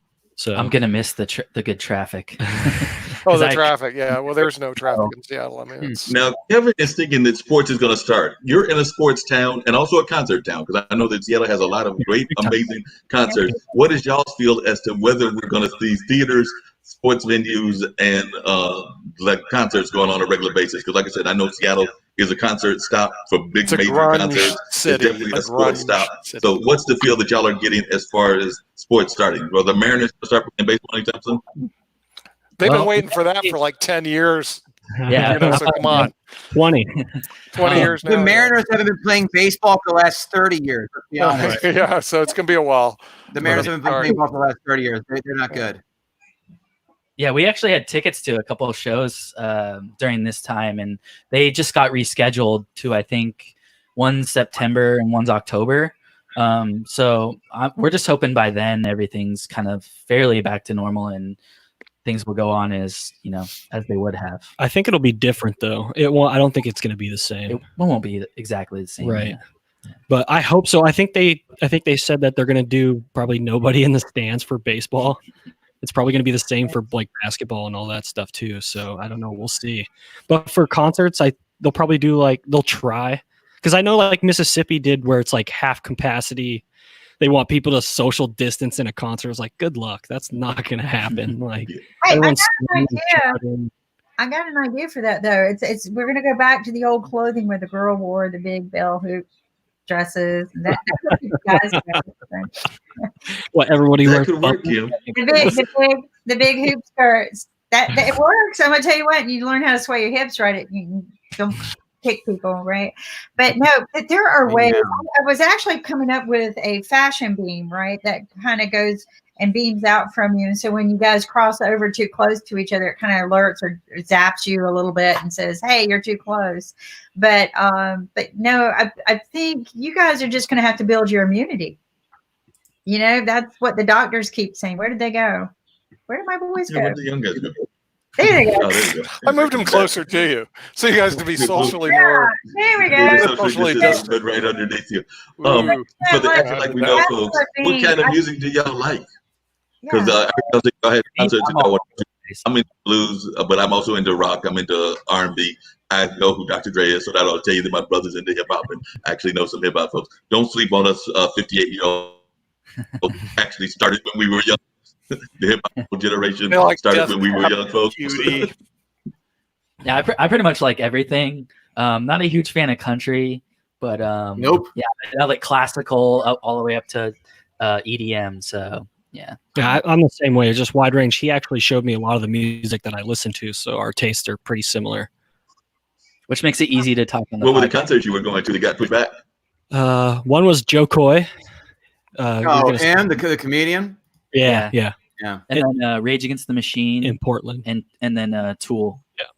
I have Guns N' Roses tickets for July. They canceled the European leg. Hopefully, they don't cancel the American tour. And I also had Rammstein. My buddy got me tickets for that. That got postponed. Yeah, a lot of concerts. And it's not necessarily the music that I'm a big fan of, but supposedly still going on. They haven't erased it from their schedule, and it's going to start in Florida.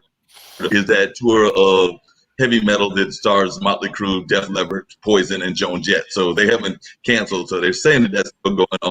And I also saw that the Riverfront Festival, which I believe is in Texas, they're still booking folks. They just booked Sheila Escovedo's, I believe, dad, who is still playing music and everything. So they're still trying to get that going on. And I won't say that's either July or August. So we'll see if those actually go on, because Texas actually had a pretty good hit with the virus, and we know Florida did. So like I said, they haven't canceled. They're still going around. But we just had a major festival in Durham, the Eno Festival, which is kind of a combination of nature and folk music celebration, that just pulled the plug. But I think they're going to go virtual. So they're actually talking about trying to do some virtual concerts, which means showing the river and then having some virtual stuff going on. You Yeah, I can't. think a lot of the virtual stuff will be happening. I know Alonzo Bowden was doing a virtual comedy, which I thought was kind of odd, but it's not good. There's a lot of those Zoom shows now. It's just not. It's not the same at all. It's not. I won't do them unless there's an insane amount of money. But I just can't see doing it because there's no chemistry. There's no rapport with the audience. I just not a fan. Yeah, it's a lot of the comedy. What did you, Kevin, and the young fellas, what did you think of the Zoom version of Saturday Night Live? Because I watched 2 or 3 episodes. Some of the episodes are funny, but some of them are horrible. So it was bad. I didn't see it. It was bad. I don't like Saturday Night Live. I haven't watched it in the longest time, so I don't know. I got a question to ask. Has anyone been watching Some Good News with John Krasinski, John Krasinski, the guy from Office, Jack Ryan? Guy plays Jack Ryan. No, I know who he is. I don't watch it. He's been doing since COVID. He decided, well, I'm locked home, so he started his own podcast. He's actually, I think it's almost 1 million viewers now, and it's called Some Good News. And every day he reports good news. He dresses up in a suit, tie. I mean, he looks very, very official, and he hand drew his backboard. Some good news. He's real funny, but last week he wanted to do some good news for young kids graduating, and so he hosted a graduation for kids. It was really, really good, and he actually, instead of doing because he was asked to do the commencement speech, which I will say I've done one for North Carolina State University in 2018, and it can be a little nerve-wracking. Even if you speak on stage a lot, because you want to impress the students. I don't know why, but you do. And he said instead of doing the speech, he decided he was going to ask each of them a question, and then he was going to do something for them. So he did a spinoff. So he got each of their questions, and instead of him answering them, he called up Oprah and had Oprah answer one, Steven Spielberg answer another. So he had all of these world famous people come in and answer their questions. It was mind-boggling to watch, right? Because he even got blown away with, whoa, Oprah's here. And then the kids would just go insane. And there's supposed to be one of those happening this week, because I think it's the 18th is the big national graduation, because I think all 3 major networks and some other folks are part of that. But it's the one that LeBron James was behind. So LeBron James has got this. And I want to say he's got Barack and Michelle, the former president, as the keynote speakers. But it involves a bunch of celebrities and everything else. It's not the same, but one of our own principals here in North Carolina, and I'll see if I can find the video. He was real smart, and what he did was he got a sign for each student that was graduating, a yard sign, and he called all his students, and he said, from 8 to 2, don't be anywhere. And he literally drove to each student's home, did a quick ceremony, graduation, congratulation, and put a sign in their yard. And I thought that was beautiful. It took him from 8 o'clock in the morning till 2 o'clock in the afternoon. Something like 400 miles of territory that he and his staff covered. It was beautiful. I mean, the students were blown away that he took the time and the energy to do this just for them. So everybody's doing something really cool. Right. And I think that's something maybe you can have graduating students on your show to kind of emphasize your local community, do an interview. Actually, if you want to, air it on IBM TV, and that way the whole world can see it. But I thought that was beautiful because if you think about it, kids and guys, adults too, think about this. We went to school for 12 years, some 13. And then your graduation day is kind of gone. Everything you build up to, that last year's the hardest. And it's like, oh, well, at least I graduate this year. At least I graduate. And it's gone, right? And, the beach trip's gone, or whatever you do with your group of people, gone. And the other thing that's really sad is like the college students that are graduating, they don't have jobs to go to this year. No. Right? So we got to be considerate in all of this and think about, and again, you two are our future. And I think it's great because I actually look at you at future leaders because you're doing something, right? That's what I tell everybody. You can have a great idea, but it don't mean a darn thing if you sit and do nothing. Right. Have a big dream. And if you're just not going to do anything with it, go back to bed and sleep. But you execute it with excellence. And I think it's brilliant. And I hope that you bring your show into IBM and air it with other people and share around the world what you young people can do, because you're our voice. And I love your idea for politics. I am so in. I will so help you campaign because I don't think we need one leader anymore. We're down with that. I am tired of it. We have, like Nick says, I tell everybody we have 18th century laws with 19th century education. Right. We're missing the boat. And when I say we have 18th century laws, we still have laws that say it's okay to hang and stone witches. Well, yeah, and then some in like Baltimore and stuff, like written in people's wills or not wills, but the house deed saying they can't sell to certain people. It's like, why is that there? It's crazy. Thank you. It's eventually there's just the common sense left our country because we all became self-entitled with what we call civil rights, right? Freedom. Well, there's antiquated laws that are in there, and some of those laws are based on just the way that Puritan philosophy that when country first was formed, not in the 21st century. Without getting overly graphic and everything, there are certain things that couples might be doing on a regular basis that are technically against the law. And if the FBI or the cops ever decide to come in, they can be arrested because they're still on the books. Are you guys into reading books? I'm not much of a reader now. I've been trying lately. So Okay, so it's not a bad idea. We actually had a book editor on today, and she wrote her first book. And books are a good way to promote yourself too down the road. A little young right now to be writing, but I'm going to recommend a really good book for you too because they're not boring. You may think they are because of what they represent, but they're actually pretty interesting because if you're going to get into talk show, and this is what I tell my son one time, is if you're going to be doing artwork and comic strips, because he was really big into comic strips, I said eventually you're going to get into political because that's where it's funny, right, Kevin? No, not for me. It's not. No, not for Kevin. But I knew that. That's why I threw that in your ball. So, but interestingly enough, one of the best books I read in a long time was called Perfectly Legal. And it's actually quite entertaining because if you're going to build your business and get rich, you also want to learn how to make your money and keep it. And that's kind of what Nick teaches. And that's what I try to inspire on our other TV show is financial fitness, which is very, very important. But Perfectly Legal by David K. Johnston, who's on one of our weekly shows. And I'm not doing this to promote him other than I truly believe this is a great book. It's entertaining, but it tells you why our system has stayed the way it has for all the years it has. Okay. Why only top 1% of the country runs our country. So, and then the making of Donald Trump. Okay. And it's just funny. It's a funny book. So, but this is why I tell people, if you want to make change, you have to educate yourself, right? You have to know what you're up against to change. And these are good books written by brilliant minds. And David K. Johnson is a tax expert. A lot of people don't know that, financial and tax expert. And he writes on these subjects, but in a very humorous way. He's a Pulitzer author, and he writes for the New York Times. And occasionally he thinks about maybe he's going to do an article about me, but he hasn't yet.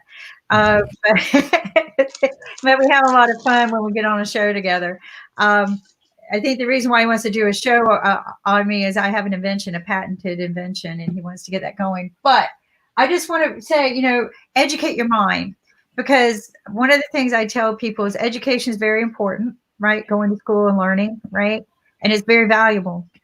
Then you have the school of hard knocks, right? Experience. And that's very expensive. Right. It's very expensive. The third option is other people's experiences. Mm-hmm. It's priceless. If you pay $20 to read about somebody else's experiences and you save yourself that time or learn something from it, again, it's priceless, right? So think about that, and try to gain some knowledge. There's some great books out there. Rich Dad, Poor Dad. Fabulous book.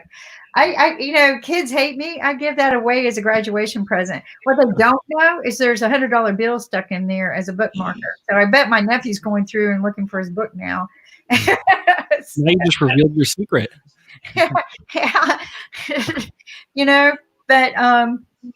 But seriously, these things, they will help your topics for your show. They will help you become funnier too. Experience makes you funny. It does. It seems like every interview of every millionaire and billionaire, which Nick and I have interviewed a lot of millionaires and billionaires, and every interview, as we get to that challenging point, this is something I noticed, that challenging point in their life, they start kind of laughing a little bit. They weren't laughing then, but they start laughing when they tell that story. And now when they're faced with a problem that was similar, it's, they just kind of laugh it off. So there's a lot of humor in other people's, experiences. And it wasn't funny when it was happening. But so try to, I support reading as much as possible, because that's knowledge. And that's one thing nobody can take from you.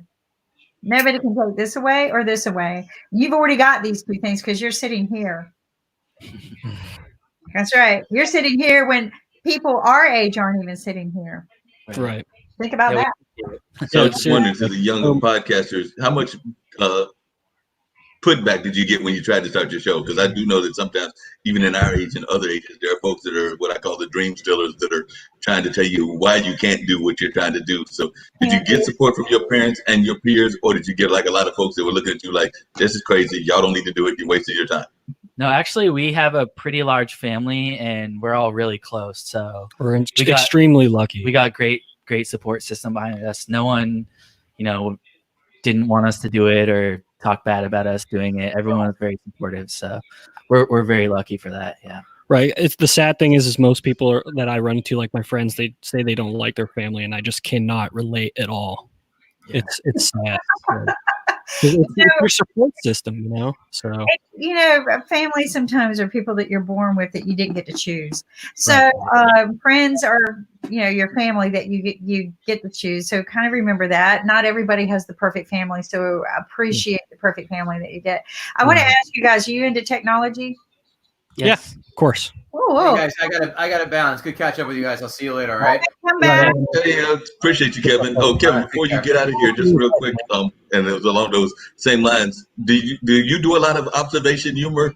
And would you suggest that they do observation humor? Because that's what Kim was saying. And I'm thinking comics are all about observation, life observation, if not personal observation. Yep. Yeah, I do some of that. Yep.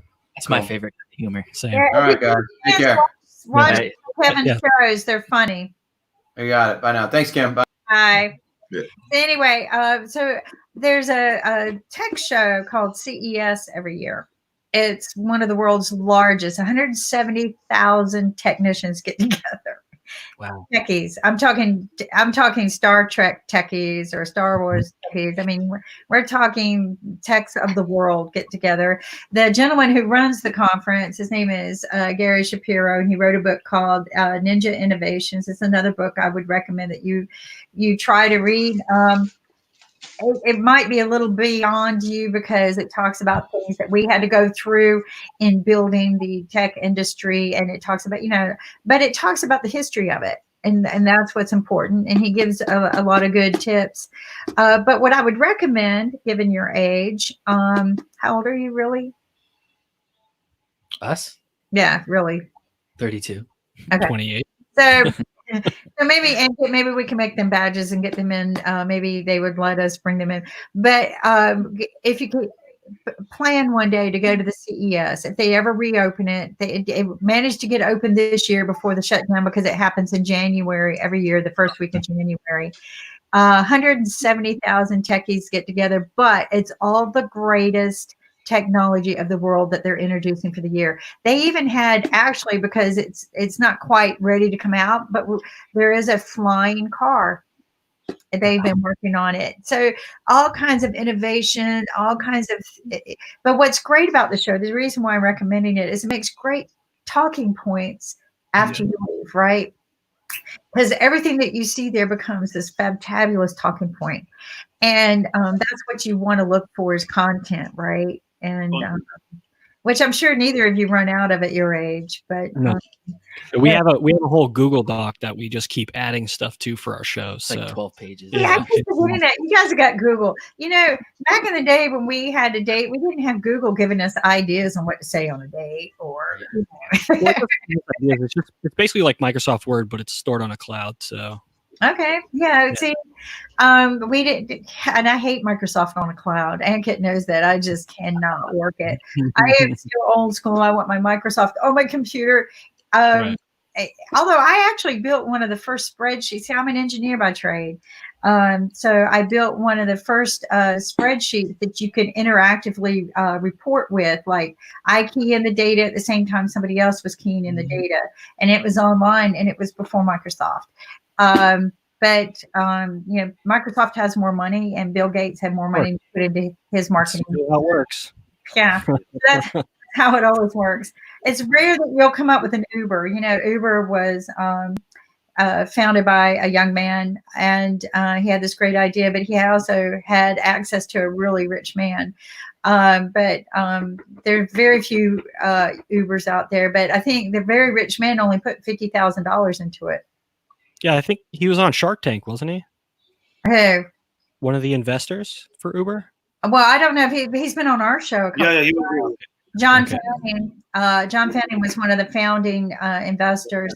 I don't think he's been on Shark Tank because he's only been on our show. He doesn't give. There is one more investor from Uber. He was on Shark Tank. Yeah. There are a lot of investors. One of them was on Shark Tank. One of the investors. Well, I do know that each of the investors put in $50,000. They each left 8 to 10 years. It took 10 years. Okay, guys, it was not overnight. 10 to 12 years later, they each got about $34 million for their $50,000 investment. Yeah, that's crazy. That's called sticking to it. All right. So persistence. That's what I tell everybody. It takes persistence. If you want to get into doing your own business and maybe making money, go watch some of our Money Master interviews. I'm not trying to promote it. These are the real people. Right, the real people who made millions and billions of dollars off of their businesses, and not just made them, but still make money. Right, so they didn't just make them and that was it. But they tell the story. It was not overnight. All right, never is. One, it was almost 20 years before he saw the return on his business, and now he's multi-billionaire. Alan Trefler, who is a software developer. And I didn't realize we ran over by 30 minutes. Wow. Thank you, Ankit, for giving me the signal. But think about this, software developer back in the day, like way, way back before all of the big software that you see with Microsoft and everything, this guy had a dream and he turned it into billions of dollars. Just billions and billions of dollars. Nobody even knows who he is. So these are A-list, I call them A-list corporate celebrities, and they're on our Money Masters channel on IBM.tv. They're great stories, but none of them were overnight. Nobody's overnight. Kim, I know we got to get ready to wrap up because I think that's what Anka was trying to say and everything, since you just implied that we had 30 minutes and gone over. But I did have a quick question for the guys. Can you give us that website one more time? And if it was like 10 years from now, where would y'all like to see your podcast 10 years from now? We can even make it 5 years from now, 5 to 10 years from now. Where would you like to see the podcast at? And also, if you could, give us the website. Sure. All right. So the website's buzzsprout.com /743366. And then you can check us out on Facebook, Instagram, Twitter, YouTube.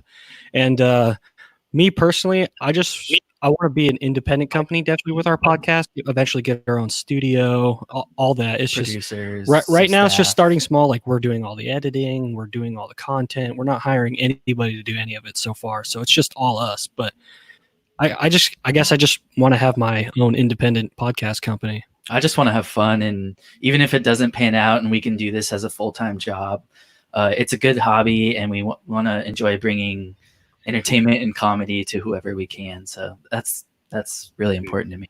Yeah. So I want to tell you guys, you're bootstrapping. That's what you call bootstrapping in the startup world. I actually have a book, Startup Masters 101. It's a small book, but it talks about starting up your own business and building it to monetization. And what you're doing is bootstrapping. So, but I hope you come back to our show. And yeah, anytime. Maybe, and keep this going. But Anka, do you have our ambassador? We have an ambassador for good social manners. Okay. I just conclude the show that common sense is not so common. If we use common sense, we can do a lot of things. And people are not using common sense to do small jobs or work, maybe on podcasts and on media as well. Yeah, common sense. Just use common sense. Right. Okay. And don't hesitate to read. coronavirus से कैसे बचेंगे? Hand होकर और ऐसे अपने खांसी जब आएगी तो ऐसे करेंगे अच्छू अच्छू और कोरोना वायरस को धन्यवाद हमारा म्यूजिक सुनने का.